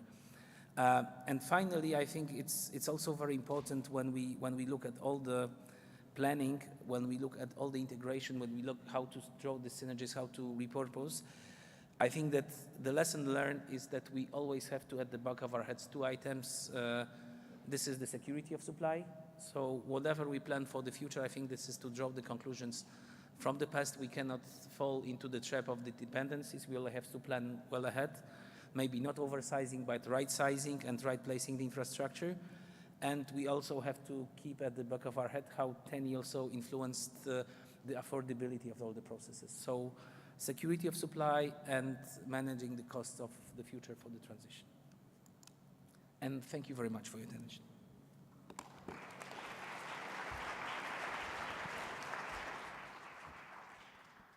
Thank you very much, Piotr, for very good looking backwards, but also forward in the future. So I saw people took pictures from your slides. I would like to thank for the first interventions. We have roughly half an hour in that panel session, so I would like to open the floor. If you have questions, we heard about different flagship projects, financed, co-financed, bags of money from the Commission, both on the electricity side and on the gas side, a lot of experience in the last 10 years. So are there any questions to one of the panelists on experiences?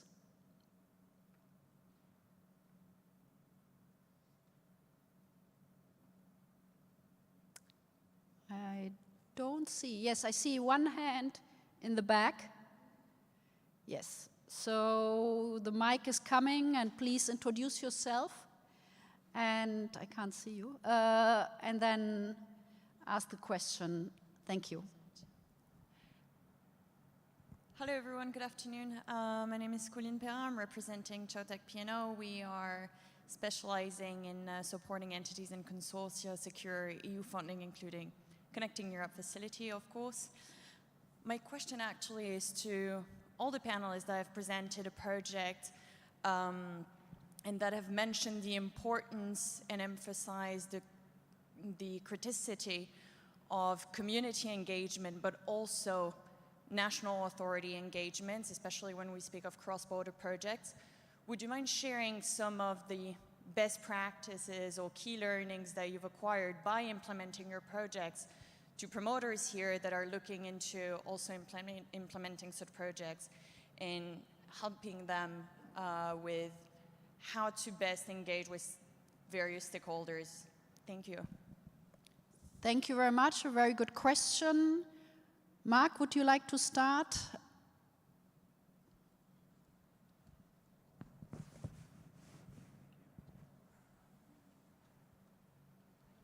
Hello?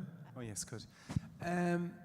It's a really good question. I think the fundamental issue about communities is firstly going in early, not going in with the answer, listening, being prepared to listen, and not to tell them what they need, and being prepared to compromise on your perfect technical proposition. You have to go at it from that perspective.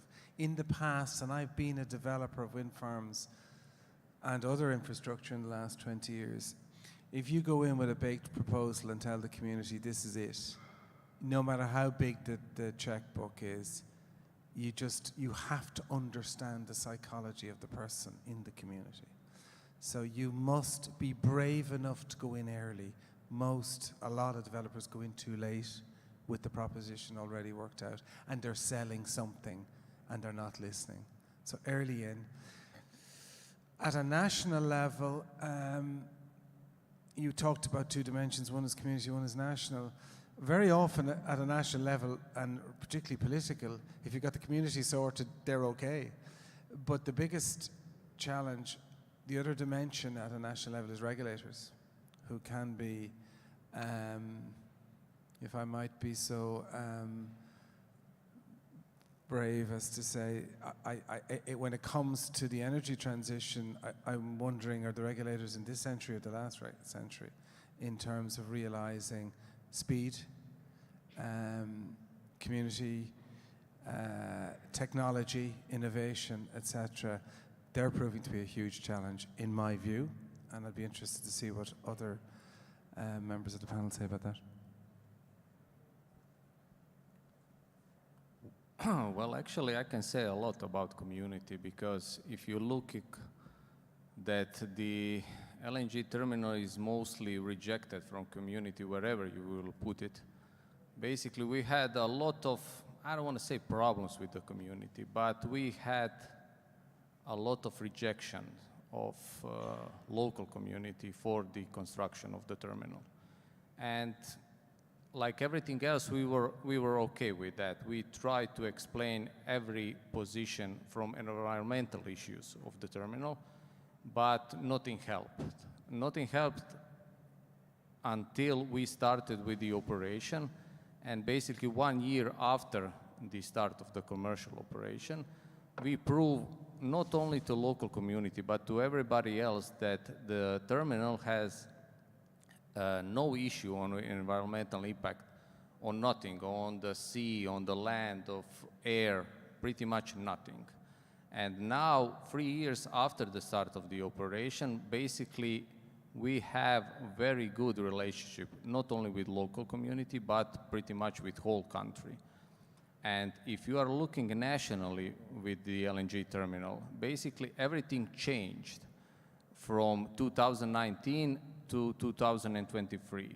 Now everybody understands the importance of the LNG terminal, because in the beginning everybody were looking that will the LNG terminal have some financial plus, but nobody actually didn't understand the importance of the construction. You are not constructing the LNG terminal to make money. You are constructing the LNG terminal to increase the security of natural gas supply. And now when everybody knows that, unfortunately they realize after the war in Ukraine, but now everybody knows the importance of the terminal, and now everybody is speaking only good stuff about the terminal. And that is the reason why when we started with the capacity increase project, we basically didn't have any problem with that, because now everybody knows that not only Croatia will have benefits from that project, but the whole Southeast Europe will have benefits from that project. So now we are pretty good. I was waiting between the local stakeholders and authorities, but there was good comments on the local stakeholders and the communities, so I decided to go with the authorities. So imagine if you are a permitting official, what you hear every day. It's taking too long and new information is needed. And why you are asking this one? Because the other permit office is asking that other information. It most likely is not a nice job in the current environment when we try to make a transition, a fast and for the benefit for the whole society. So one item in the also the Baltic Connector as well as the LNG FSRU projects, we try to really hard understand what the permitting official, the authority, what is her or his task, and how we can make him or her succeed in the task, and invest heavily on the making sure that the person can do a good job. So our aim and lessons learned from that project was that if we make the permitting officials the champions and the positive drivers of the change by heavily supporting them being successful, we can also create success to our projects and then in the end of the day to our societies with the impacts we are making. Yes, so from our experience, there are two levels at least, macro and micro level. Obviously, macro level synchronization was fully supported by all four societies, so it's some sort of an independence project, so nobody objected. But when we stepped into micro level, of course, it was quite a lot of obstacles we faced with societies. In the same Litpolink project, we identified two very special species. One was ballot turtle we had to protect, and another was a plant, orchidea, a beautiful plant we had to also protect. And it was not expected for us as project developers to get into this discussion with societies, how to protect this animal and plant. And we obviously followed the recommendations to replant the plant and then to reroute our line for turtle. But also, I mean, my message would be, if you're able to comply and deliver the project, you have to, you must, and we did. That's out of question. But then if somebody intentionally tries by covering behind those animals or plants to attack you on some different purposes, we went to the court, up to the Strasbourg court, and we protected ourselves. So we got two messages. We have to protect what we promised our societies, of course protecting micro level as much as we can. So that's our lesson we learned. Thank you. Thank you very much for your replies on how to engage with stakeholders and overcome some of the issues at local communities or above with regulators and others. Are there any other questions? Here, Antonella. The mic in front, please. You have a mic. No, it doesn't work. But there's a mic coming.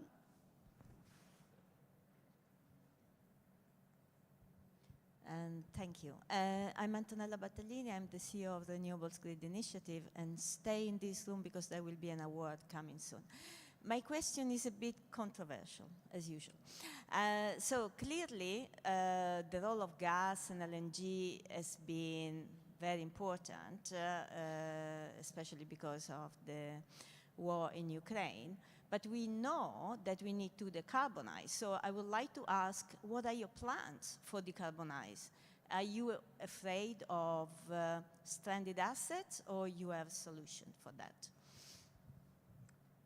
I think this question is to our two neighbors, my two neighbors here. Yes.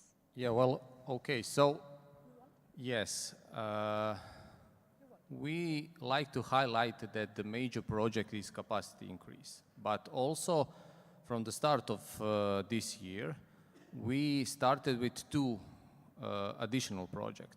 One is capability of receiving and sending the hydrogen, and that is currently in project documentation or in engineering phase, where we need to investigate all the possibilities to receive and to send safely hydrogen from the LNG terminal at one point of the near future.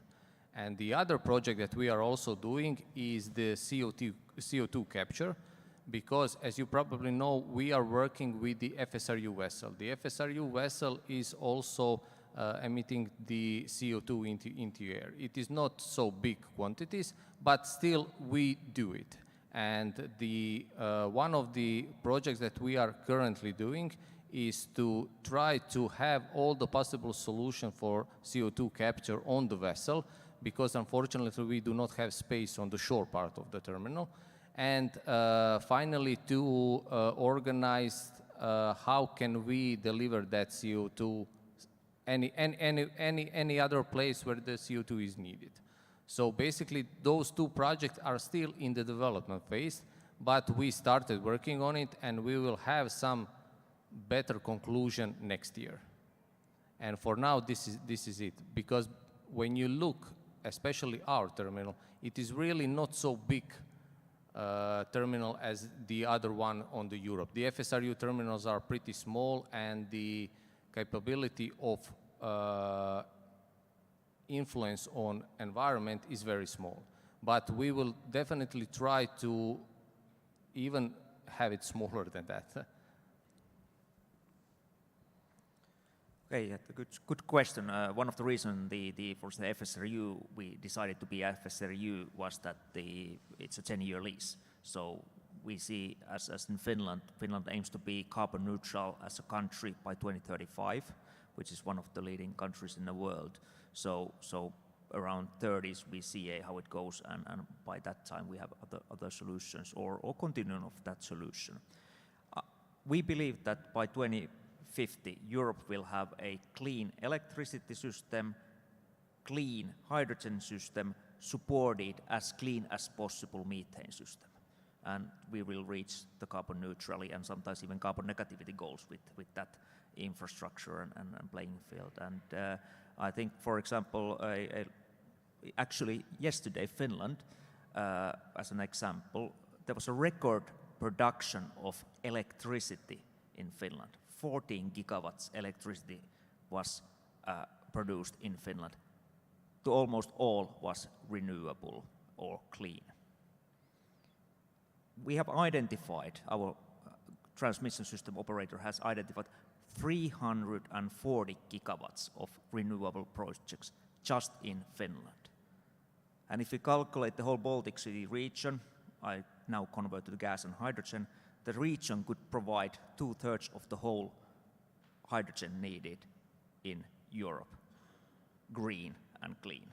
So I think kind of having these current infrastructures, we are able to move faster and in a time frame of actually around 10 to 15 years. So I think this is the kind of the big picture is there and clear. And in the meantime, we just make sure that the system is working. Please. Yeah, my approach is maybe coinciding with panelists, but I want to tackle one paradox I see in the future. Lithuania recently, I mentioned in the slides, announced the decarbonization plans and even fivefold growth of renewables in Lithuania. The consumption now is 12 terawatt hours, is expected to grow to 75 in 2050. It's crazy amounts, but not only consumption as well as production from renewables mostly. So I see a paradox in the future achieving this, not only in Lithuania, maybe in other countries, where who will consume the growth of consumption paradox compared to the growth of generation. Of course, infrastructure is needed, but it's a not so trivial solution. If I connect, to Poland, it will be overcapacity of renewables in Poland as well as in Lithuania. So I think consumption should be sorted by hydrogen, allowing renewables to grow. But then we have this paradox of hydrogen being too expensive and expecting capture price of 15 euros per megawatt hour. However, renewable developers expect to receive at least 60 euros per megawatt hour, or offshore even 100 euros per megawatt hour. So this paradox of one party dependent on another party, have different expectations. One expects cheap electricity price, another expects high electricity price.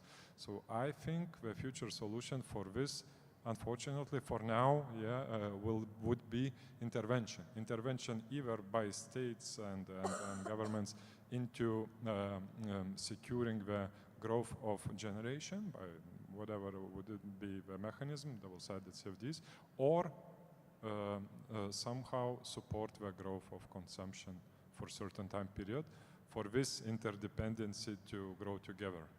That's my opinion. Yeah, and maybe short remark what I mentioned briefly previously, that I think it's very important to go this way of very well integrated planning.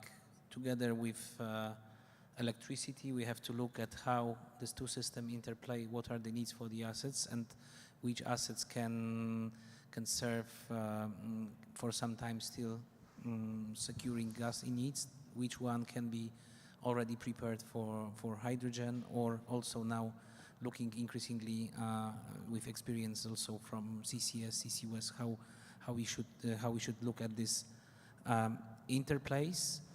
And I think the best evidence of how to avoid the stranded assets is current list published today, because if you will look at the important areas of the list published today, you will already see that there is already a lot of projects that are being submitted to be, let's say, transferred into from its current role in gas to hydrogen, for example.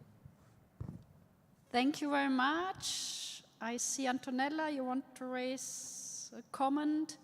Otherwise, I can take, after Antonella, still one question before we conclude.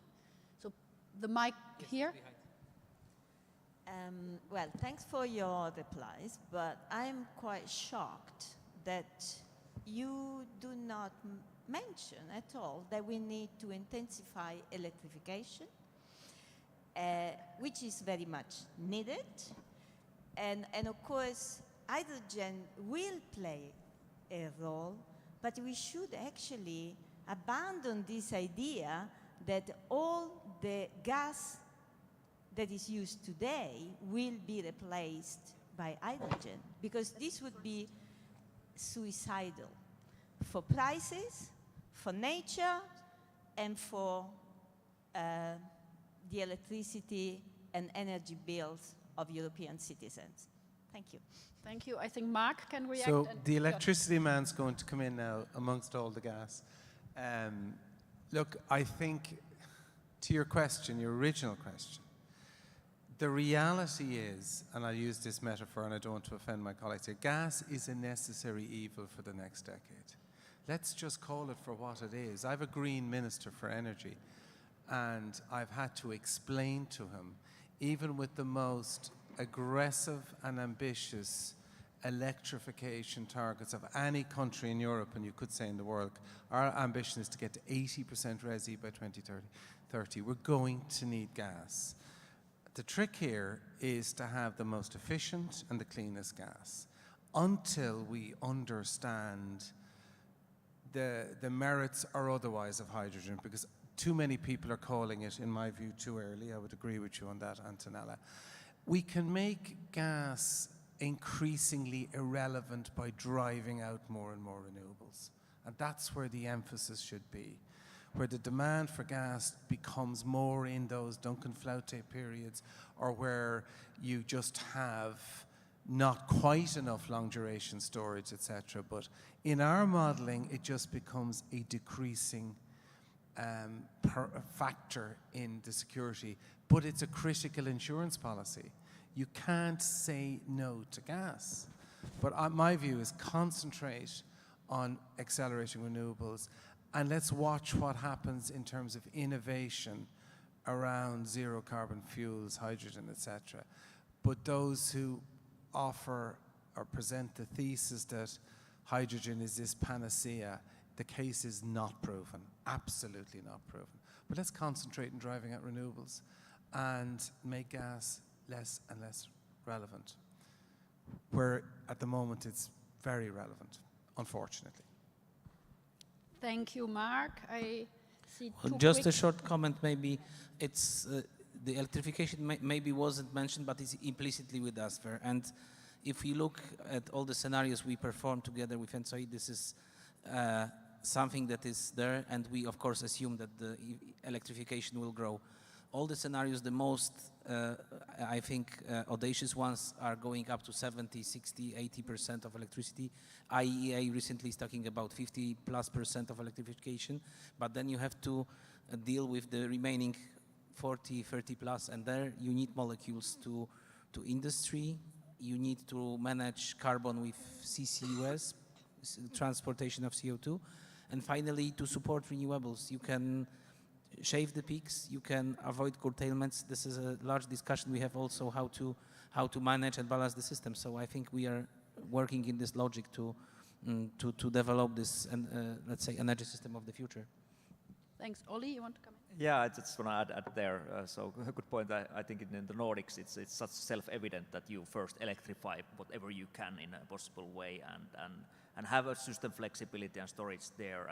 And for example, 2 weeks ago, Fingrid, the Finnish electricity TSO and gas grid, presented a joint 2-year study where we investigated a best possible total system for going forward for the benefits that both the molecules as the electrons bring in. So I think that's so self-evident that the electricity and energy efficiency out of two first, and then, as Piotr said, that what is then the hard to abate, you need some other sources. So.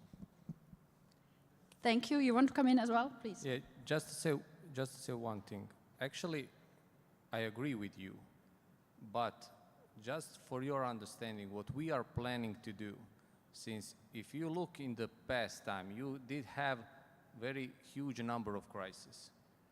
So what we are planning to have is the facility. I don't want to say LNG terminal. I will definitely say facility that is ready to receive natural gas, either in liquid or in gas state, and to send it into national grid. And also the facility who is ready to receive hydrogen and send it to the national grid. And all that with a limited, very small impact on the environment or zero impact on the environment. So to have all possible solution in the future, and basically that's it. Thank you. Thank you. I think that started to be a lively debate.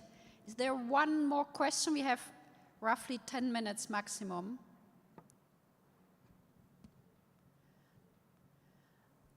Otherwise, I will ask one last round and one question.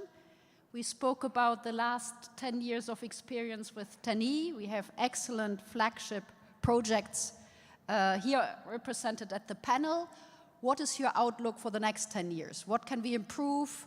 How do you see it evolving in the next 10 years? A quick 2 minutes, 1 to 2 minutes reply. And we start from this side this time. Yeah, I tried to answer this question in my presentation related to bills getting bigger because our ambition grows. We go offshore on a large scale. We cross-border projects, right, with hubs involving different electricity and hybrid means like hydrogen. So imagine situation if we do nothing, we do cost-benefit analysis and we identify beneficiary more distant, not our neighbor, for example, Germany, in Lithuanian case, and out of 10 billion, we send a bill for 7 billion towards Germany, asking them to cover the energy hub costs for us. So mechanisms need to be in place before we start this debate.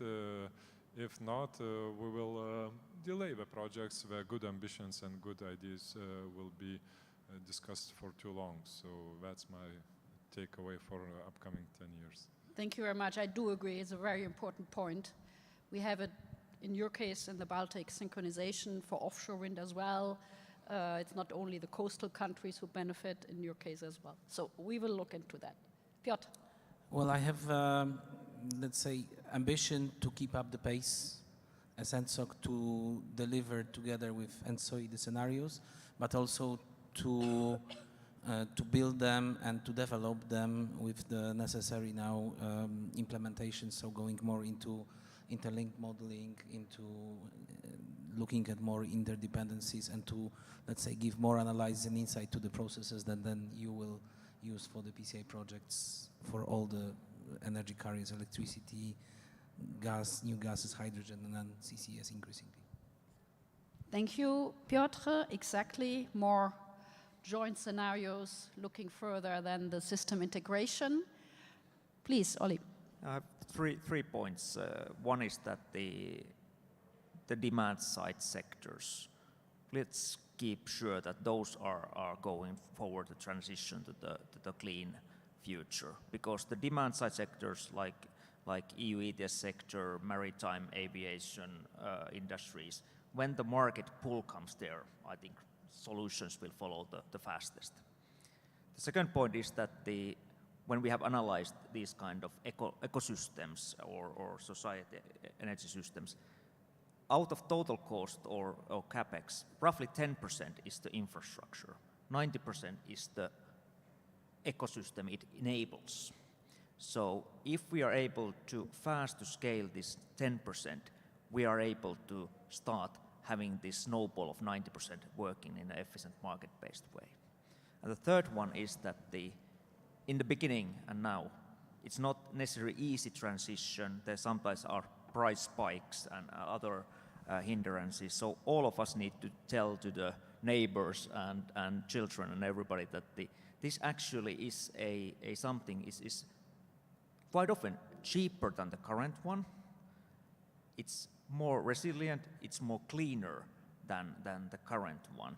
And it's not like that this transition goes to the low economic development or something like that in a way. So this should be explained, that there's actually technologies, there's business models to do it over time in a good way. So those would be my 3 points. Thank you very much. Ivan? I will be very short. So we did have a good relationship, and I hope that it will stay the same. And definitely the whole network can count on Croatia to help to development. And we'll see what the future will bring. Thank you. Mark? Okay, it looks like I have 6 minutes, do I? According to that. Think of Ireland, small Ireland, as a microcosm for Europe. And the 3 most important things I suggest for Ireland are exactly the same as they are for Europe. Double down on interconnection, because it's good for security supply, it's good for renewables, it's good for price. Drive out the offshore proposition, because capacity factors are enormous and they give you much more than onshore wind. And crucially, every extra percentage you can get in terms of your power system being able to handle renewables leverages all your existing built capacity. So get to 100% renewables capable power system as fast as possible. Thank you very much. I think we need to conclude now because the next session starts in a few minutes. The time we leave and the next one are coming in, I think we need to start also the next one on time. So a big thank you for all 5 panelists. It was very, very interesting. Thank you very much for your engagement in your project and with us, and let's continue that debate. So thank you and applause.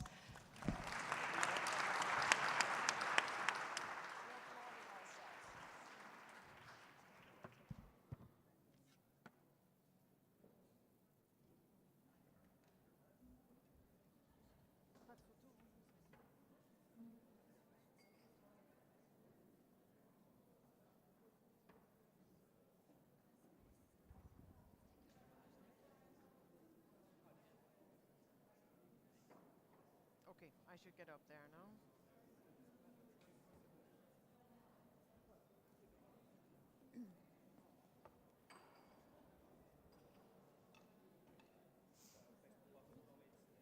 Yes, all clear.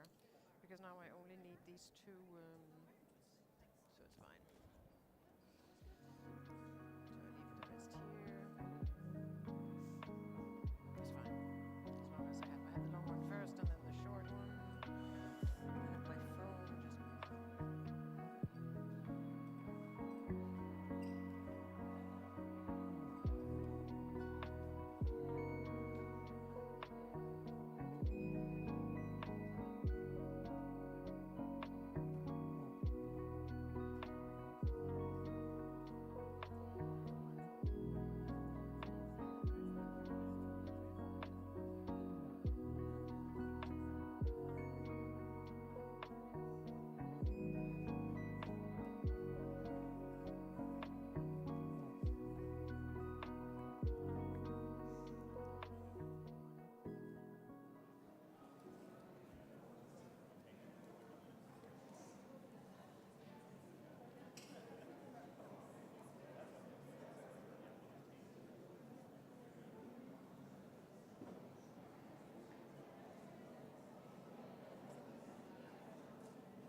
So welcome back, everyone. I will suggest that we start again on what is the last session of what has been a very, very long, rich, exciting day with good work already. And of course, in parallel to the work today, the Commission has adopted the Grids Action Plan and the PCI list. So a lot happening. So let me launch into this last part of today. We have, of course, one of the cornerstones in how we work together under the 10E regulation is cooperation among all actors involved in the implementation of the projects of common interest. We have seen that thanks to the cooperation, thanks to the tools we have built ourselves across the European Union, we now have 86 electricity and gas transmission and storage and smart electricity grid projects that have actually been completed over the past 10 years under the 10E. We have been linking member states, we have been linking their networks, we have been increasing their security of supply, and we have been integrating a much larger share of renewables into our energy system, and more to come. So we are not really any longer in a business as usual for grid development. It has become more, and it has become more urgent. The Grid Action Plan shows that.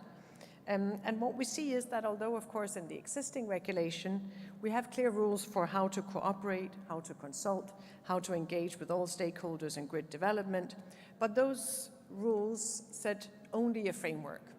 A framework is no better than what is put into it, and how do we do it? And so this session starts with that. We see that the measures on stakeholder engagements needs to be complemented by regular efforts and best practices. And rather than the best practices that we have seen across Europe over the last years, rather than them being just a one-off event, a good opportunity, we believe that it should become part of a continuous dialogue, a continuous policy making where we engage, talk, and learn from each other. So these excellent efforts that we have seen at project level, let us see how we can turn that into something more than that. We will very, very shortly be receiving or be handing out the Good Practices of the Year award ceremony, and the Renewable Grid Initiative will carry out this, celebrate some of the good practices and inspire others. And so we will be doing that as well together at European level, stepping up the efforts to make these practices a norm, to turn them into the way we do business and continue to learn from each other. And for that, we have adopted a pact for engagement that calls for collective efforts of everyone involved to reinforce the public engagement so that it harnesses the trust and participation in grid development. I think we have all seen over the years how challenging it can be if we don't have a good, transparent, and open dialogue, if we don't make sure that the public is involved and informed and has a chance to engage in discussions around how does infrastructure look and why do we need this infrastructure to become greener and cleaner in the interest of all. So what we were doing in this pact that you see right here next to me, the Pact for Engagement, is that we try to draw out from our experience the learnings that we have had in implementing the 10E regulation, the best practices that we have exchanged over the years here at the PCI Days, and the Energy Infrastructure Forum, but also input from project promoters and civil society in different fora over the years. And with this pact, we call on member states, on ACER, on national regulatory authorities, on the transmission system operators, the distribution system operators, on ENSO-E, of course, on the European DSO entity, project promoters, civil society representatives, and anyone else who is interested in the work we do on grids and infrastructure to adhere to the principles, and so that they together, under this pact, can deliver a strengthened effort in communicating the role of grids for the energy transition, the need for grids and infrastructure for us to become climate neutral, and for cleaner air and more efficient energy use. Also to deliver more engagement in the fora, focusing on grid acceleration and faster implementation of the permitting rules we have established, deliver a sustained dialogue with regulators on the relevance and recognition of engagement activities, and adequate organizational setups for stakeholder engagement activities. And so, right here and now, I have the honor of kicking up this signature of the Pact for Engagement right here next to me, and call on all of you here and everyone else involved in the infrastructure development to support us in the year to come to implement the Pact and become better at communicating, engaging, and learning from each other. And so with that, I would like to call on stage relevant actors, starting with you, Sonia Tuig from NSOE, Secretary General. Please join me up here. And I would suggest you give Sonia a hand. More are coming.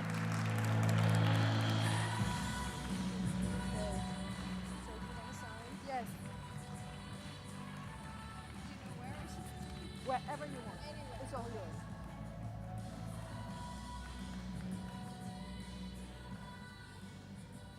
And Peter Vermaat, Secretary General of the DSO, the European DSO entity. It's a pleasure to ask you to come and sign as well, please.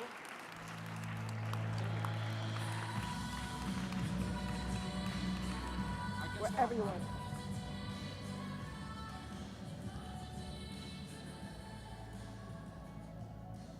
And a nice photo opportunity. Thank you very much. And then Sheila Bashtak, acting head of the department for Acer. Sheila, please join me here to sign on behalf of Acer. Thank you so much. Please.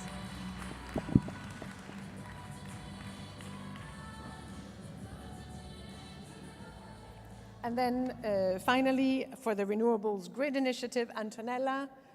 There you are. Please come and join me and sign on the pact.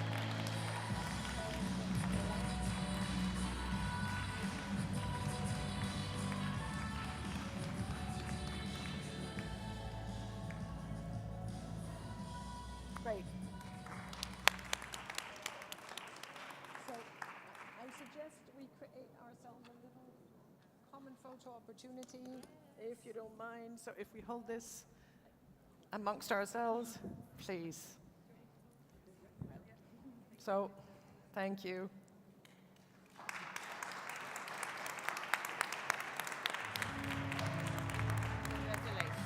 Congratulations to you. So with that, thank you very much to everyone, and I look forward to working closely with you over this coming year to make this a reality so that we pursue best practices and engagement and communication to make it happen. And with that, Antonella, I give over to you because you will be presenting the awards now. So thank you very much, everyone. Thank you.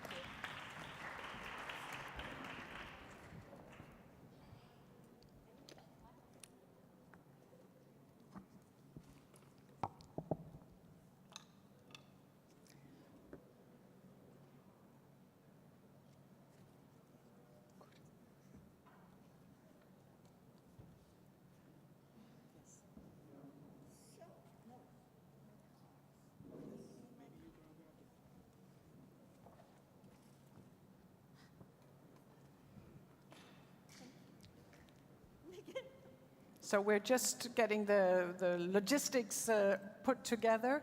Antonella, please. And I think I have the honor of handing over the awards when you announce them. Is that correct? Yes, thank you. Thank you. I'm not sure. Yes, it works. So, first of all, thank you very much for having us here.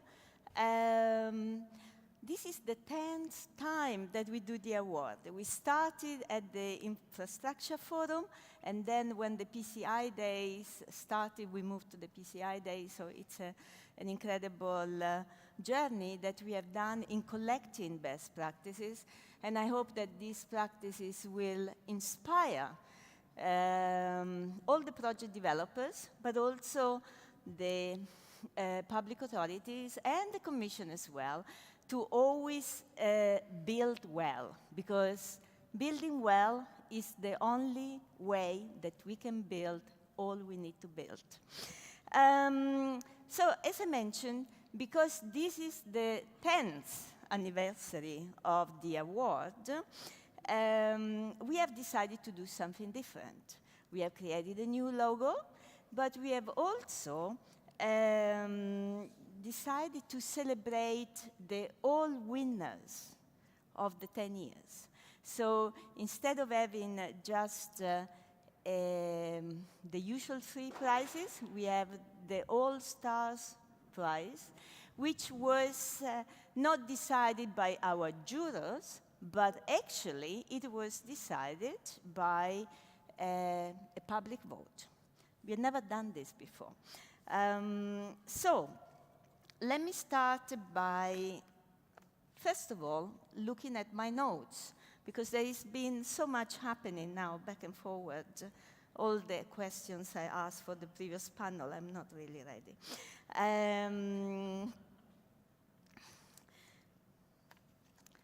So for the All Stars Award, what we have done, we have collected, we have asked all the people, all the companies that have applied for the award in these 9 years, and asked them whether they would run for the All Stars. And we had many, many submissions, and among the most voted ones, we have, I need to read, innovative public participation for SuedLink by Transnet BW and TenneT, two of the German grid operator.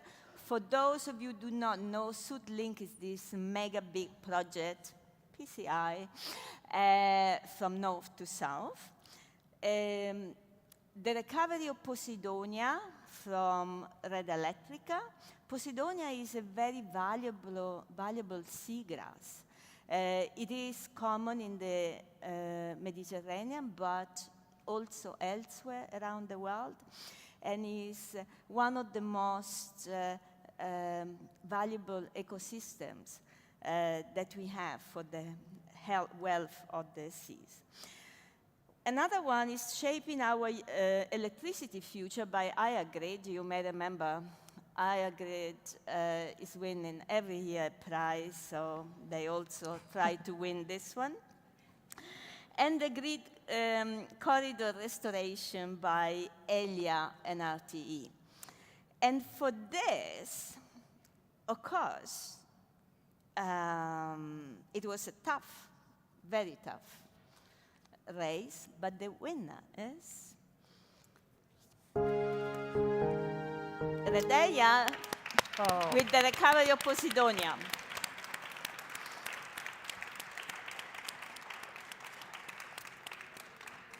So Posidonia cyranica is a seagrass species that provides essential functions to the Mediterranean ecosystem and act as a natural carbon sink.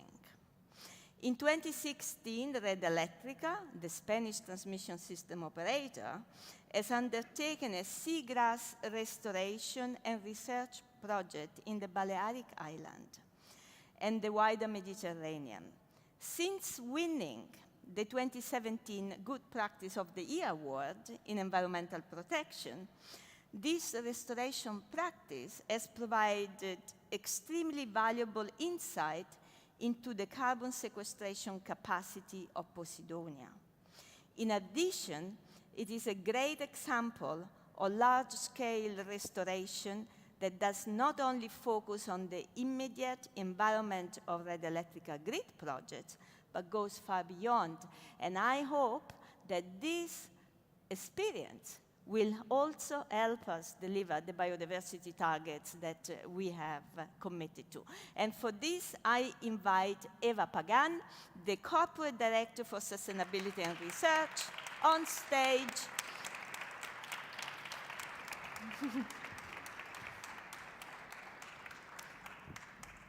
To receive the prize and to give a short testimonial.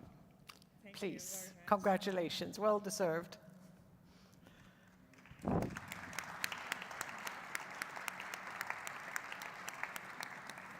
This is a new design. I hope you like it and you will carry it around all the time. Thank you. Would you like to say something? Please. Please. I can hold it while you do that because, yeah. Dear Dita, dear all, I think Antonella has explained very well what is our project. Thank you very much. I am very honored to receive this award on behalf of Redeia, of the parent company of Red Electrica de España. because it is wonderful to be recognized for ensuring sustainability and biodiversity in the deployment of our infrastructures. Red Eléctricas Bosque Marina, I think you have explained very well, is a pioneering project for the restoration of the Posidonia oceanica sea meadows that we developed together with the Mediterranean Advanced Institute Studies. And we have done this during the project that we were developing between Mallorca and Ibiza in the Balearic Island. And the results has been spectacular. I'll give you some data. Normally, the survival rate for seagrass is about the 35%. And with this new methodology that we have implemented, we reach the 95% of the survival rate. So we are very proud of this project because it tackles two related problems at the same time, the biodiversity and the climate change mitigation. So back in 2017, when we were awarded the Good Practice of the Year in the environmental category, since then, as you said, Antonella, the marine forest has been a case experience for new marine projects around the world. Many people have asked us how we have done it. Red Eléctrica, be sure that we will be keeping working on ecosystem restorations, climate change projects that we hope to remain the leading company sustainable energy projects in the years to come. So thank you very much for the plan. Thank you. Please, congratulations again. Very nice. So in 10 years' time, you can try to win the 20 years. Yes. Please. Very good. Thank you very much. And now we start the regular award. I feel I should grow a bit. Yeah. So we have three categories. They have always been roughly the same. One is technological innovation and system integration. A couple of years ago, we have added the system integration because obviously growing renewables, system integration is increasingly important. The other category, which is very much linked to the pact, is communication and engagement.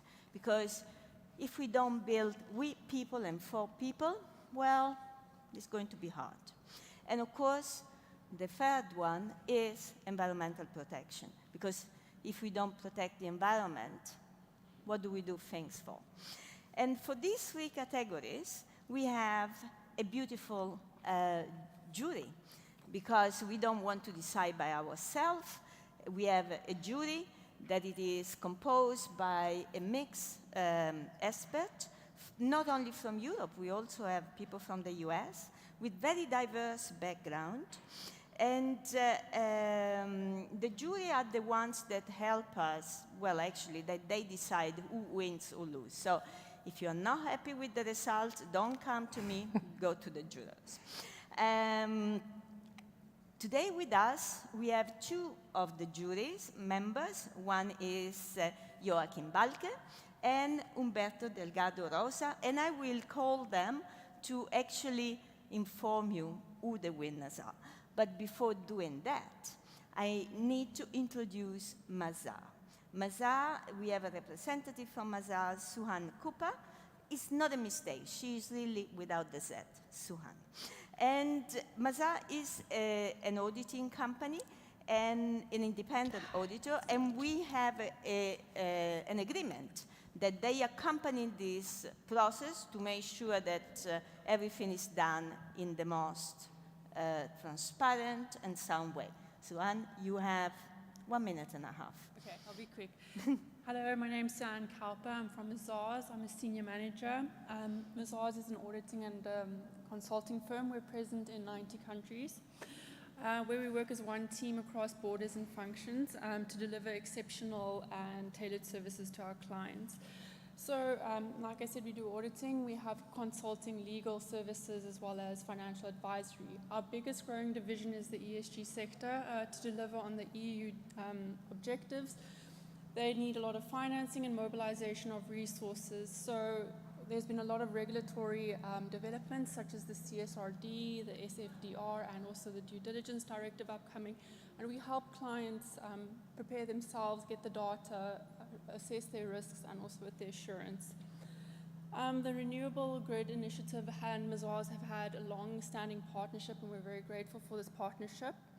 We have been their auditor since 2013, and we have been doing the Good Practice Awards since 2014. We have a dedicated team that spends several months, and we assess the applications and to see if their presentations and their projects are the same what they send to the jurors. And we also count the jurors' votes to ensure a fair process. We are very happy with this event, and we want to congratulate all the projects that have applied for the Good Practice Awards. Thank you very much. Thank you. So I hope now that you are all curious and want to know who won. So please, Umberto, I pass the microphone to you. You are in charge. Umberto is director from DG Environment, and he will tell you some of the winners. Thank you very much, Antonella. I'm actually very pleased for being a member of the jury for some years now, which is also a learning curve for jury members. But now on to our first award category for 2023, Good Practice of the Year, on the category Technological Innovation and System Integration, which is actually this technological innovation and system integration has been consistently the most competitive category for 3 years running now. So the submitted practices to the competition this year included OneNet Data Connector, which is an outstanding new approach from Fraunhofer Institute for Applied Information Technology, which integrates markets and grid operation, ensuring TSO and DSO economic viability.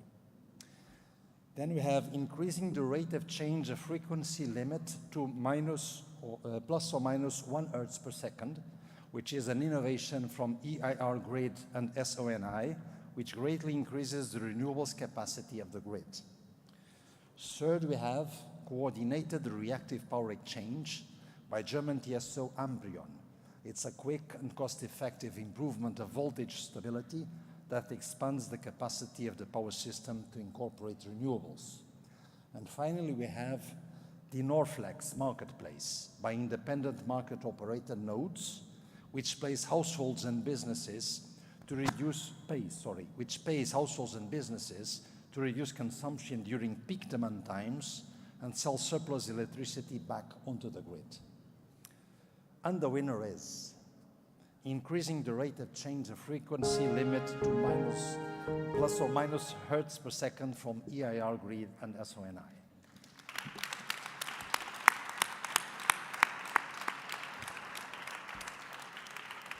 Now, why the jury did want to award this practice? It's for the technological innovation, as it brings a significant contribution to renewables integration into the electricity grid, while greatly reducing the need to site and build additional infrastructure. By doubling the maximum rate of change of frequency on the grid from 0.5 to 1 Hertz per second, EIR Grid and Sony are able to lower the level of system inertia required to operate the system securely, reducing the curtailment of renewables in Ireland and Northern Ireland, and help them reach their targets of 40% electricity generation from renewables. This is a solution which can significantly accelerate decarbonization, both in Ireland and Northern Ireland, and for power grids across Europe and internationally. Innovations like this are urgently needed, so congratulations, EIR Grid and Sony. And I would call Mark Foley, CEO of EirGrid, as well as Owen Kennedy, the head of future operations. Please come on stage to accept your award.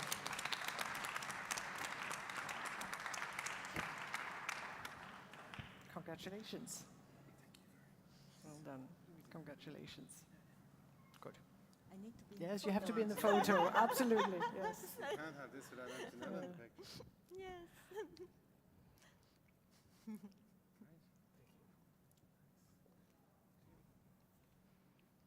Say a few words. Okay. You're free to Thank at you least. very much. So, Of course, we needed you in the so I'm a chemical engineer who's going to explain some incredibly complex electrical engineering that goes behind rate of change of frequency. So I'll start with, forget just what I said. 15 years ago, 20 years ago, but certainly 15, Ireland was really getting very, very assertive around renewables. And a minister asked the TSO, how much renewables could we handle on the system? And the minister was told 5%, 6%, maybe 7%, 10% at a stretch. And a journey began challenging the laws of physics and putting the best engineering brains, both in EirGrid and indeed with great help from others around the world, to take on physics and actually to beat that 10% notional proposition.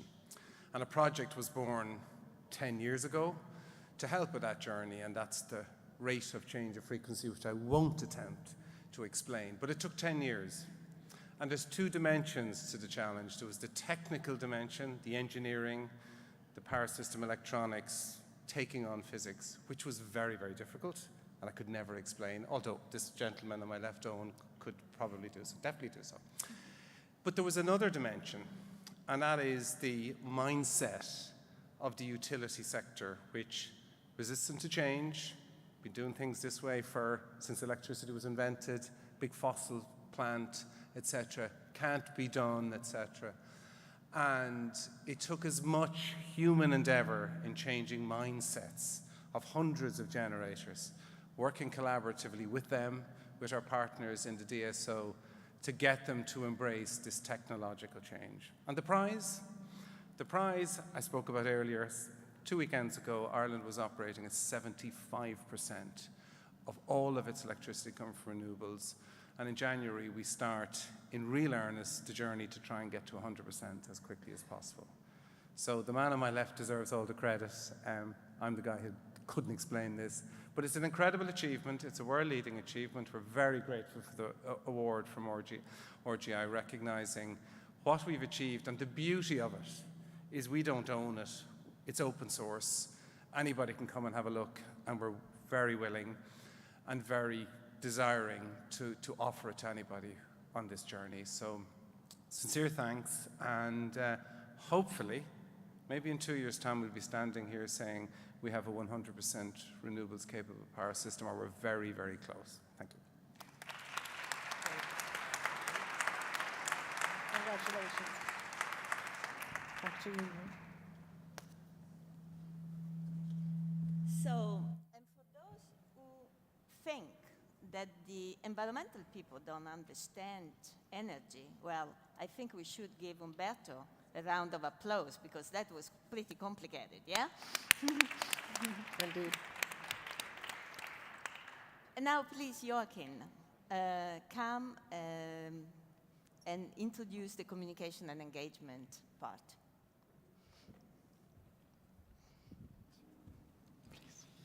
Thanks very much, Antonella. And it's indeed quite a pleasure to be on this jury with a lot of very excellent people, also from the States. So I will indeed announce the winners in the second category, communication and engagement.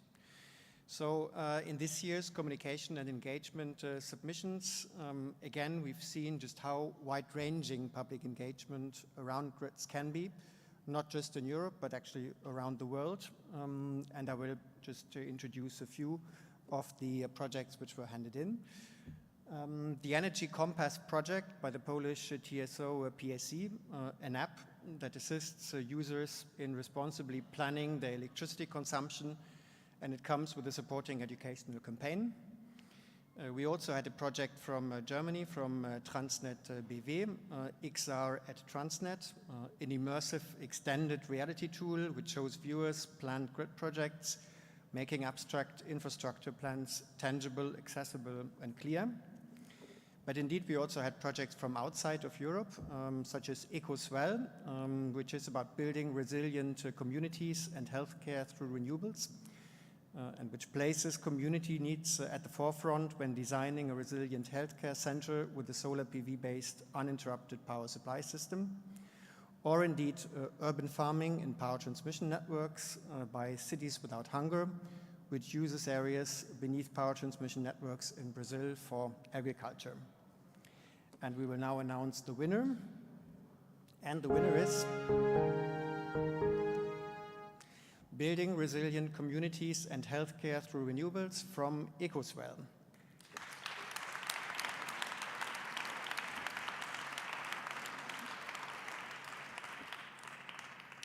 So Ecoswell is a Peruvian NGO which implements renewable energy projects in cooperation with local communities, increasing their energy resilience through renewables and microgrids. Of their many innovative initiatives, a recent highlight includes the installation of a solar PV-based uninterrupted power supply system in a medical center. The jury chose this practice because it represents a laudable contribution to access to clean energy for healthcare systems, which engages local communities and stakeholders in a participatory manner. By placing community needs at the forefront of decision-making and also actively collaborating with government ministry and authorities, practices like this one show that it's possible to drive policy change with innovation and commitment. Congratulations to the team behind this wonderful practice. We would, of course, very much have liked to have them on stage. Unfortunately, they couldn't make the journey from Peru, but we have a short video which we will now present so that you can see who they are. Good evening to everyone in Brussels. I'm very sad that I can't be with you there tonight. My name is Andres Bustamante, and I'm one of the co-founders and directors of Ecoswell. We're a Peruvian NGO that designs and implements sustainability projects in vulnerable communities. Firstly, I just want to thank the jury, the Renewable Grid Initiative, and the European Commission on this fantastic award and recognition. We're truly honored to have won, especially in the category of communication and engagement. Ecoswell was born because 4 childhood friends and surfers decided to take a trip to the north coast of Peru and fell in love with the town and wanted to do everything using our diverse knowledge and experience to make a tangible difference.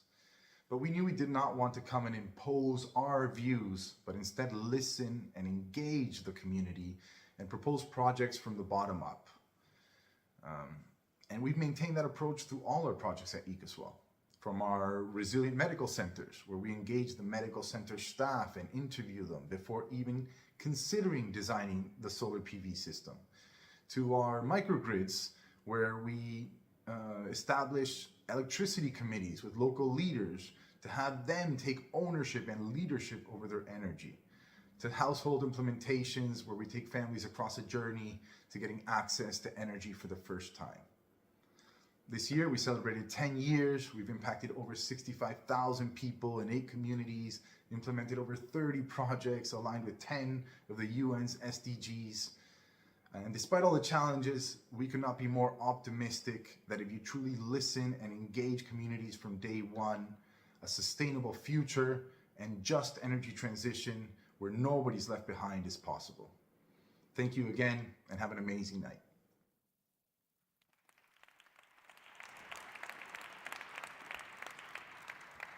I think we should make a photo. Umberto, if you come, it is on you, and we can Photoshop them. Absolutely, and, yes. And so that they can also have a photo. Very good. We'll take a photo, the 4 of us, and then they will be Photoshopped inside. Good. I don't know. We'll find a way, yeah. Yes. Thank you. Good. So thank you very much. Joachim, you stay with us. Yes. And I would like to mention that it is incredible that the jury decided to award an organization from Peru. And this is an important message because despite the fact that in Europe we are more advanced than many others on energy matters for the energy transition, but we should always remain open at learning from others because solutions are emerging everywhere and we need all of them. And with this, Umberto, you are back on stage. And I didn't. Again, Antonella, and still impressed by Ecoswell and what we've heard. Let's now go to our third and final award category for the 2023 Good Practice of the Year, Environmental Protection. You may know I do come from DG Environment in the European Commission, so with my biodiversity lenses, I do pay quite some attention to this category. And again, environmental protection was a very competitive and exciting category this year. So let's see the practices entering the competition. First one, AviStep, an avian sensitivity tool for energy planning by BirdLife. The second was ecological corridor management in overhead line corridors by DSO E.ON, which creates resilient interconnected ecosystems under power lines. The third was a decision support system to increase resilience to wildfires by the Portuguese TSO REN, utilizing grid-mounted monitoring systems to automatically detect wildfires. And the fourth was REDEIA's nature-positive cable protection to restore marine biodiversity, a practice which uses innovative biodiversity-enhancing concrete to protect submarine cables. And the winner is ecological corridor management in overhead line corridors from E.ON.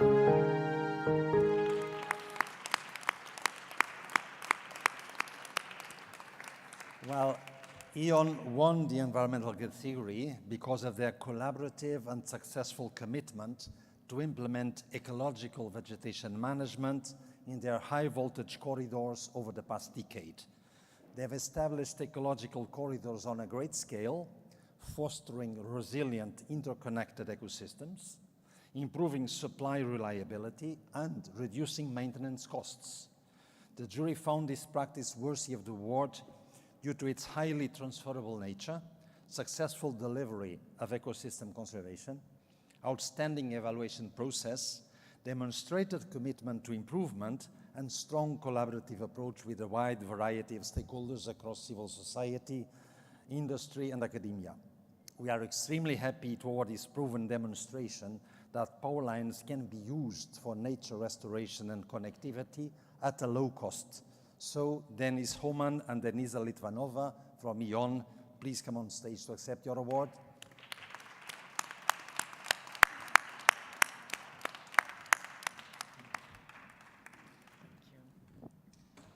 Congratulations. Much deserved. Congratulations. Please, this is yours. Good. Do you want to? Yeah. Good. First of all, thanks, and I promise to be quick, and I will keep that promise.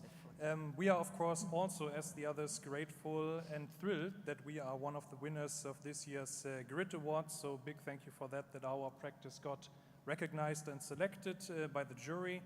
And it goes without saying, it's me and Denisa on stage today in our role as the project leads for the Central ECM project. But in E.ON, there are numerous colleagues involved in this topic. And without them, of course, it wouldn't be possible. They shaped this practice together with us in 6 European countries, in 16 DSO companies of E.ON. And they also did a tremendous job in bringing it to life. Yeah? And of course, today is about sharing those good practices. And I would like to close actually our short speech with also sharing our key learnings since we took over the lead of this project. So key learning number one, and we heard this earlier beforehand as well, it sounds very technical, it sounds very operational, it also is. Ecological corridor management is such a topic, but for and foremost, it is a mindset topic. You can have the best tools, you can have the best practices. If you don't get it into the minds of the people and really into the hearts, it will not succeed. You cannot implement it. Second key learning we took, one of our DSOs is very advanced with this, but still it's pioneering work in many, many aspects. And if you also want to do it, be up for a continuous improvement journey with the two well-known questions: are we still doing the right things and doing the things the right way? Yeah? And lastly, it was also no surprise, and we heard this a lot during the whole day, the key for scaling this topic is standardization and digitization of this process. Of course, we know that.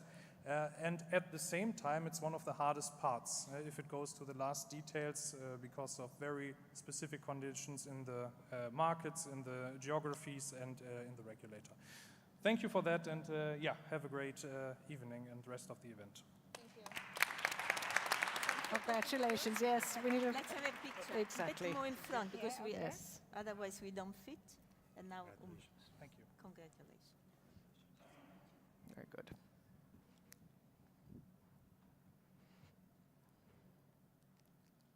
So thanks a lot. And actually, you should know that during the lunch break, we had a good idea. We are going to launch the Big Five. The Big Five? Yes. More information in due time. Good.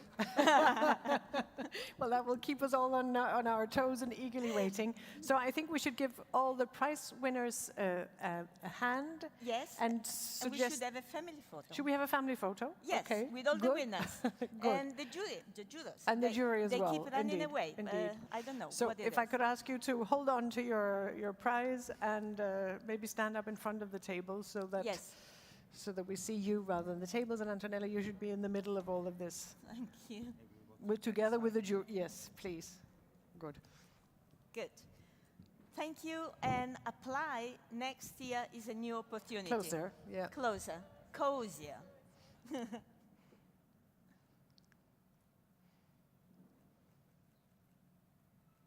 Great. Thank you very much.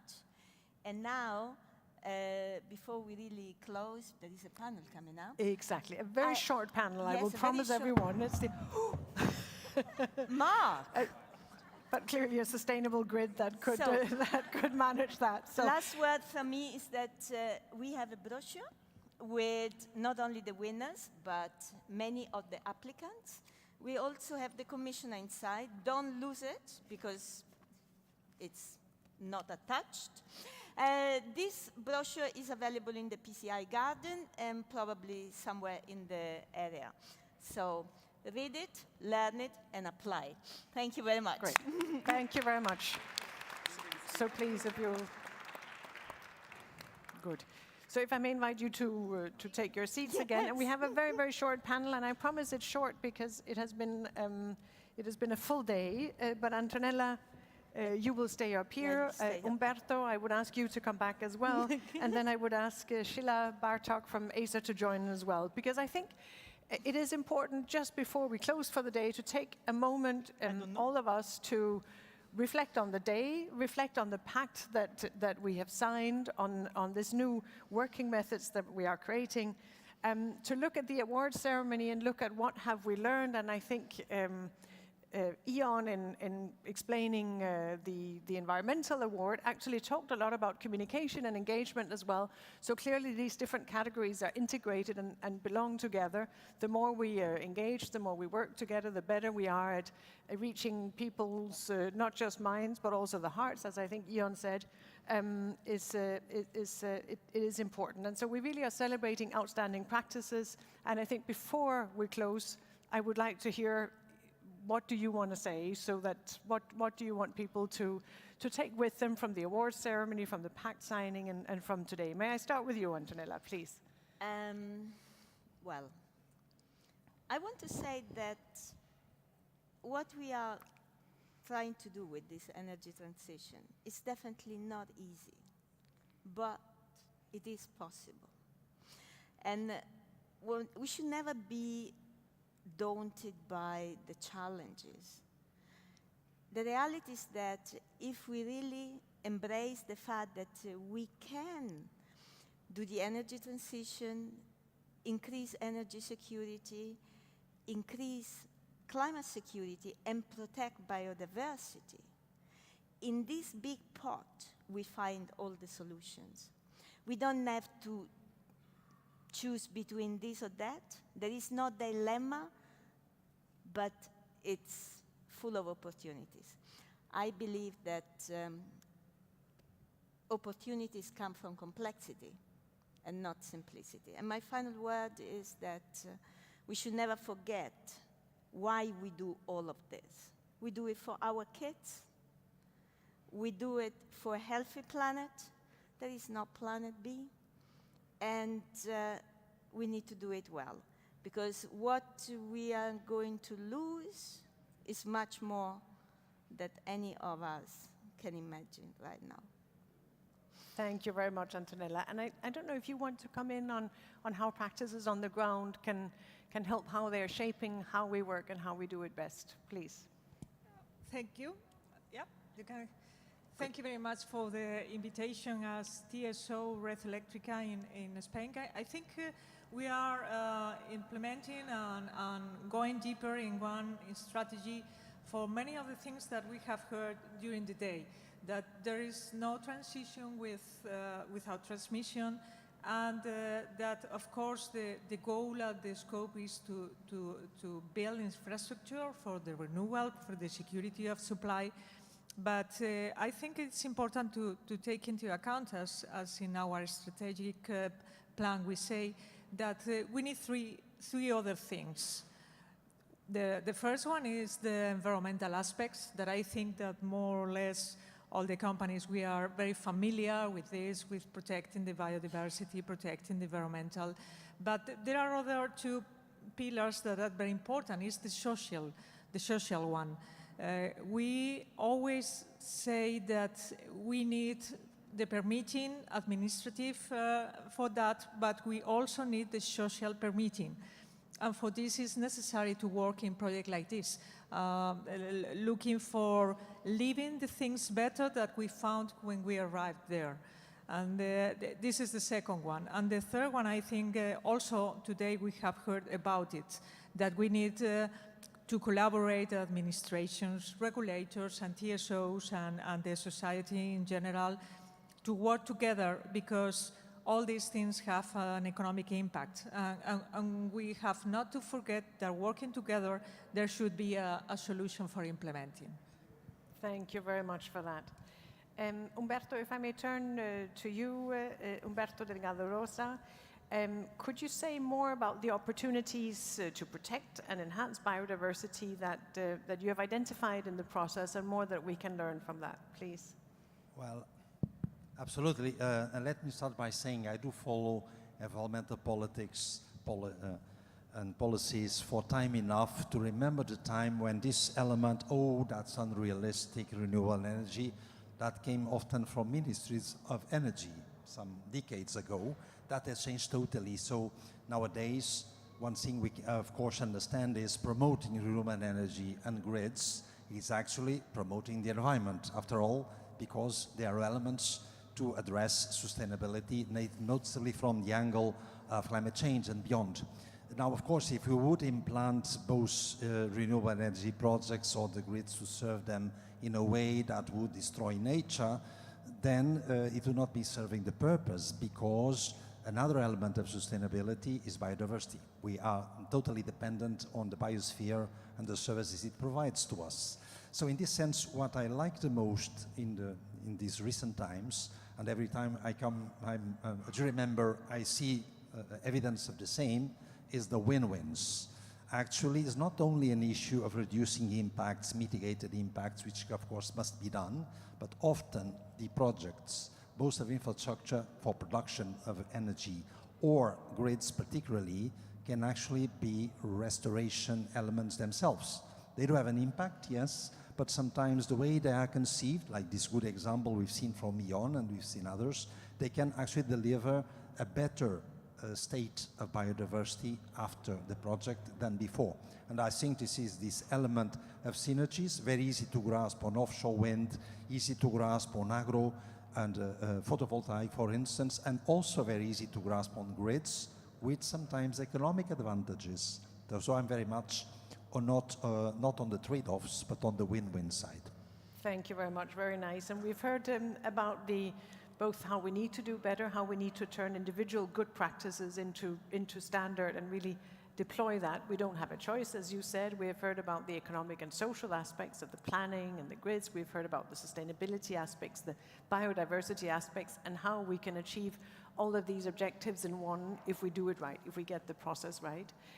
If I may ask you, Sheila, to say a few words from the regulator's perspective on engagement with stakeholders. What can we do? How do you see that? Because I think you have all pointed to that cooperation, engagement, dialogue, and that's what the pact is about, what the awards are about. So from a regulator's perspective, please. So from regulator's perspective, we started a project, and we know that we are at the very beginning. what we are trying to understand how regulators engage, but also through the regulators to understand how TSOs engage the stakeholders. And what we see that it's very kind of point-to-point type of engagement that we have, which mainly relates to projects. And so therefore it's very important to learn eventually from initiatives where something more is done.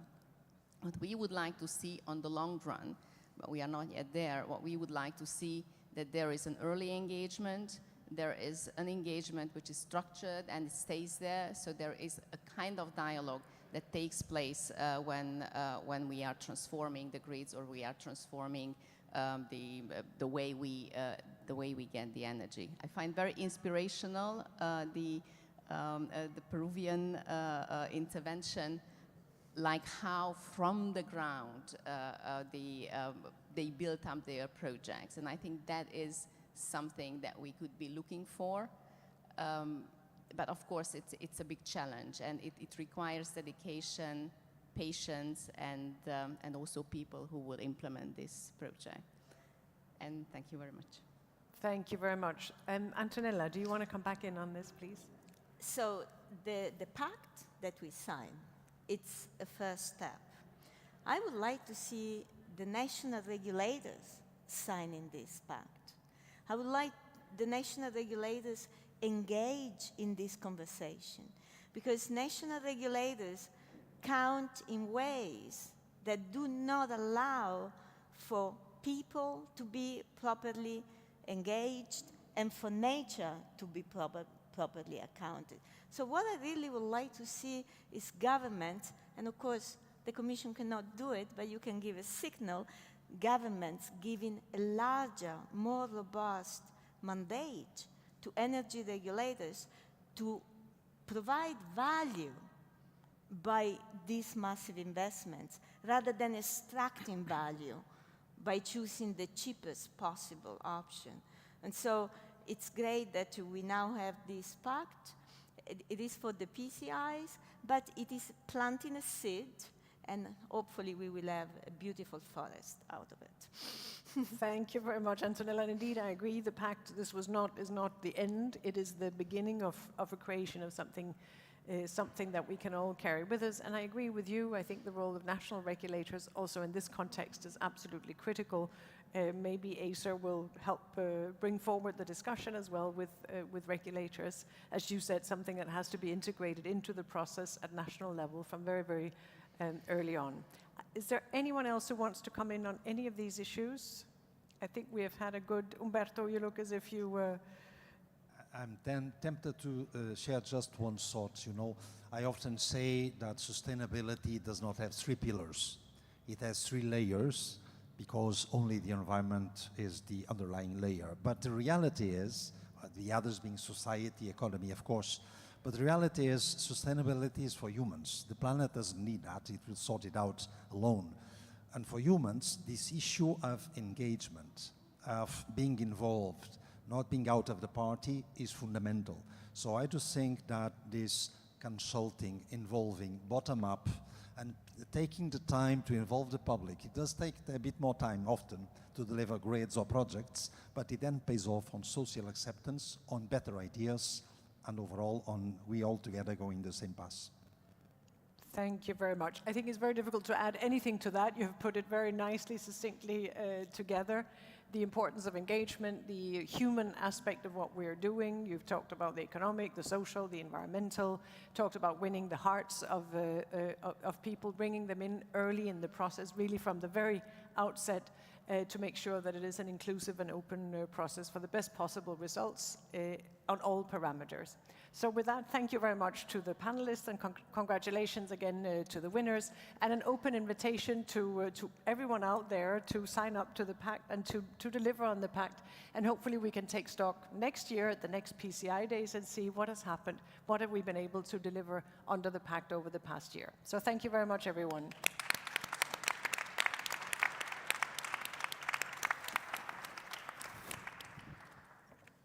And I think There is a small celebration, a networking cocktail outside. We look forward to seeing you out there. I think much deserved. So thank you very much to everyone, and a particular thanks to the team of organizers also in DG Ener and CNEA for all the work that has gone into today, and that will continue tomorrow.